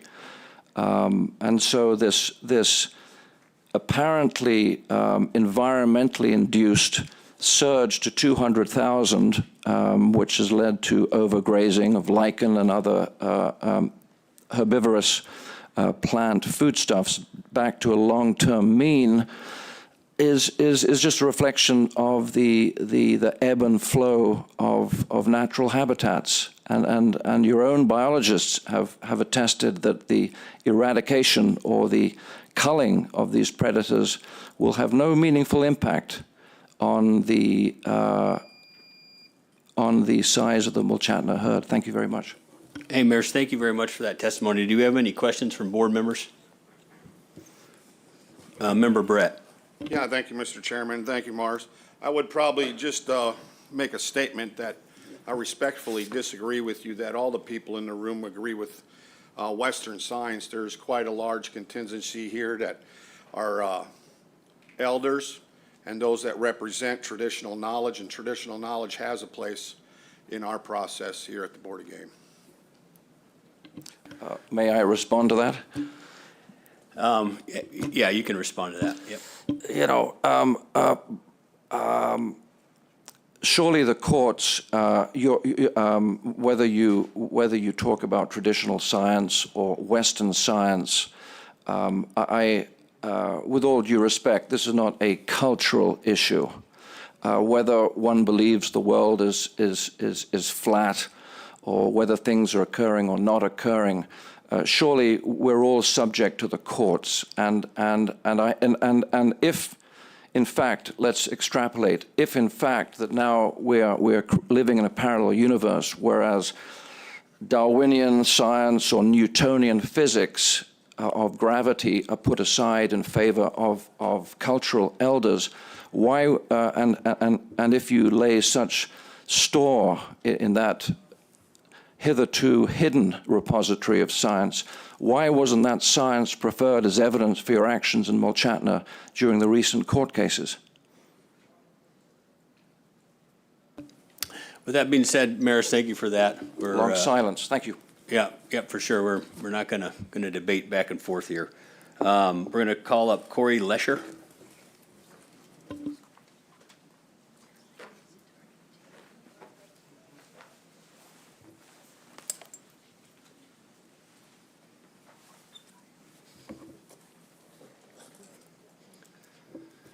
Good afternoon, Mr. Chairman, members of the board. For the record, my name is Corey Lesher, and I'm speaking on behalf of myself today. I'm before you to present my opposition to the state's RC 009, and I'd like to align my comments with some of the testifiers that we just listened to. I'm a resident of Alaska. I'm a business owner here in the state of Alaska. I'm a hunter and I'm a fisher. I appreciate all of the opportunity, and I feel privileged with the state of Alaska and the department provide me to fill my freezer with fish and game. I understand the gravity of the situation when we have a caribou herd that is in decline and we only have so many levers that we can pull. The issue before us is a very difficult one to weigh and balance, but I implore this board to take the necessary time to collect the data, review the science, and allow ample opportunity for the public to weigh in on this issue. I'm asking for a transparent and public process to determine if this action is what's best for Alaska's wildlife and the Alaskans that rely on this wildlife.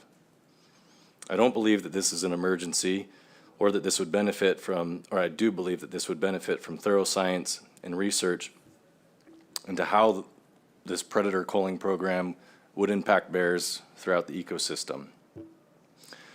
Mr. Chairman, that's all I have, and thank you for your time and happy to answer any questions. Corey, thank you much for that testimony. Director Scott.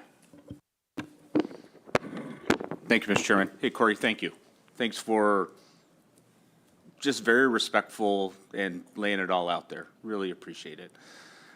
My question really goes to how do we, and I don't need an answer, something to think about, I guess, is how do we respond to the numerous people that have testified to us this morning about the need for those caribou?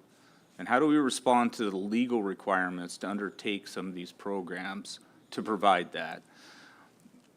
You know, this isn't the only program up and running, and there's more on, you know, there's more potential. So I think that's a big question, you know, and something, and I mean, I've been pretty open about asking that question to folks who have been here, but yeah. So, you know, again, I don't need a response, just I'd ask you to think about it. But I really want to say thanks for your respectful approach to the board and the department. And I knew the meaning to every word you said. The last couple of one, I was having to go through my dictionary to look up some of those words. Any other questions from board members?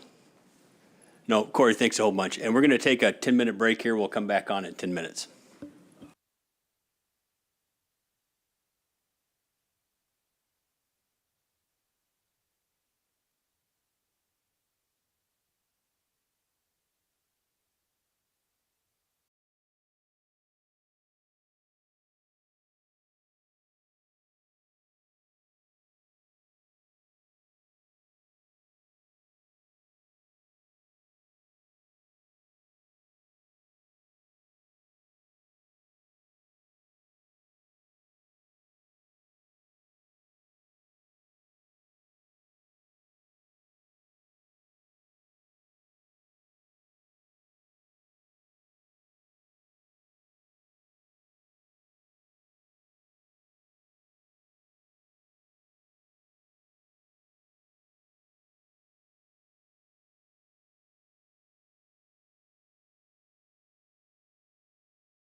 Just to let everybody know, we're going to be going until 5:30 tonight. And Nicholas Kameroff of Central Kuskokwim AC.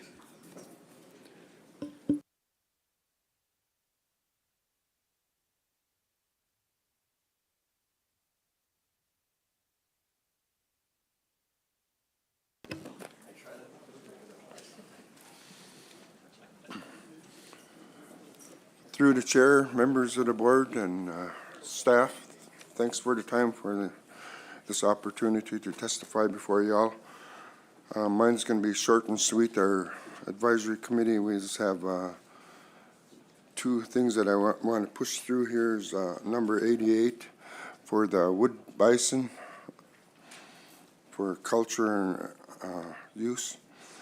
If and whenever that becomes available, we'd really like to be a part of that, being that we're just on the other side of 21E with the Inoko, Shag, Grayling, Anvik. So whenever that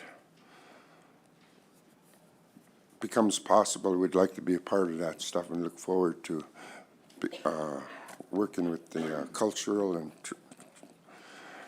traditional uses by new hunting species, wood bison. So we support that. We also want to push for our non-resident hunters to come in. And I'd also like to point out maybe some of the, either the guides or the people who take out these hunters, take a part in this class where, you know, traditionally when we take care or harvest a moose, we build a rack and hang it out so it'll drip dry. Of course, you cover it with a tarp and everything else. But a lot of the non-resident hunters who come to the area, you know, they just come in and out and get their trophy and go. They bring home the meat, yes. Majority of them are bringing home more and more. However, the last year and the year before, there was a lot of spoiled meat coming out that was dispersed to the communities. So our AC would like to see something done about that. Hopefully a more thorough course on how to handle and take care of their big game. And that was for number 89. And then my last short, sweet one is the RC009, which I heard a lot of contentious stuff earlier, is on predator control. We support any type of predator control because, you know, these are animals that are taken, you know, as predators for other predators, but we rely on those for food security, so it would really help to alleviate some of the stress. And the Melchotna herd, back in the day when it first came through Aniak area, all our local caribou joined the herd and took off, so we don't have much caribou around. So anything we could do to try to bring those or revitalize that herd back up to where we could actively take part in hunting it would be great. And short and sweet as I promised. Thank you. No questions, please.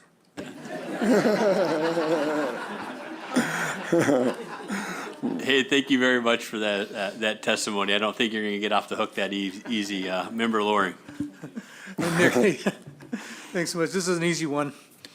Back on the wood bison proposal you mentioned, would you have any problem?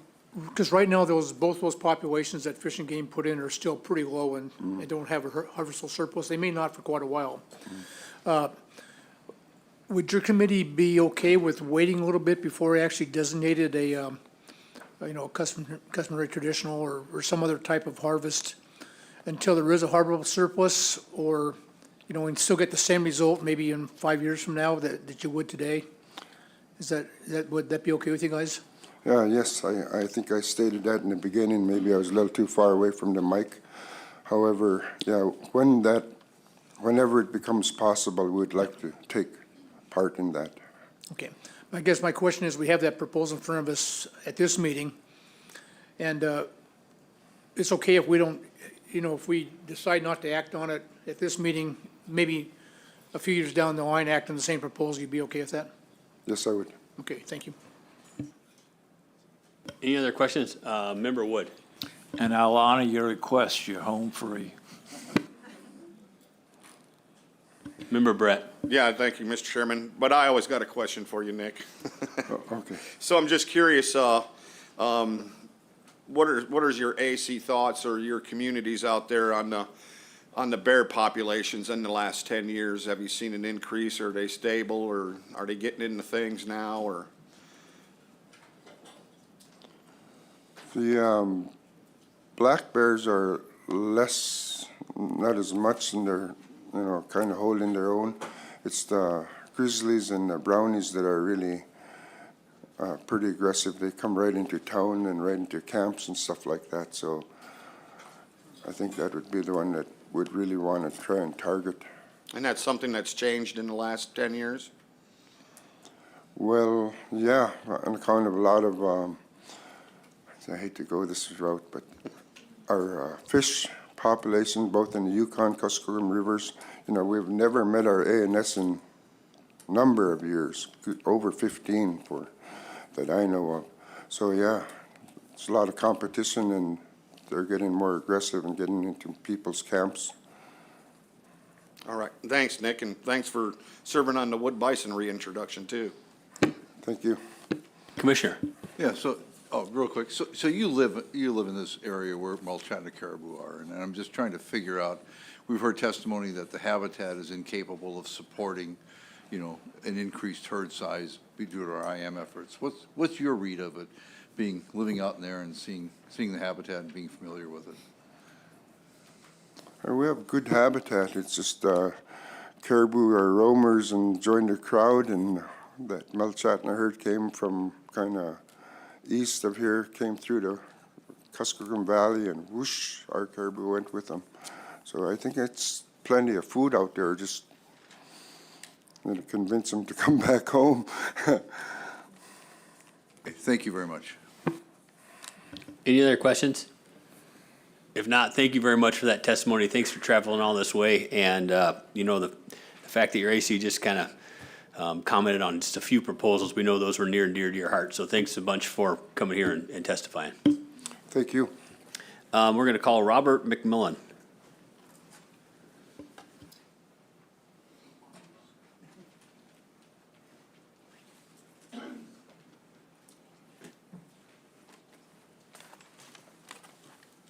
Good afternoon. I'm Robert McMullen. I'm from the village of Port Graham, and I'm a member of the tribe there and everything. Thank you for this opportunity that I can testify this afternoon. Anyway, I just want to express my personal opposition to Proposal 86 to require a mandatory harvest of reporting of sea ducks. I don't see any issues with sea ducks in our area to require any kind of follow-up or testing or something like that. And I think it would just add an unnecessary burden to the department for tracking and stuff like that, and also to the hunters in the area.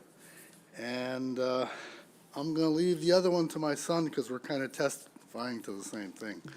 So I'll leave that with that.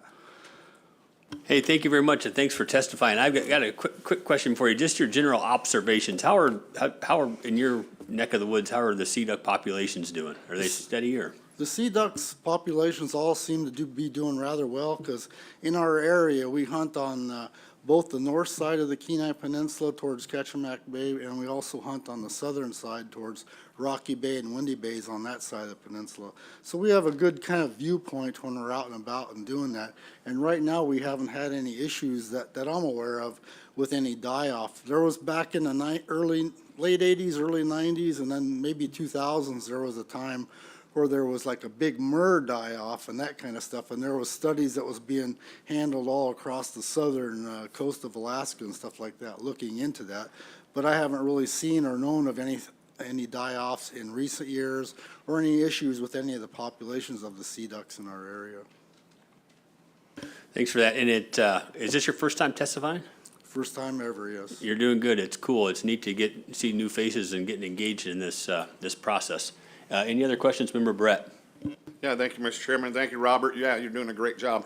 Do you notice, or do you have any information that you might have observed non-local people? How many are shooting sea ducks and not using them for human consumption? Most of the people that I have observed that are not from the area or stuff like that are taking them out and using them and stuff. I don't see any blatant disregard for the populations.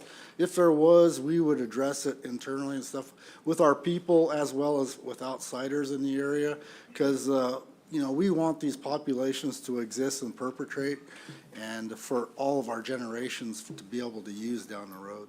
All right, thank you. Great job. Any other, Member Loring? Thank you, Mr. Chairman. Thanks, Mike, Robert, for your testimony. I'm sorry. What type of, there's, sea ducks encompass quite a few number of species, so what type of sea ducks do you folks generally enjoy the most as far as, you know, targeting for food? And then for the non-locals, what do they generally target? I couldn't really answer for the non-locals and stuff, but, you know, right off the top of my head, other than kind of some of the stuff that you see on YouTube and that kind of thing with a lot of different hunts out there. And, but if we saw and were aware of it, we would look at it and address it. But for us, we were using everything from the scoters to the buffleheads to the golden eyes, pretty much any of it. And then if there's any of the elders are wanting any of the loons or the swans or anything like that, if they request that, then we do go out and hunt those at their request and stuff like that. And any of the ducks that we get are shared amongst the community, and most of the time, you know, we're plucking them and cleaning them and stuff for the elders to use, and it's just part of what we do and how we approach life in general. So. Okay, thank you very much. Commissioner. So do you have any thoughts on this Proposal 87, which talks about use of boats for waterfowl hunting? I was going to let my son fall to that, but I concur with him.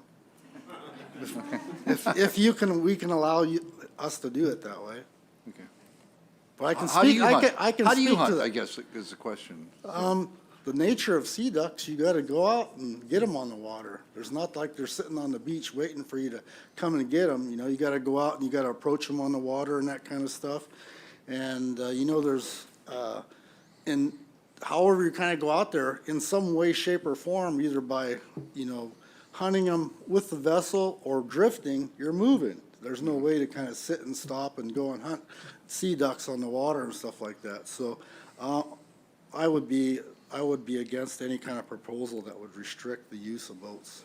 So you're not using the boat to herd the ducks or anything else into an area? No. Or multiple boats? Okay. No. Okay, thanks. Thanks. If there are any other questions, we can ask Quentin to come up here. Quentin McMullen. Thank you. Yep, thank you for testifying.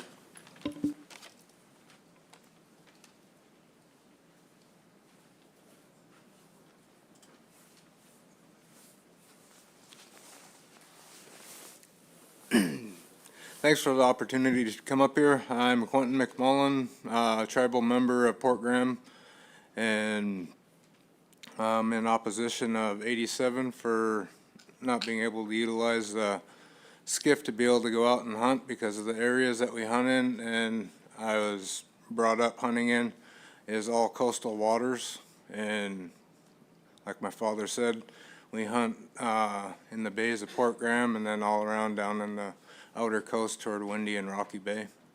And the spots that we hunt down toward Windy and Rocky Bay, you got to be able to use a rowboat or a little motorboat to be able to get into those places, and it's all tidal flat, so you lose the ducks, Eagles would be scooping in to be able to pick them up before we'd be able to even get to them. Thanks a bunch for that testimony. Do we have any questions from board members? You did a really good job testifying. I really enjoy seeing new faces here and getting engaged in this whole process, and coming here, all the way from where you live to, lay this knowledge on us. It's really important, and really appreciate you showing up. Thanks for the opportunity. Cool. If there are any other questions, thank you very much, and I'll call up Frank Hakaki. And I think that's a first call.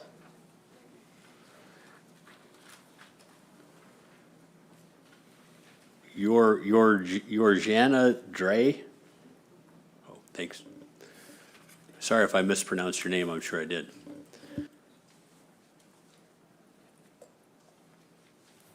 Thank you, Mr. Chair. It's Georgiana. Good afternoon. Thank you, Mr. Chair and members of the board. I'll be speaking on proposals 86, 87, and 133. Huaka huinga atka kisngalga manukuta kamiungunga. Dawam choryugmi chali lakto wika ilakluku ignanka litnau kakaluki doten angli chakaluki. Hello, my name is Georgiana Dre. I am originally from the small Yupik community of Manakotuk in the Bristol Bay region and a tribal member of the Manakotuk Village Council, but I reside in Dillingham with my husband where we both work and are raising our 5 beautiful children. I work as the Program Activities Coordinator under the Natural Resources Department for the Bristol Bay Native Association.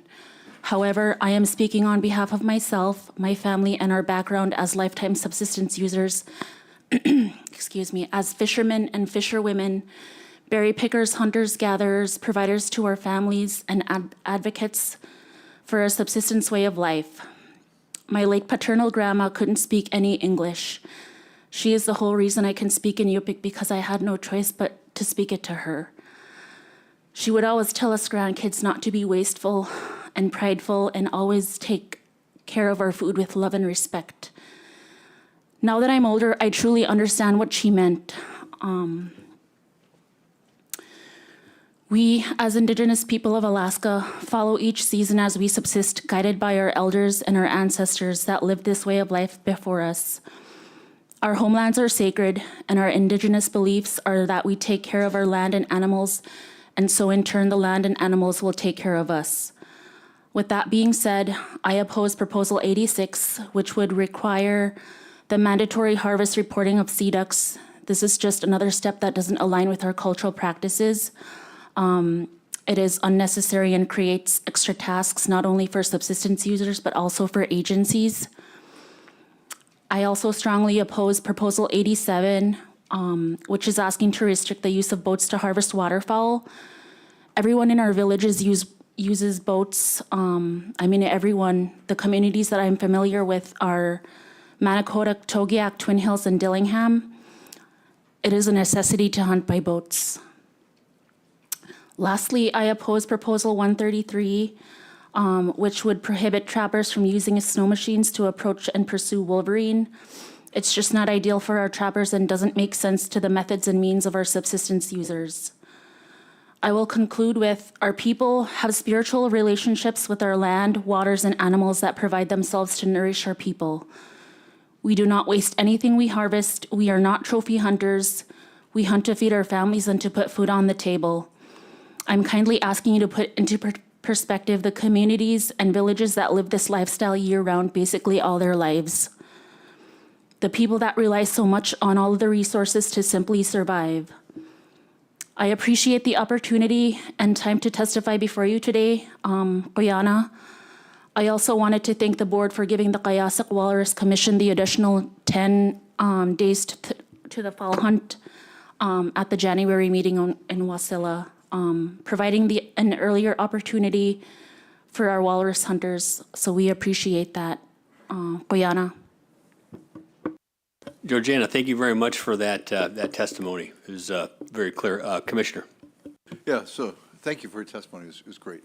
I guess got a question regarding harvest reporting. I think I heard you say you're not interested in having the department implement a harvest strategy, but you're not opposed to the national harvest survey that goes on that provides those estimates of sea duck. No, I didn't mention that in my testimony. Thank you. But you are supportive of continuing that? Yes. That national survey. Thank you. Any other questions from board members? If not, thank you very much for that testimony. And I'll call up Patty Schwallenberg.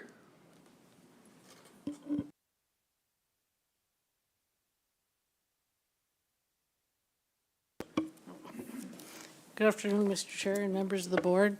My name is Patty Schwallenberg. I'm the Executive Director of the Alaska Migratory Bird Co-Management Council. So for those of you that aren't familiar, the Alaska Migratory Bird Co-Management Council, or AMBCC, is a partnership comprised of the state of Alaska, federal government through the Fish and Wildlife Service, and what we call the Native Caucus, which is 10 members from across the state, each representing a different geographic region, that harvest birds and gather eggs during the spring and summer. So we typically deal with the spring and summer harvest, but the Native Caucus also reviews the Board of Game proposals, and indeed, we did come before you several years ago with a wanton waste proposal, and we also worked with this board on the Emperor Goose, opening the Emperor Goose harvest. So today I'm coming before you on behalf of the Native Caucus to oppose Proposal 87, and the reasons identified by them was that they felt there were sufficient regulations already on the books, and this would be an unnecessary addition to that.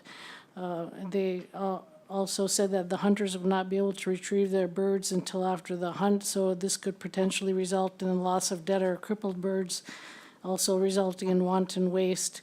And they also said that non-hunters in motorized watercraft would have to stop and wait for hunting to cease or reroute their trip in order to get where they're going. And so those are the reasons the Native Caucus provided to oppose this proposal, and that's all I have for you today, Mr. Chair.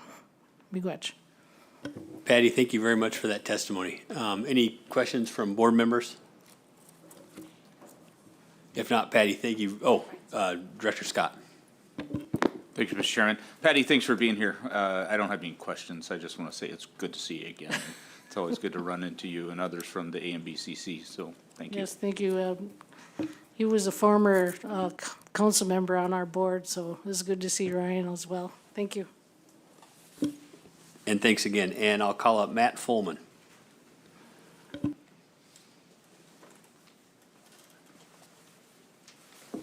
How's it going? Good afternoon.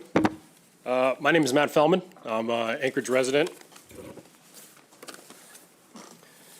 And I'm here to speak to aerial sheep spotting in regards to Proposition 98 and 99. Fully support Proposition 98 and adamantly oppose 99. To speak to it, currently right now you can aerial spot for sheep from August 10th to September 20th, which is the general rifle season. However, that doesn't cover the youth hunts, or that doesn't cover the October archery hunts, in which you can aerial spot while there's still hunters in the field. I feel like overall this goes against ethics, goes against fair chase, and it goes against the hunting experience of others, which I'll talk about here. Last year, I was fortunate enough to draw a DS 140, which is an archery tag from October 1st through October 4th or October 10th in the Chugach, and I think those of us who knows how sheep hunting goes, I put in probably 20, 25 miles of as the crow flies, looking for a mature ram. And eventually I found that ram only for that afternoon as I was making my my attempt at harvesting, having a Super Cub come in and take 5 low laps at the sheep. I later found out that this individual who owned the cub had the exact same tag as me. And I think we can go into ethics, but in reality, he had the right to, as the rules go, to aerial spot that time, but it just goes towards diminishing the hunting experience of others. I put in this work, I'm making a scout, and this individual flies right over the top of us, makes 5 laps of the sheep. I never saw those rams again.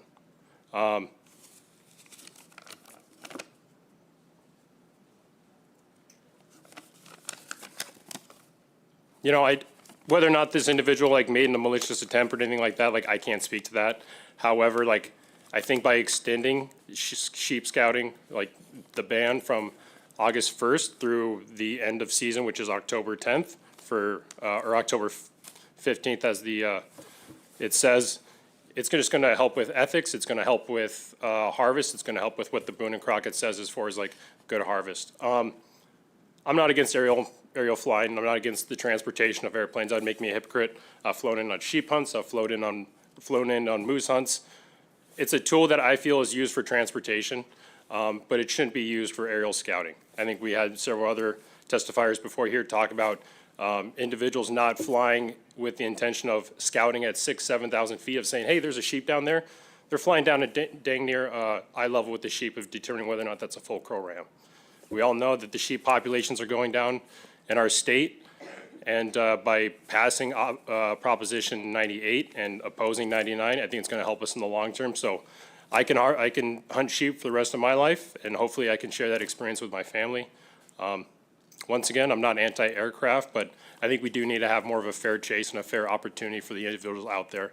Mr. Meekins talked about it before, that he's had several complaints by transporters coming in and saying that, you know, one of the biggest complaints was airplanes coming in at low levels and spooking off sheep and running them away for whatever their reasons was.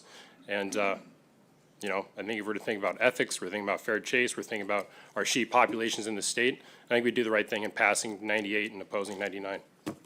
Any questions? Matt, thank you very much for that testimony. Do we have any questions from board members? We'll start from Member Loring first. Thank you, Matt, for your testimony. Have you seen anybody actually violating the spotting law during the August 10th through September 20th? Maybe not this last time we were hunting, because that was after that and it was legal, but maybe prior hunts? I personally haven't. I've only been sheep hunting for about 8 years, but I've heard numerous stories. And I think with the development of iPhones now and where technology is getting, I think we're able to get more footage. But with that being said, like even during my time, although he was legally allowed to scout sheep, like to me, it was wildlife harassment, it was hunter harassment, and he flew right at the rams, ran them off, and he's taken them out of where they actually wanted to be. I had video evidence, I had photo evidence, and as the officer there can probably attest to, that's a really hard thing to kind of prosecute, no matter like what you have. So I haven't seen it during the general season. I usually try to hunt later, but no, this last year was my most recent experience. Okay, thanks. And the reason I asked that question, there's been quite a bit of testimony that it's ongoing, you know, during the regular season, and of course it's tough to enforce, so I just wonder if you had seen it yourself, so thank you. Member Wood. Thank you. And during deliberations, I'd love to hear from the state troopers as to what their recommendations might be. What I'm just wrestling with is if indeed this super cub spooked the animal such as you described, they can't land on the spot, so they've got to go somewhere and come back, and by that time that ram is long since gone, not only from you but from them. What purpose was served by them spooking the ram? They could have very well been hurting it. They could have very well, I have not spoken to the pilot. They could have very well been, one, you can hurt them. One, you can keep them away from another hunter harvesting them if you see another hunter in the area, which as you've talked to sheep hunters who have been been doing it for a long time, many of them have stories and tales of that happening to them when they're well within range of nearly harvest. So they're not determining curl so much as they... Oh, I think they're determining curl. Yeah, I think they're, I mean, we had a testimony earlier, the individual talked about them bouncing the tires off their back, getting so close with it, so that they can determine whether or not they're legal. They're not flying at 6,000, 7,000 feet at the top, looking down saying, hey, there's sheep down there. They're flying down at eye level with the sheep, run them off, run them up into the cliffs where they won't be seen again for 10 days. Okay, I'm just trying to figure out how it is they think they're going to be able to harvest that ram. Well, they know where the ram's at. They know where to land. It's no longer hunting, it's assassinating. Man, I got a question for you. You know, the proposal you spoke to just talk about sheep. What would your thoughts be if it included goats as well? I realize that you're not going to be able to fly by a goat, but you can definitely tell like a dirty butted Billy sitting by himself somewhere. Yeah, I think I just have a different perspective on sheep, considering how difficult it is to harvest a sheep in today's day and age, with the sheep populations and what they are. Yeah, I don't have enough data to back that up as far as goats go, but I suppose like why I'm here today is to speak on 98 and specifically sheep. And I think with our sheep populations and doing where they're going, I think having an aerial plane flying around, manipulating these sheep or running them off or what have you, it's not helping their overall population, which there's plenty of proposals in there. There's plenty of data out there talking about what our sheep populations are doing, and we're not helping them out with how individuals are utilizing their aircraft in order to harvest them. And one more question for you, Matt. You're a sheep hunter. Do you have any problem with the way that the definition of full curl is right now? I don't think so. I mean, I could go on a tangent, but I think individuals just feel pressured as far as like taking them, and maybe it comes down to them not being educated or pushing it. I know personally, like my partner and I, I'm sure we've passed on many, many legal rams. But for us, if we can't make 2 of the 3 judgment calls of 8 years old, full curl, or tips over the base, like, we don't shoot it. So I think people just need to be more cautious, and I feel like with social media and everything out there that's going along with it, people are so much pressure to hammer and sheep. So I have no problem with the way the regulations are now. Thanks for that. Any other questions from board members? Member Brett. Yeah, thank you, Matt, that was good. You were in your testimony, you mentioned, and I couldn't quite follow it all, but you mentioned fair chase, Boone and Crockett, and ethics. So I'm Sure. wondering what Boone and Crockett says about fair chase and you know, with the use of an airplane of, you know, flying low or spotting sheep. Yeah, this is coming straight out of Proposition 97. It's down there at the bottom.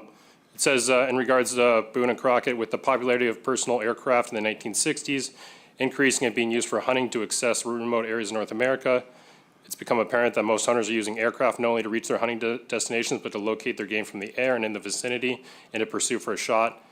Hunters were using this aircraft to herd game into a more accessible area. The club determined that this was an unfair advantage to both the game and other hunters. At the same time, the club has established this policy. Some states, provinces outlaw the practice of instituting laws prohibiting hunting in the same-day air flying. It's detailed there in Proposition 97, and that's what I'm referencing as far as the Boone and Crockett ethics. So they were really focusing on herding and same-day airborne.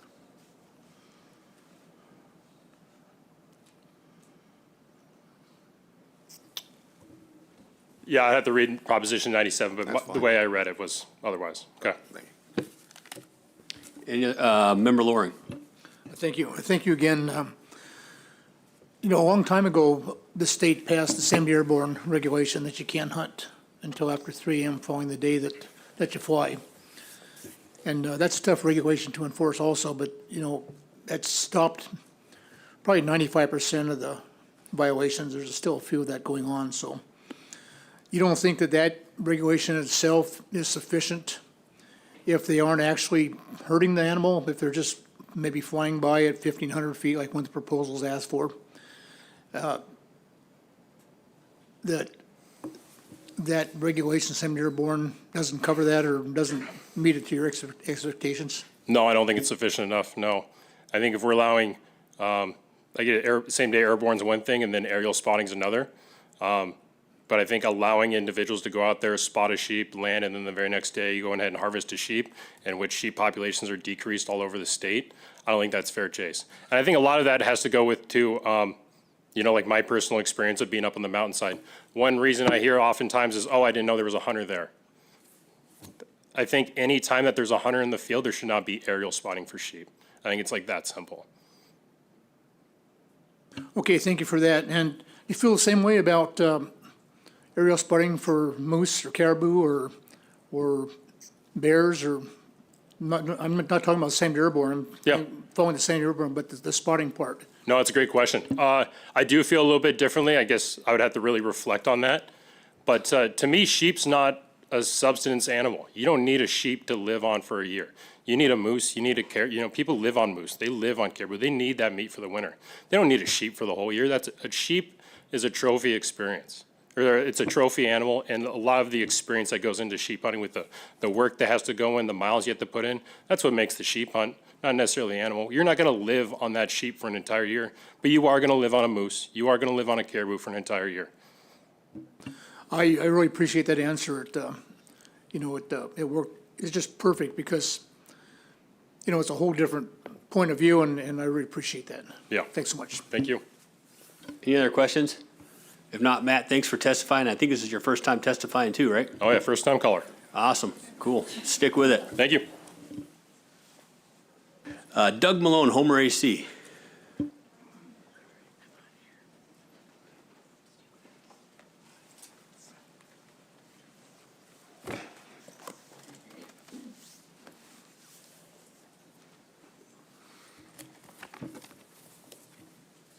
All right.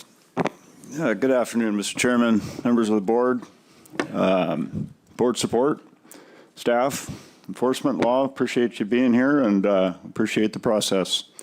My name's Doug Malone, and I'm representing the Homer AC today. It'll be AC opinions. We're down there in Unit 15C. We've got 15 members. They're all undesignated seats, and we've got a pretty diverse cross-section. We spend a lot of time arguing.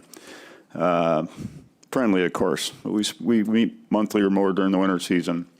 You can see our minutes and votes on various proposals, so I'll try to refrain from redundancy here at the end of the day. There is one I'd like to get to that did not get into the record. I did get it in today as RC 55, and that would be Proposal 86 about the sea ducks. The Homer AC thought that the proposer had written an intelligent piece and backs it pretty well. There's a citizen science effort in Ketchimek Bay that's been running for several years now, attempting to provide an idea of the sea duck population trends in the absence of department data. And some of our AC members are actively participating in that effort that note declines in particular duck populations. The proposer suggests perhaps using the Washington State codified language that you can see there in the proposal. The AC supported this proposal, but amended the language to strike that word immediately. The final vote on the amended proposal was 9 in favor, 2 against. Those in favor liked the updated data that this would provide, and those opposed hadn't really seen any appreciable change in the populations, and thought also that maybe that'd be some more work for the department. The rest of my AC testimony you'll see in the minutes and the vote summary there. Continue with birds. Proposal 85 was adopted and discussed, but we took no action on calling transporters migratory bird guide services. Proposal 87, asking to restrict boat activity while duck hunting, was opposed unanimously 0 to 11. Number 90, asking to require a goat hunter's quiz, was opposed by our AC in a split vote. 3 in favor, 5 opposed, 3 abstained. Most felt that since the goat population is in good shape and that nannies are in fact a legal animal, albeit with a nanny harvest penalty, there's really no need for a mandate. And it was further noted that the department's booklet and quiz on this is an excellent, fantastic resource. I learned a lot myself. Proposal 101, the department idea to allow IM for sheep was opposed by the AC, 2 to 6. Most members disagreed reflexively with any form of predator control. Those in favor see the weather-related problems with sheep populations and feel that using IM where allowed is one tool that humans can use to help, as we can't control the weather. 111 and 112 were taken up together. The issue of a potential age penalty for sheep taken. We were unanimous in opposition to this idea, having had some of our legal sheep receive multiple age determinations from different sealing officers in the field, enforcement personnel, and other hunters. It's pretty common to get different guesses on the age. So we oppose that unanimously. One analogy that was brought up in discussion was that this is like driving the speed limit, but being ticketed anyway. Proposal 121 seeks to divide 15C into 2 separate subunits.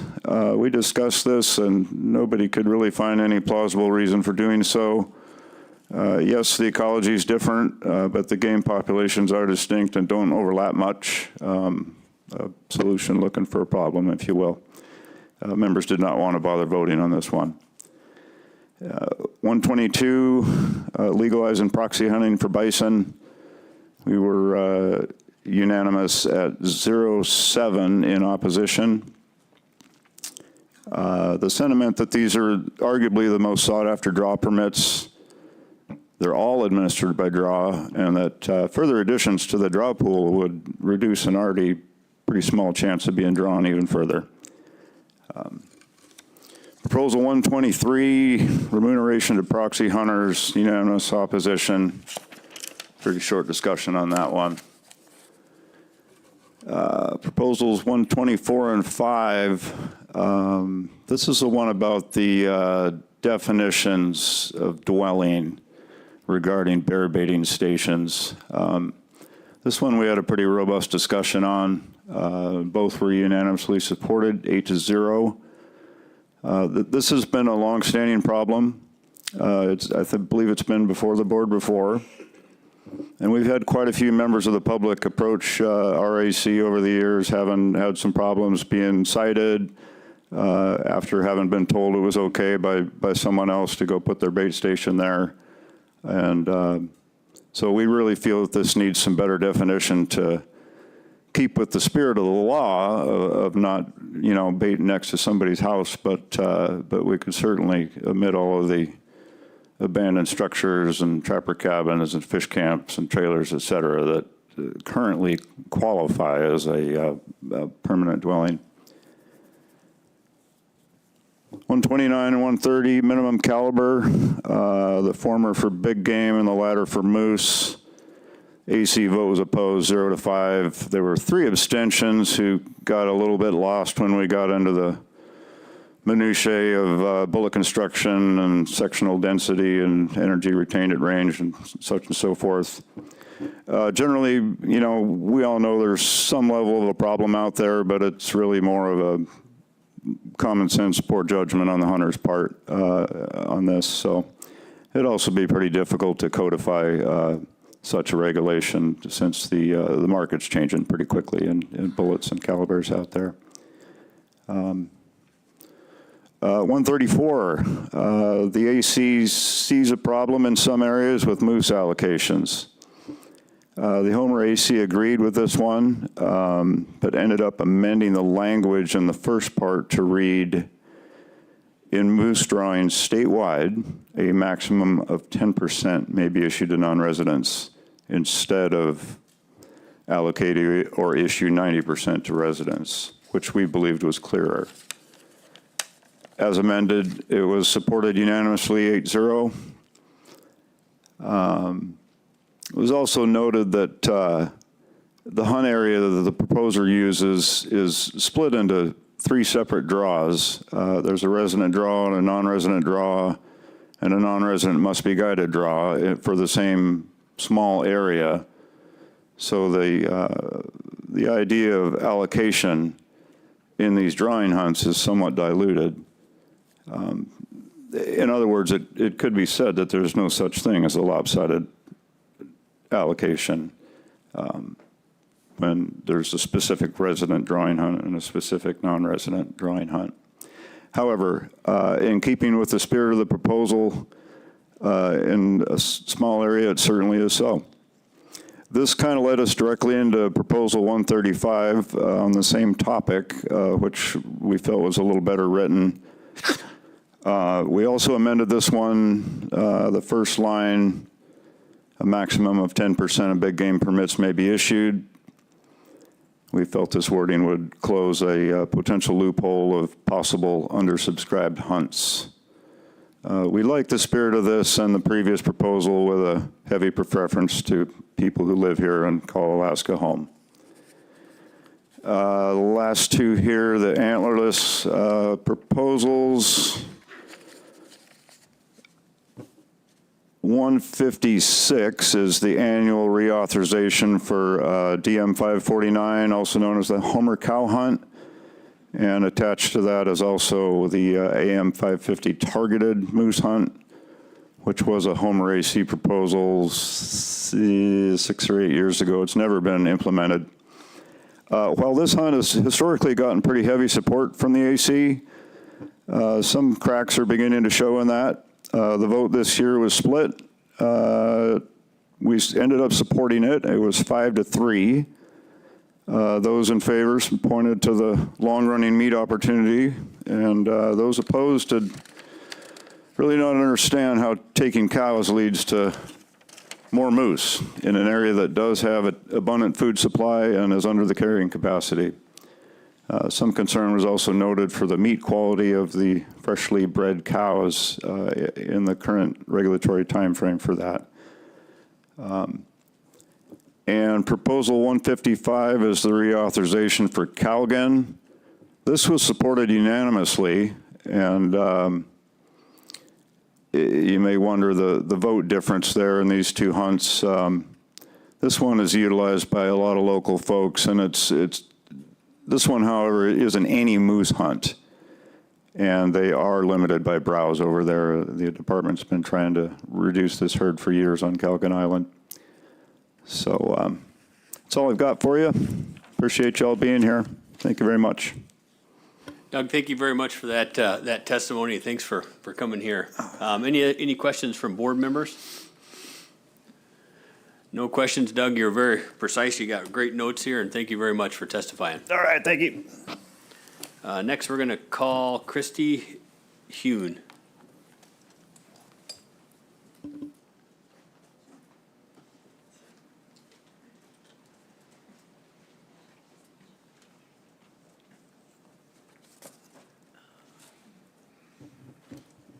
Do I have to, oh, it's on. Sorry if I have to stop for water. The Wolverines went into an 11-point shootout last night at the hockey game, so my throat's a little sore. We won. My name is Christy Hoyne, and I'm a wildlife biologist representing myself. And full disclosure is that I used to work at Fish and Game in Region 4 on the Mulchatna caribou. I collected data, organized data, and helped analyze results as part of over $2 million spent on researching the Mulchatna population. And I spent a lot of time, maybe more than most people in this room, thinking about Mulchatna caribou. And I want to start my comments by saying I know we all care about these caribou, and I really appreciate everyone's interest in the process. So this process has been frustrating, however, and let me explain why. So yesterday at 1:07 p.m., I received an email from Fish and Game informing me that there would be a special hearing on the Mulchatna Predator Control Program today. I learned I could make written comments, but that it was already past the regular deadline for comment submission and that they are not required to be read by the board members because of the late time. I then learned that I had to be in person to sign up to speak, and there was no phone option. Luckily, I had a friend willing to sign me up this morning so I could make it here this afternoon because I live within driving distance of Anchorage. I think it's fair to say that this is not exactly a good start to getting the public involved, and people are upset. I'm upset because just last week a judge ruled that public process was not followed adequately during the last time we discussed predator control at the Board of Game.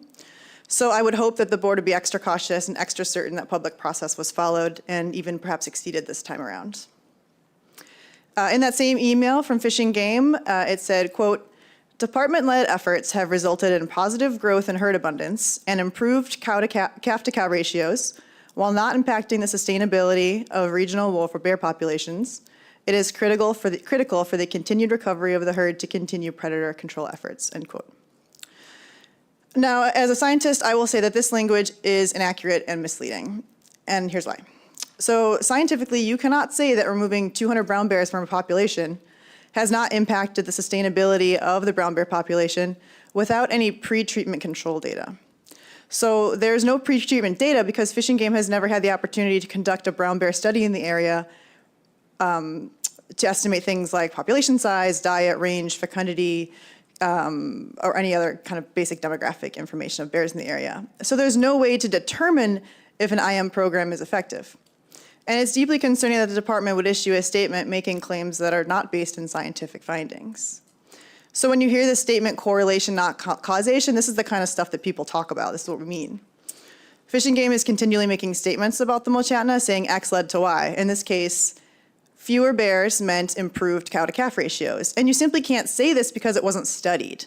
Now, if you completed studies to consider all possible variables, then you can make these observations in those statements. But as it stands, correlation does not mean causation, and any biologist knows this. And I personally attended many internal Mulchatna meetings where this was discussed and emphasized, the idea of correlation and causation. So I'll say it again, correlation is not causation. It is possible they're related, but it's just as likely they're not related, and we have no way of knowing that without following the scientific method. And again, the state hasn't done that. So that being said, I'm going to lay out one more concern, and that is the petition for an emergency regulation, because I'm somewhat confused by this. So I don't think this is an emergency. Others have spoken to this, and I want to talk about why that is. And let's look at the historic populations of the Mulchatna. I hastily drew a graph on a piece of cardboard that I got out of my recycling this morning to help explain. I didn't realize it'd be in a horseshoe, but I'll try and share with you. So here you can see the population graph. This is obviously a very rough graph, but bear with me. So in the mid-70s, we have our beginning population range, which is about 14,000 caribou on average for about a decade. Then we had a big boom, skyrocketing the population up to 200,000 in the 90s. And then it dipped back down around 2012 to around 20,000 and flattened off to around 15,000 for the past decade or so, just like it was in the 70s. So here we are in an emergency meeting discussing a relatively stable population. Why is that? This is because I am aware of no established procedures for developing scientifically derived population objectives. In fact, I don't think I know one biologist of Fish and Game who does know what an established procedure is for developing scientifically derived population objectives. To my knowledge, the population objectives were first established on these starred points here on the graph. There's 3 of them. First in 1987, during the beginning of an exponential growth phase, the objectives were set around 25,000. They were modified in 2002 during the start of the crash phase, and that was 100 to 150,000 caribou. They were then modified most recently in 2008 to 30 to 80,000 caribou and have remained there since. So what I want to say is that I don't think we should be looking back at the glory days of a hugely inflated population and framing our ideas of what the population was to what it sustainably should be. Instead, we should be developing population objectives based on current ecological conditions of habitat capacity and carrying capacity of population structure, which would mean in the past decade, the herd appears quite stable. It's just at a lower abundance. So these arbitrarily defined population objectives are what bring us to the table today. And to me, that's the real cause for concern. Because if you care about caribou, I hope you can take this much away from what I've said. 2 things. 1, it's time to determine new population objectives that are derived from actual habitat assessments. So task Fish and Game with habitat assessments over predator control. And 2, correlation does not mean causation when it comes to this intensive management program. Thank you. Christy, thank you very much for that testimony. Do you have any questions from board members? Member Wood. Quite honestly, I was not able to follow your chart on the cardboard. Is there any way you could do that on a spreadsheet or some sort of format that could be put into the record? Sure, I can, yeah. And if you'd RC it on over there, that'd be appreciated. Any other questions from board members? If not, thank you very much for your testimony. Thanks for dropping everything and showing up here and testifying for this topic that's close to your heart. Thanks, appreciate it, guys. And gals. And next, I'll call Robert Sin.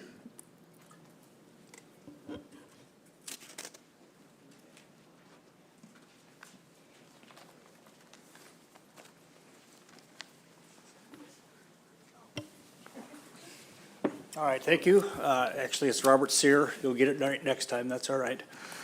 Thank you for having me here. I'm representing the Copper River Basin AC, and try to speed things along. It looks like we're moving pretty good.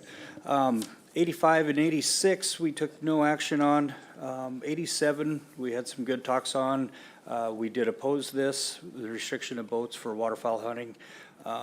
We do find that most of the ducks are around the waterfowl and around the water, and boats are used for blinds, how to get there. Even in our area, a lot of the discussion here was on sea ducks, but even in our area, it's a great way to get to where you need to go and also use it as a blind. So we oppose that. The woods bison to be taken for cultural purposes under permit by the Fish and Game. We were split on this, 7-4, mainly the opposition was, it's a newly reintroduced herd there, and we didn't know if it was ready, but we did support this because it's for the culturally needed portion, and also for Fish and Game will be able to say whether or not permit will be able to be issued with that. 89, non-resident moose hunters to obtain or attend a hunter orientation course. we didn't think it was a bad idea for 50-inch regulations, but to actually get to that course would be difficult for a lot of non-resident hunters coming in. On 90, 91, and 92, we agreed with that, and we supported the online hunters for goat hunters, sheep hunters, and moose hunters, or, yeah, 2 on goats, I guess there. But we saw that it worked on bear hunters in the spring, being able to tell a black bear from a grizzly. We think it's a good tool that we can use to educate hunters out there. And again, that might be something that we would have agreed on if it was a online course for 50-inch bull moose for 89. But so we supported 90, 91, and 92, and we opposed 89. The sealing requirements for Dall sheep, 93 to non-permanent. We had some good discussions on this. There was a lot of, I'm not going to say old school sheep hunters, but a lot of us that didn't have to worry about getting them sealed up there. That was nice, but in all reality, it didn't change. We still had to check them in. The Fish and Game does a good job of hiding that tag. And it is handy when you go to travel with that. So we opposed that. It wasn't a huge concern to us, but we think it's a good thing to have those checked in and sealed. 94, 95, and 96, 90, stop there. So we opposed all 3 of these. We agree with the current definition of what we should be harvesting, and that's full curl or the older rams that are out of production. Our AC is made up of a lot of sheep hunters, and we all agree with the full curl and the 8-year plus that we would be targeting. So we opposed all 3 of those. 97, 98, and 99 on the aircraft, we opposed all of these as well. It's not that we didn't disagree with them completely, but we disagreed with it being statewide. Some of those need to be looked at the game management unit instead of, these are the dates where you can fly and you can't. We realize there's some youth hunts out there, some bow hunts out there, but we thought that it was fine where it was at currently. If we wanted to take a deeper look at each game management unit, I think that would be a better idea.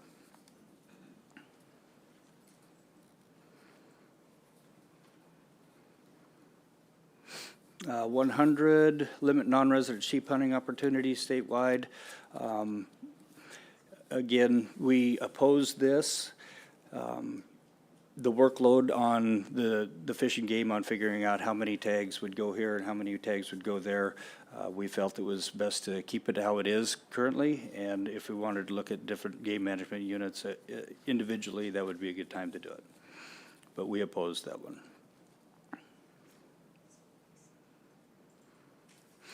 101, we were first split on this, sheep, for adding sheep to the IAM management is pretty much what it would be. We were kind of split at the beginning, but we realized in the last IAM negotiations or meetings that we had on trying to get caribou in that we had failed as we tried to attach caribou to moose for IAM management. And in so doing, you can't attach one to the other. So we were in support of this. We want to move on it now, get it on the books, so if we could use it later, it's there. And it is a long process to get that happening. We skipped quite a few down to 122 here. We took no action on those. We're on 122, allow proxy hunting for plains bison statewide. We oppose this unanimously. We didn't know if people would be putting in for tags. These tags are very sought after to grab, or people putting in for tags that they know somebody else isn't going to be able to hunt for. So we oppose that one. We also, after figuring out what remuneration was for 123, we were unanimously opposed that as well. Proxy hunting should be an honor to fill for people who can't. It shouldn't have a monetary value attached to it. 124 and 125, I'm going to lump together. This was on the permanent dwelling. We opposed changing this. We were fortunate enough to have our local fish and game law enforcement there. We picked his brain a little bit, said, hey, how often does this happen? It doesn't happen very often in a lot of areas, but for the law enforcement agent to be able to make the call, you know, is this an outhouse? Is it a permanent dwelling? Is it a fish camp that's being actively used or not? So we oppose this, trying to keep the language as it is currently, and leaving that to the discretion of the officer whether it is or not. And that was with 125 as well.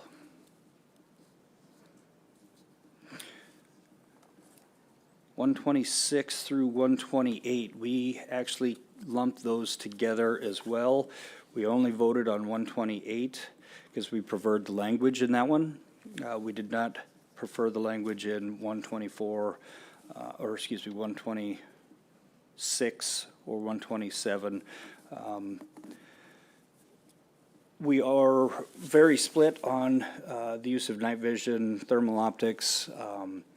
They're for taking fur bearers. We're 5 in favor of being able to use that for predator control for fur bearers. They're different seasons. We think that's a good tool. 6 we're still against, mainly on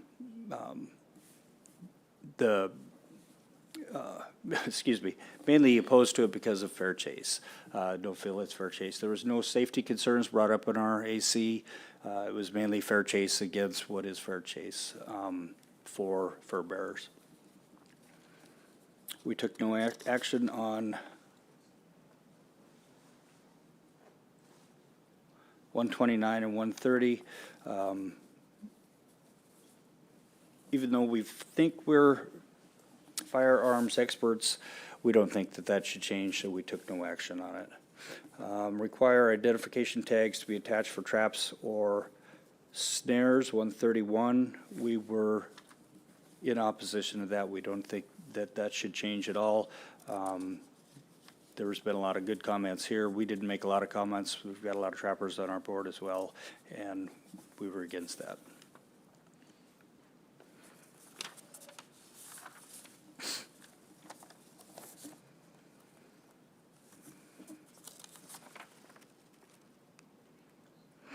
Uh, 132 stated no snow machines for approaching or pursuing taking of wolves or wolverine. We were opposed to this. Mainly, it said for non-residents. We don't think only harassment comes from non-residents. ADF&G was there for us, and they were neutral on this. We opposed it. It is different country than we're used to. We realize it's quite open and hard to do. So we oppose this. I think the language that is there is sufficient. 133, pretty much the same. Use of snow machines for trappers to approach or pursue taking of wolverines. Again, we oppose this. This is a regular way of harvesting these animals in areas of long distance. 134, 135, we oppose both of these. There's already quotas in place for the allocation of those moose drawing permits for residents and non-residents. These would be very big tasks to try to figure out what your target is for the take and who gets what. So we would like these to stay the same.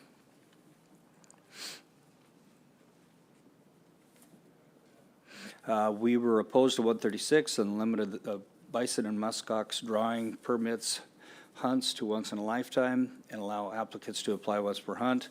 There really was no biological reason that we could come up with where this would help. The odds are already poor. Most of us already feel those are once-in-a-lifetime hunts. So we were a little split on this, 1 to 10, but we opposed it. 137, change the drawing hunt permit process. This was way too vague, and there were way too many pieces for us to take it all in and support. There may need to be some changes in some of the drawing hunts. We did agree on that, but this was not the correct one for us to move on.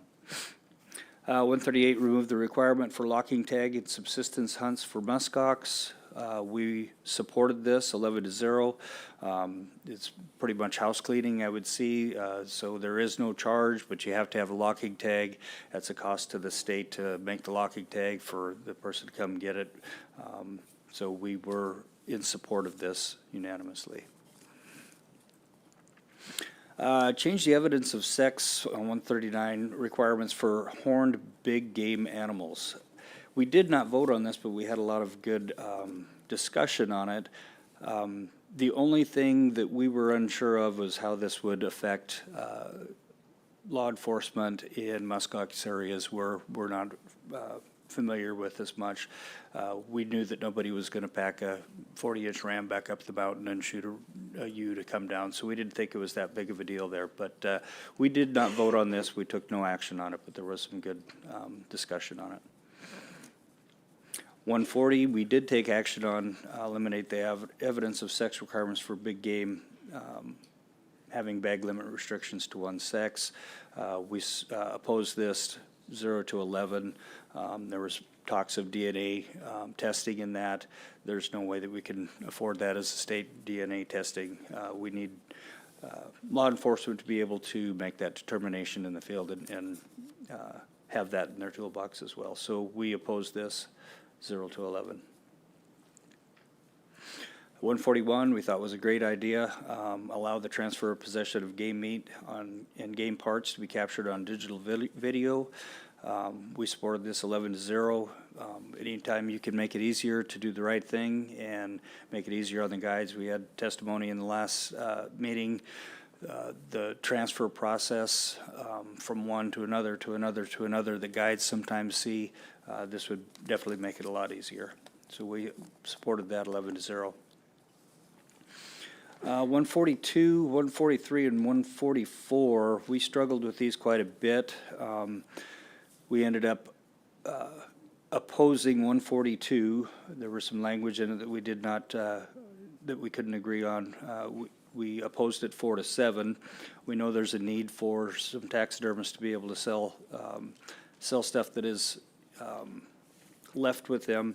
So what we ended up doing on 144, we took no action on 143 because they were redundant there, but 144 we did vote on and we did support, but as amended. We didn't like the 60 days. We changed that to 90. And instead of obtain, we wanted to change that to apply. The reasons that some of these were mentioned were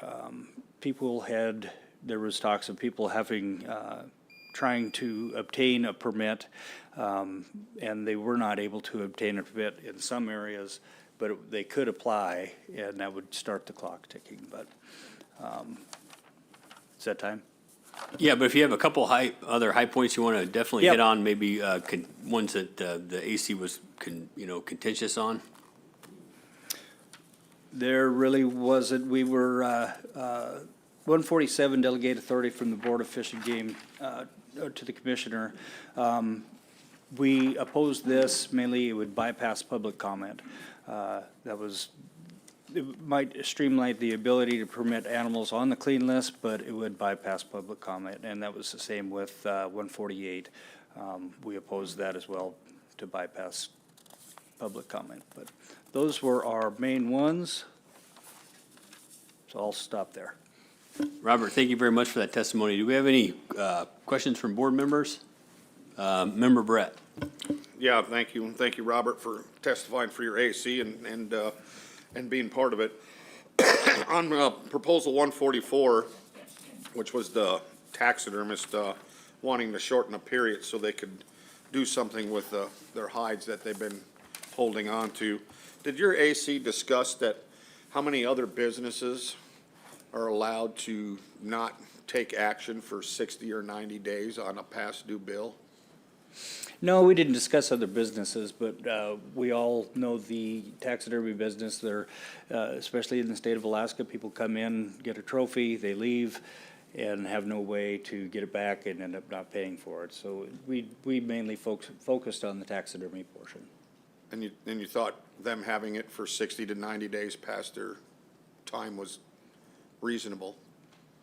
Well, we chose with 90, trying to make it, well, maybe they need a little bit more time. You don't know what happened with their life. But we thought 60 was too short, but we really shouldn't have amended it maybe, but we know that there's a need for it there. Thank you. Any other questions? If not, Robert, thank you very much for your testimony. Thank you, guys. Yep, and the next call is going to be Alan Smith.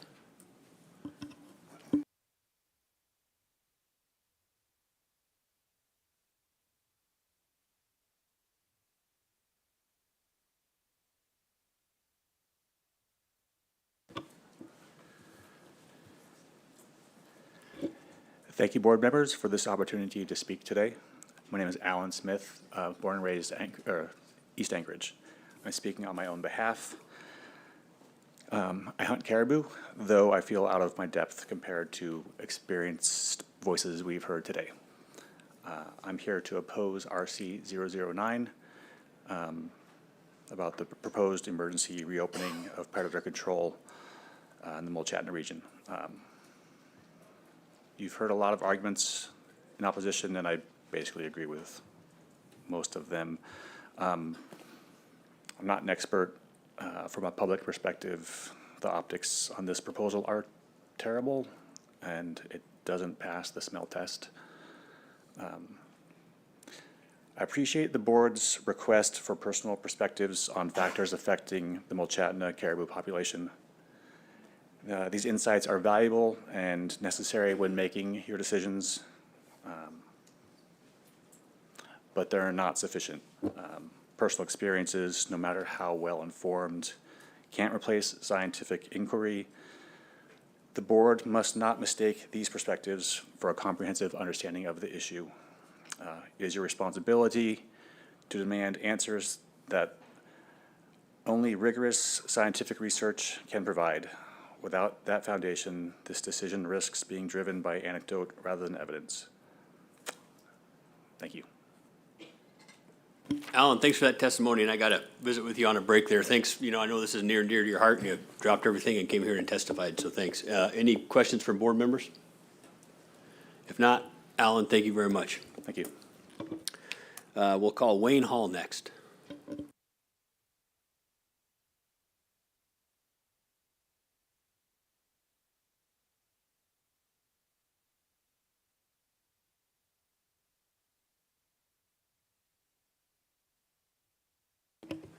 Good afternoon. My name's Wayne Hall, 47-year Alaska resident. And I'll speak on RC9. Last week, the Superior Court, as you've heard, ruled that the predator control program was unlawfully adopted. Excuse me. Sorry. The ruling was that the board violated the Wildlife Alliance's right to due process of law by failing to provide AWA with adequate notice or meaningful opportunity to be heard about a regulatory proposal as is required by the Constitution and the Administrative Procedures Act. The court also said the board failed to comply with the sustained yield provision of the Constitution and failed to consider all the important relevant and material factors relating to the sustainability of a replenishable public wildlife resource prior to the adoption of a regulatory proposal impacting that resource. That resource, of course, being the brown bears. Judge Guidi concluded the matter is remanded to the board for further proceedings and this is important, consistent with this opinion. In 2023, the Wildlife Alliance filed a lawsuit outlining in detail the deficiencies in the adoption of the Mulchatna bear killing. In the subsequent 18 months, maybe through overconfidence or inattention, the state has done nothing to address them. And the state has not really taken, as the judge said, a hard look at the salient problems and has not genuinely engaged in reasoned decision-making. Now, having ignored all opportunities to address their failings, Department of Fish and Game declares an emergency, again, with insufficient and unlawful due process. RC 9 does nothing to cure the deficiencies named by the court with respect to due process of law and compliance with sustained yield provisions. It was introduced on the 21st. In-person public testimony ends tomorrow, the 23rd, and the board will decide by March 28. RC 9 provides no information with respect to sustainability of the brown bear public resource. It is in no way consistent with the Superior Court opinion. But is there really any doubt in anyone's mind that the board will adopt it? Just a little bit of history here. The state was also caught violating due process in December 1983, when Superior Court Judge Brian Shortell issued a restraining order and later a preliminary injunction halting proposed wolf control regulations introduced by the department and adopted at the same Board of Game meeting with zero opportunity for public comment. And they got spanked for that. Fish and Game and the board was caught again violating due process as well as sustainability requirements in the most recent opinion issued by Judge Andrew Guidi. They got spanked again. And here they are violating due process and sustainability only days later.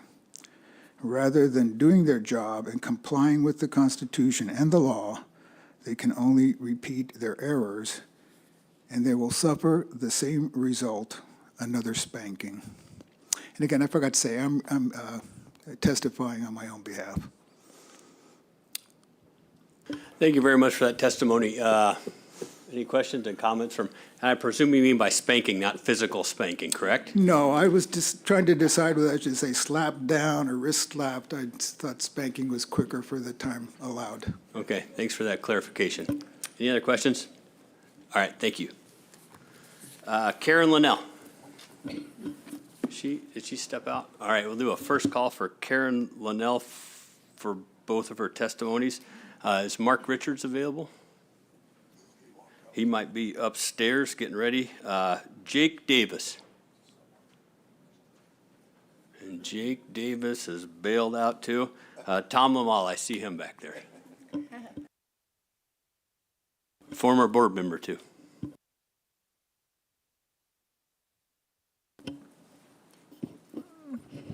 Thanks for all of your efforts. The best thing about coming here is seeing old friends. This is my personal testimony, and I thought I'd mention that I am on the RAC board, Resident Hunters of Alaska, presently on that board. And previously, I was on the Fairbanks AC. Al was there when I was on it, and I was on the board for the Alaska Outdoor Council at one time. As you mentioned, a Board of Game here, and facilitated the hunter ed programs in the schools in Fairbanks, so just lots of outdoor stuff. We're dealing with many of the same issues, and I think that a lot of the bottom line problems with some of them is allocation, and that's a tough one. I support Proposal 134, which is a 90-10. I was first introduced to this when I hunt outside quite a bit, and I was in Montana, where that's 90% of the resource, the residents are guaranteed, and non-residents get 10% or up to 10%, but it's not guaranteed 10%. And I was surprised that many of the residents in these states outside where they have a high allocation don't even like the 10% that they have to deal with. So anyway, it's something to think about with what we have for non-residents in this state. I support Proposal 100. The numbers are low, so harvesting less sheep seems to make sense for me. I support Proposition 101, and that's another one that would help declining sheep populations. 108, I support that as non-residents on a draw. That's another one that we would have less sheep harvested. And then I support Proposal 98. That's the spotting, the flying. And I'm a pilot myself, but I have never really, I've gone way before the season and looked around, but I've never really done anything during the season itself. 207, which was the spotting proposal that came out a while back, basically was one that kind of got this spotting issue going. And so I support August 1st through October 15th for no spotting. My only problem with this is it puts a hardship on public safety. It's tough for the troopers to deal with this. And before I had issues with this, and so I understand what they have to deal with. I know that somebody just got cited in the interior here, somebody from Eielson Air Force Base. So 207 was a board-generated proposal, and it came at the time during the Brinkman survey. And at that time, when they did the survey, it was a 50-50 split on whether aircraft spotting was a major problem. 50% of the people didn't like it. 50% said it's really not a big deal. And so, but in that same process, it was sort of cherry-picked because I believe it was 78% of the random survey said that guides were the problem. And then on the non-random survey, it was 100% said the guides were the problem. And so I don't feel that the board, it's always good intentions that you guys have, but I don't feel that the board should do board-generated proposals. I think the public, they should weigh in on what the public says and not tell the public what might be best for them. And so if there's something that they don't like or they want to change, maybe they can encourage somebody to submit a proposal on that. But it's another reason I support this proposal is it goes the whole way, it levels the playing field so that people that maybe want to change this to certain dates, it's not just, obviously they're going to change it to certain dates because it's going to benefit them personally. You know, maybe that's when they really want to be able to fly around and look for sheep. The time and money spent on sheep is incredible. I mean, it seems like there's always something going on. And so the consensus seems to be a bit elusive to get a cohesive approach on this, and I know that's difficult. It's like getting an opinion from a doctor that you don't like, and you keep going to doctors until you get a diagnosis that you want to hear while ignoring the science. And I think that we should follow the science if possible. I also support the higher calibers for hunting. I think that, and Go ahead. Okay. I think if we were all someplace on a river and there was an aggressive bear around, we would probably want to be standing next to the guy with the .338 with a larger rifle. And on 152 through 165, I just have one quick comment to make on that. I approve of how the department decides on how many, what they're going to do on moose populations. But I think on the antlerless hunts, that they should let the local ACs weigh in on that and don't give the department a blank check for just saying, okay, we have this every year and we can just continue with that. It kind of takes the pressure off of the science. And I would like to see the department tell the local ACs why they think that cows should be shot. So I guess that's it. So thank you very much, and once again, I appreciate what you guys are doing. Tom, thank you very much for that testimony, and I really appreciate when you heard that beep, you paused. That's great. Member Loring. Thank you, Mr. Chairman. Hey, thanks, Tom, for your testimony. And being a former Board of Game member, did you look at Proposal 147 about the queen list, delegating that authority from the board to the commissioner? I didn't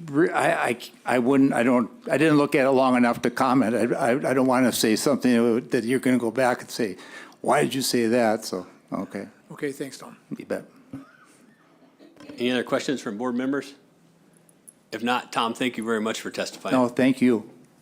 And we'll call up Glenn Elliott.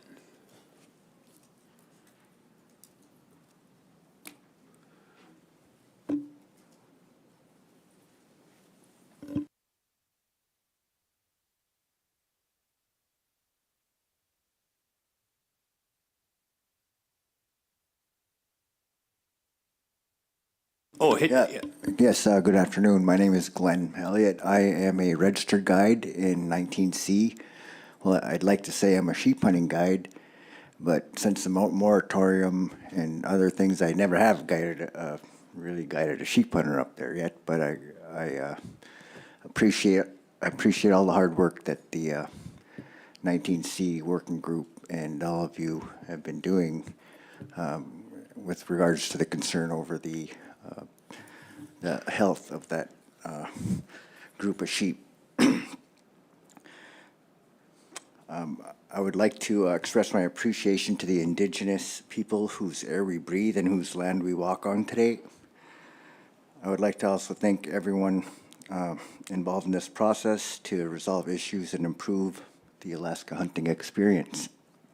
I support the state wildlife troopers and the department efforts to reduce the number of regulations that are unenforceable and very hard to it's a tough job already. I mean, there's the few bad actors out there that make everybody else look bad, and I've seen the best and the worst. I've guided for many, many years for dozens of registered guides and master guides just out of my apprenticeship, my sense that I needed to work for the best. And it was my motivation to, I'm a subsistence hunter from Bethel. I grew up fishing and subsistence hunting for moose and caribou. My parents and grandparents brought me up that way. And I started as a packer for a master guide, and he retired after 6 years. He saw my potential, and I thought I knew how to hunt. I learned that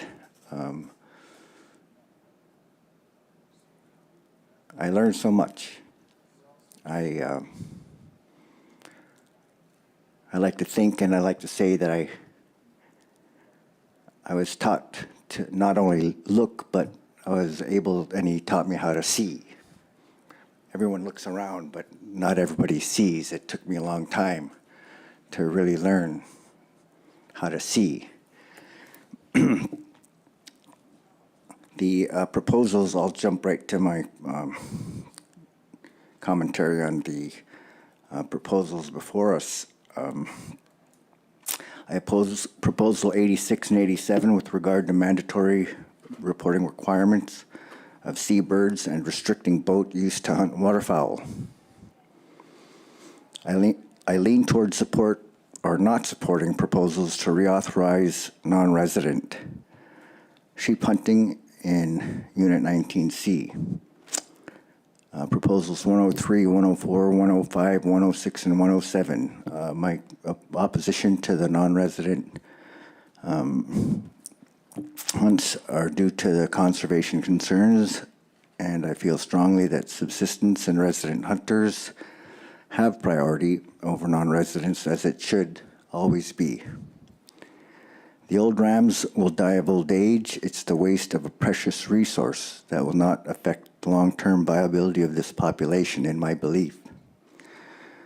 I don't support Proposal 108 on principle. I agree with the state's view, according to resident hunters of Alaska, that there is at least a harvestable surplus of rams, of 30 legal rams in 19C currently. Proposal 109, reopen 19C to archery, 1 ram every 4 years, and Proposal 114, when and if the moratorium ever ends in 19C, that it be open only to non-resident archery. In principle, I support archery hunters everywhere and support non-residential archery hunts. The success rate may be very low, but the ethic, enjoyment, and discipline is worthy. It is hunting at its best and deserves everyone's support. I oppose Proposal 110, micromanaging of non-resident hunter percentages of hunt opportunities. Alaska is a huge state. Non-resident hunts being reduced to certain percentages of what? Non-resident 35% of sheep hunts only, or ducks, or deer, moose. It's Pandora's box that, I think the state and the administrators have enough work to do than to play that game. I'm against the winter subsistence hunt proposal 115 of 3/4 curl rams due to conservation reasons. Proposal 116, subsistence hunters should not be exempted from adapting to conservation concerns as everyone else is expected to. Taking out 3/4 curl rams is not in the best interest of the surviving sheep population in 19C. Adaptation has always been a part of subsistence hunters. And they have to adapt and they have to pay the tax just like everybody else and help. And traditionally they would do that. I'm against the proposals 126 and 127 advocating night vision. I'm against proposals 129 and 130, regulations that require minimum calibers for hunting. There are enough regulations that are impossible to enforce already. Hunter education classes should be given some credit for introducing some common sense and safe practices in bear country. Hey, Glenn, I hate to interrupt you. Okay. You've been out of time for a little while. If you want to hit Okay. on a couple other high spots, and then we might have some questions for you. All right, thank you. Guides have the ability to adapt and hunt other areas and species depending on the natural fluctuations of weather and Mother Nature. I think all guides in 19C, they have other areas they can go to. I could go to other areas. We all have to go through trials and tribulations and tests and whatever. But that's part of the hunting culture. That's basically most of what I really needed to say. I appreciate your time. God bless you all, and keep up the good work. Good luck. Hey, thank you. Hold on, we might have a question or two for you. Any questions from anybody? I have one quick question for you, Glenn. You said that, you're a registered guide in 19C. Sheep season closed down, but you chose not to register in a different area. Is that correct? Yes. Cool. I hunt and I'll guide moose or caribou or bear in that area instead. In 19C? Yep, that was my follow-up question, so thank you for that, and thanks for your testimony. And we'll call up Sterling Spilnick next.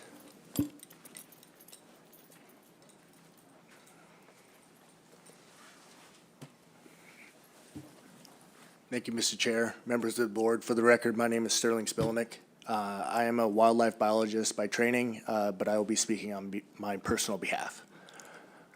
First, I want to talk about Proposal 92, which requires sheep hunters to complete an online education course. I personally believe that in practice it's good, but there is nothing that real-world experiences can compete with.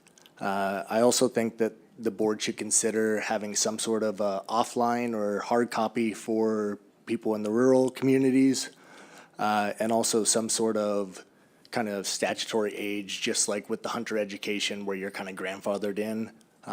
Also considering having some sort of mentorship sign-off from learning from experienced hunters in the community. I feel the same for the goat proposals as well. Moving on to the repealing the age criteria definition of the full coral horn of a ram.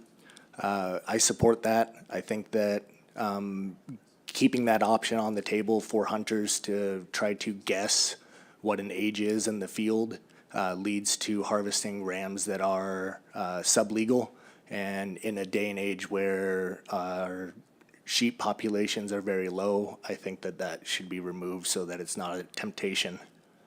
When it comes to adding sheep to the list of species for eligible for intensive management, I would support that. I think that getting the process started of determining sheep species to be IM eligible would be beneficial. I think that what people are forgetting is that, you know, intensive management is not only for enabling predator control, but also habitat improvement for sheep.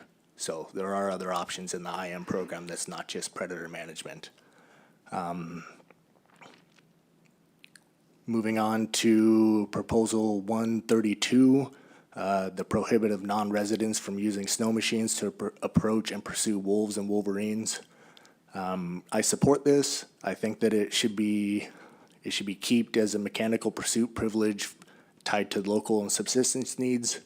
And I also want to mention that because this is a statewide proposal, Alaska is a very diverse state. So where this might be beneficial for some areas, it might not for others. So for example, one of the stories I always hear in the Dillingham area is that if your dog ran away today, you'd still see it running away tomorrow. And so that kind of gives you a visual of what the country is there, where they have to be able to use the snow machines, whereas other areas it might not be as applicable. Let me get my notes up here. Moving on to proposal 133, prohibit the use of snow machines to pursue wolverines. I feel the same way as proposal 132. Proposal 148, impose restrictions on the commissioner and the ability to implement control plans. I think that that's a good idea just to keep it in the public process. And then the last three, which I feel very strongly about, is proposal 126, 127, and 128, which is the thermal and forward-looking infrared cameras. So I have a decent amount of experience with these thermal cameras. I have two for work for research purposes. One is a very low-level monoscope that you can hold up, and you're able to pick out caribou on the landscape that if they're not moving, you can't see them about 200 yards away. The other device that I have is a FLIR M364 marine application, and in the specs for that thing, you could see a person in water 1,500 feet away. And so I really urge the board to consider not only what the industry is doing now, but what it's going to do in the future if this proposal is passed. And reiterating the fact that Alaska is a very diverse area. In some areas, you could see a very long ways. And bringing up the fact of the spotlighting compared to a thermal camera is that when you're spotlighting, the animal knows you're searching for it. When you're using a thermal camera, that animal thinks that it is hidden by the cover of darkness, so it is an advantage. And for that, I will end my testimony. Thank you. Sterling, thanks a whole bunch for that. Any questions from board members? Member Loring. Thank you, Mr. Chairman. Thank you, Sterling. Very good information on the FOIR stuff. I didn't know that. Hey, let's go back to the definition or what makes a sheep legal. Full curl and then broomed on both sides are 8 years. And did I understand that you were opposed to the 8-year criteria? Yeah, I am. Okay. So My thoughts with that is that the 8-year kind of gives the fallback if somebody does take a sheep that is a mature ram, but it's not quite full curl, maybe by accident, but he still ends up with a 8 or 9 or 10-year-old sheep. That sheep would be legal by age, but not full curl. That is correct. And I just personally do not believe that being able to identify that in the field is a reasonable assumption for the average hunter. Oh, I agree with you 100% on that, but do you think that maybe having one way out if a sheep is actually a mature ram that Fish and Game would like to have harvested, that doesn't quite make full curl, that's kind of a fallback, would make that sheep legal for that hunter? If you know what I'm saying. Yeah, I do. But I think in the time that we are in now with low sheep numbers, a lot of concern over sheep that you've heard about through the last couple days, I think that we shouldn't be giving the benefit of the doubt to someone that's trying to harvest it just off of the age class alone. Thank you. Any other questions from board members? Member Brett? Yeah, thank you, and thank you, Sterling. You're always interesting. One question, and I heard it asked before in the meeting, and it seems like you might be the guy to ask, is what are we looking at for prices for average scopes that would be used on a firearm, and what would be an expensive one? For a firearm scope, you're looking at about $600 to $800 for a okay brand one. The monoscope that I purchased for work, that was about $1,500. And then the large scale one that I was talking about was a $15,000 3-axis. Nice. I got one more question I forgot. I'll see if somebody else has got a question. I have a question for you.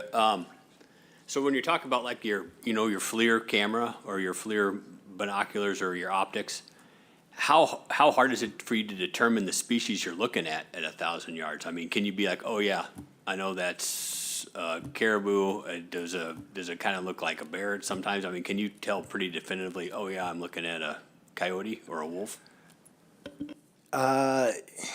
It's pretty difficult to tell from a long distance between a coyote and a wolf because you're mostly seeing the heat signature. Another thing that's kind of hard to see is like antler size. I think that species specific, depending on the conditions that you're in. So for example, in kind of these marginal winters that we're getting, you're going to get like rocks that are heated up through the sun throughout the day, which are going to give you a heat signature. You're mostly looking for the movement of the heat signatures. Thank you for that. Member Brett. Yeah, thank you. I remembered. Sterling, in your opinion, do you think the harvesting of sheep has been responsible for the decline of sheep populations?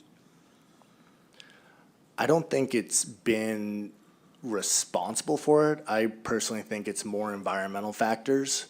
But that being said, I think it's an additive effect of the harvest on sheep that is kind of adding to the environmental factors, which are the main cause. Okay, thank you. Member Wood.